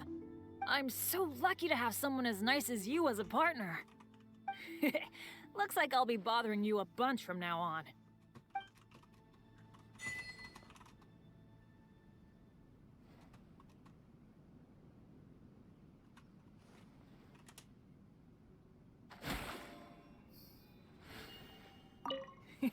Looks like my luck is... Oh, sure. Let me tell you. A few days ago, I found an oddly colored berry during an adventure. It was really sweet, but... Oh, diarrhea is nothing. I'm used to that. Jesus Christ, First, dude. There were a lot of colored lights, but then it felt like a lot of little people were dancing in my head. I recovered quickly enough, but I regret not putting some in my bag. I wanted to warn everyone to avoid eating that type of berry.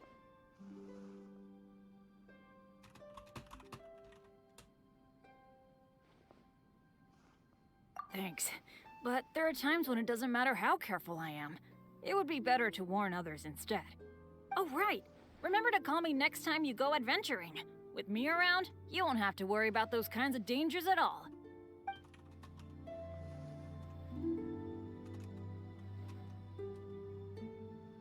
Fucking bet it got the rundown had a fucking drug trip. Looks like my luck. For us adventurers, what we want to do is adventure, naturally. To get the treasure at the end of the journey, or to take the first steps into the unknown. No, wait. What I want to say is that I want to become your helping hand. Look, I might not have any physical talents, but I don't fear pain, and can adapt to long battles. I get injured a lot from accidents, so I'm really skilled at bandaging wounds. I am aware of all this. Right. We've been traveling together for a while, haven't we? I've actually thought about this many times. Of course, I'll keep to my mission, but I've got other personal interests outside of that too. I want to become someone you can trust and depend on. A companion through thick and thin, good times and bad. This time, I want to become your strength.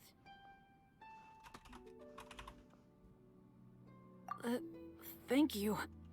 Oh, what's wrong with me? This is supposed to be a happy occasion. Thank you.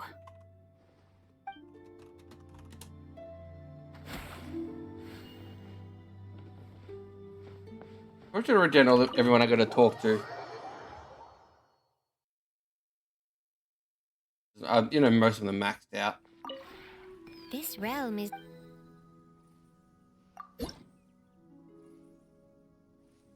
Everyone but Yomiya and Kirara. Yomiya, Kirara, and Kat. If you ever... I mean, the lawyer.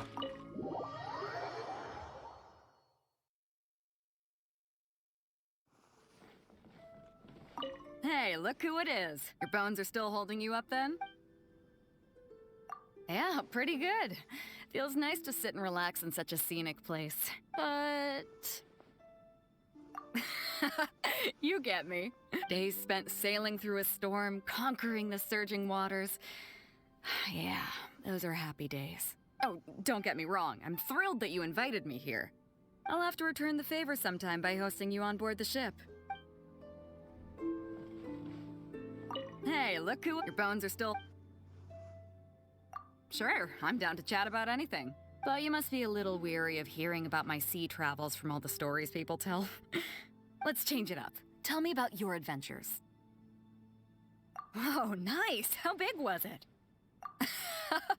So, I fought a sea dragon, and you fought a sky dragon. If we went adventuring together... And a grass dragon. Invincible. And a geo dragon. And every dragon. This is a great chat. Hey, look who... Your bones are still holding you... What do you think? I want to take you out to sea on an adventure, of course. I can teach you how to steer a ship if you're interested. You know, no two waves are ever the same. If you're free, it'd be a shame to not take the opportunity to show you around the seas. Sure thing, just say the word. Oh, and if you've got any unfinished business, best take care of that first, then call me when you're done. One voyage takes about 1.5 years, but that's just a rough estimate. So you should tie up any loose ends before we set sail. Anyway, let me know when you're done prepping, and we'll pick a date to set off. The thought of you and I conquering the seas together. I can't wait. Okay, next. Oh. The troll. Well, hello. If there's anything weighing on your mind, you can always talk to me. I'm always happy to listen to other people's problems. Marrying means your light novels. Thank you for your concern, dear. But believe me, I am quite comfortable wherever I go. So, this must be an Adepti abode. Though it's a bit different from what I had imagined, it's still most fascinating. At first glance, the act of containing this vast space inside a tiny little teapot seems strikingly similar to the art of constructing a space from the imagination. But as it turns out, they work on fundamentally different principles. As Guji of the Grand Narukami Shrine, it is my duty to seek out and master all forms of knowledge and power. Only then am I capable of handling whatever phenomena come our way. Besides, if I can get the hang of this teapot trick, I'll be able to bring an unlimited supply of sake and snacks with me wherever I go. Ah, so that's the reason of your research.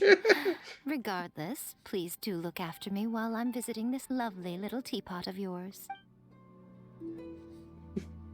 Oh, if there's anything Need someone to talk to, hmm? Well, as luck would have it, I happen to be in a good mood today. How about I tell you a story from long ago, hmm? Long, long ago, there was a little child who suddenly turned up at the shrine one day. In her arms, she was carrying a little fox on the brink of death. She knelt before Kitsune Saigu and begged her to save her friend. The child said the fox had started appearing frequently in the village ever since she had fed it some fried tofu. But it wasn't long before misfortune struck. Now that the fox had let down its guard, a vicious dog from the village seized the chance to attack, delivering a near-fatal bite. Heartbroken and riddled with guilt, the child decided to bring the injured fox to the shrine for help. Kitsune Saigu granted her request and agreed to nurse the little fox back to health. Worried that the little girl would be lonely without her companion, Kitsune Saigu decided to ask another member of her kin to keep the little girl company for a few days. I was the one she asked. Well, obviously, being the fabulously beautiful fox that I am, it wasn't long before the little girl was talking about crazy Raiden? about me. Not only would she buy me all sorts of tasty treats to eat, she would pamper me day in and day out. She always wanted me by her side, even when she was sleeping. After 2 days, the little fox had recovered, and I accompanied the girl back to the shrine. Upon our arrival, Kitsune Saigu asked the girl which fox was her favorite, the one she had made friends with originally, or the new one. She hesitantly looked back and forth between me and her old fox friend. But when her own fox trotted up and whimpered to her, she finally set me down. The fox you gave me is very beautiful, Miss Shrine Maiden, but I still love my old friend the most. Finally, the child offered some fried tofu to thank me for accompanying her, then left with her little fox friend. Wait a moment, child. You're not planning to just leave it at that, are you? Come on, I've told you my story. Now it's your turn. Shouldn't you offer me something in exchange? Now you're talking. All right, I'll wait for you here. Make it quick, though. I can tell you some other stories when you return. Oh, if there's anything... Not the answer you were expecting to hear, hmm? Oh, the look of stunned surprise on your face. I think it might be my favorite. No, actually I wasn't. Or, to put it another way, seeing your reaction was exactly what I wanted to do. Observing humans' reactions and reading about their lives are what interest me most in this world. In principle, I should remain an outside observer. But you are far too much fun for that. I can't help but tease you from time to time. But if you like it as an observer, your story is one that has captivated me. I really do have high hopes for you.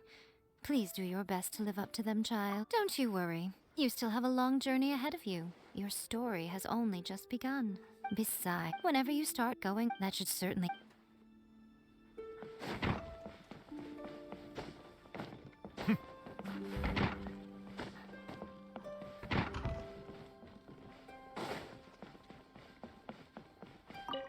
Hello there. There was a familiar scent upon the wind. I'm very happy to have some place to settle down for a time. When I'm by myself, I often look outside just to appreciate the scenery. With no one around, one's heart will naturally calm. Tomorrow is uncertain, but at least I'll always have the stability of the present. A pity that I can't reside here for long, for my blade will dull.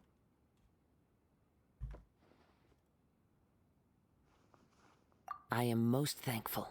Each year yields scorching summers and frigid winters. The hottest and coldest days, but the weather here is always comfortable. It is truly a blessing to leisurely pass one's... Hello there. There was a familiar... All right. The rainy season recently set itself upon us. Any topics pertaining to rain? If the rain is heavy, I'll usually seek shelter. Caves are my primary choice, but if there's a wild animal inside, you must first contest it. My second choice is an abandoned temple, but there are usually drafts and the omnipresent scent of mold. If there are no other options, I'll shelter under a tree. But I don't dare do this in a thunderstorm, too dangerous. As a last resort, I'll try my luck on houses with their lights on. Of course, I'll give up if I'm unlucky.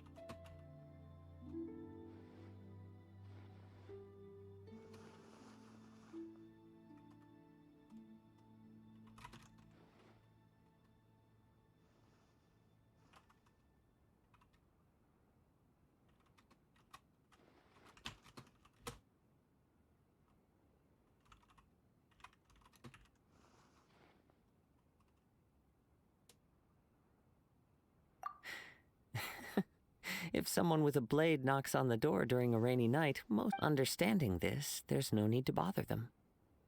Besides, the world is vast. No need for worry. Turn your gaze skyward on a clear night. Hello there. There was a familiar...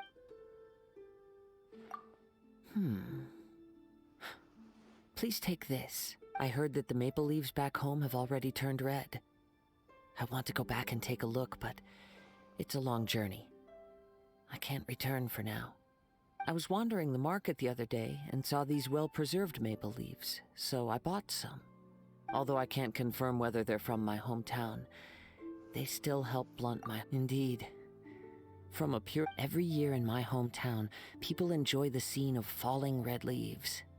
The maple leaves are a crimson sunset and fall like scarlet rain. A thick layer of fallen leaves on the ground. I should have taken the initiative to invite you. Thank you. Then take this when the maple leaf...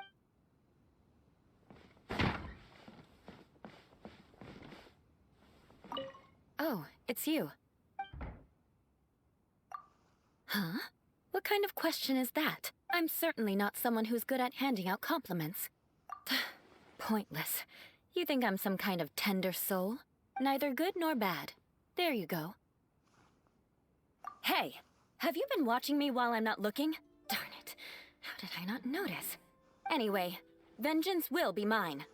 Yeah, of course, vengeance. Oh, it's you. Huh. Didn't think you were the type to get bored. Sure, speak. Let me think. Not long ago, I took on an assignment to clear out some nearby treasure hoarders. On my way back, I rescued a Springvale hunter who was being attacked by a monster. I didn't expect him to send meat and wine the next day. Daring to send things despite knowing that I'm the heir to the sinners of Mondstadt. I'll remember this insult. Not just that. The meat was so good that I ate too much and got a stomachache, so I couldn't properly enjoy the wine. We're of the same mind. Just this simple chat with you has made me feel a lot better. Thanks.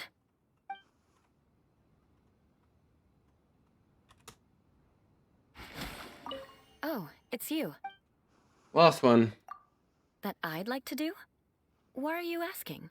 What a weird statement. If that's the case, then let me teach you how to dance. Specifically, the dance of sacrifice. I told you, I've incorporated dance into my swordplay. If you want to learn my sword techniques, you'll need to learn to dance first. Actually, dance is also my favorite artistic pastime. It's time for you to learn. Practice your basic dance steps first. Then, such avarice. I ought to reserve the darkest and most grievous of vengeance for you. But thinking about it, since we're already this far, then I'll turn a blind eye to any new grievance. After all, my vengeance for you runs deep. It has long been inextricable.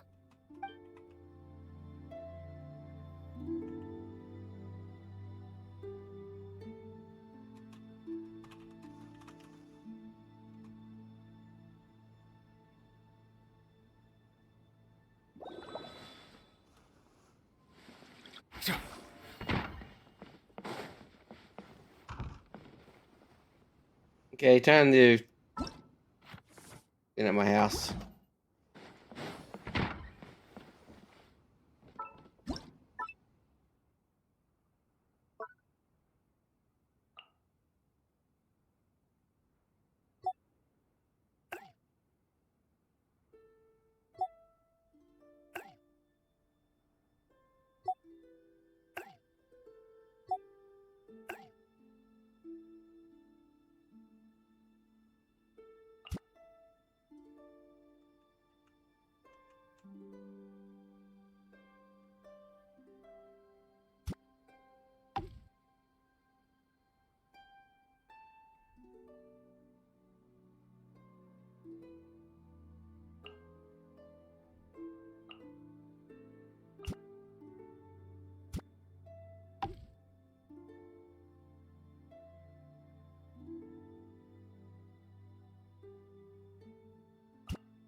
Thank you everyone so much for coming. I'll be got there and rest for tonight. Got early work, so I gotta get ready for early work. Thank you all for being here. Try not to cause too much trouble for people. That's my job.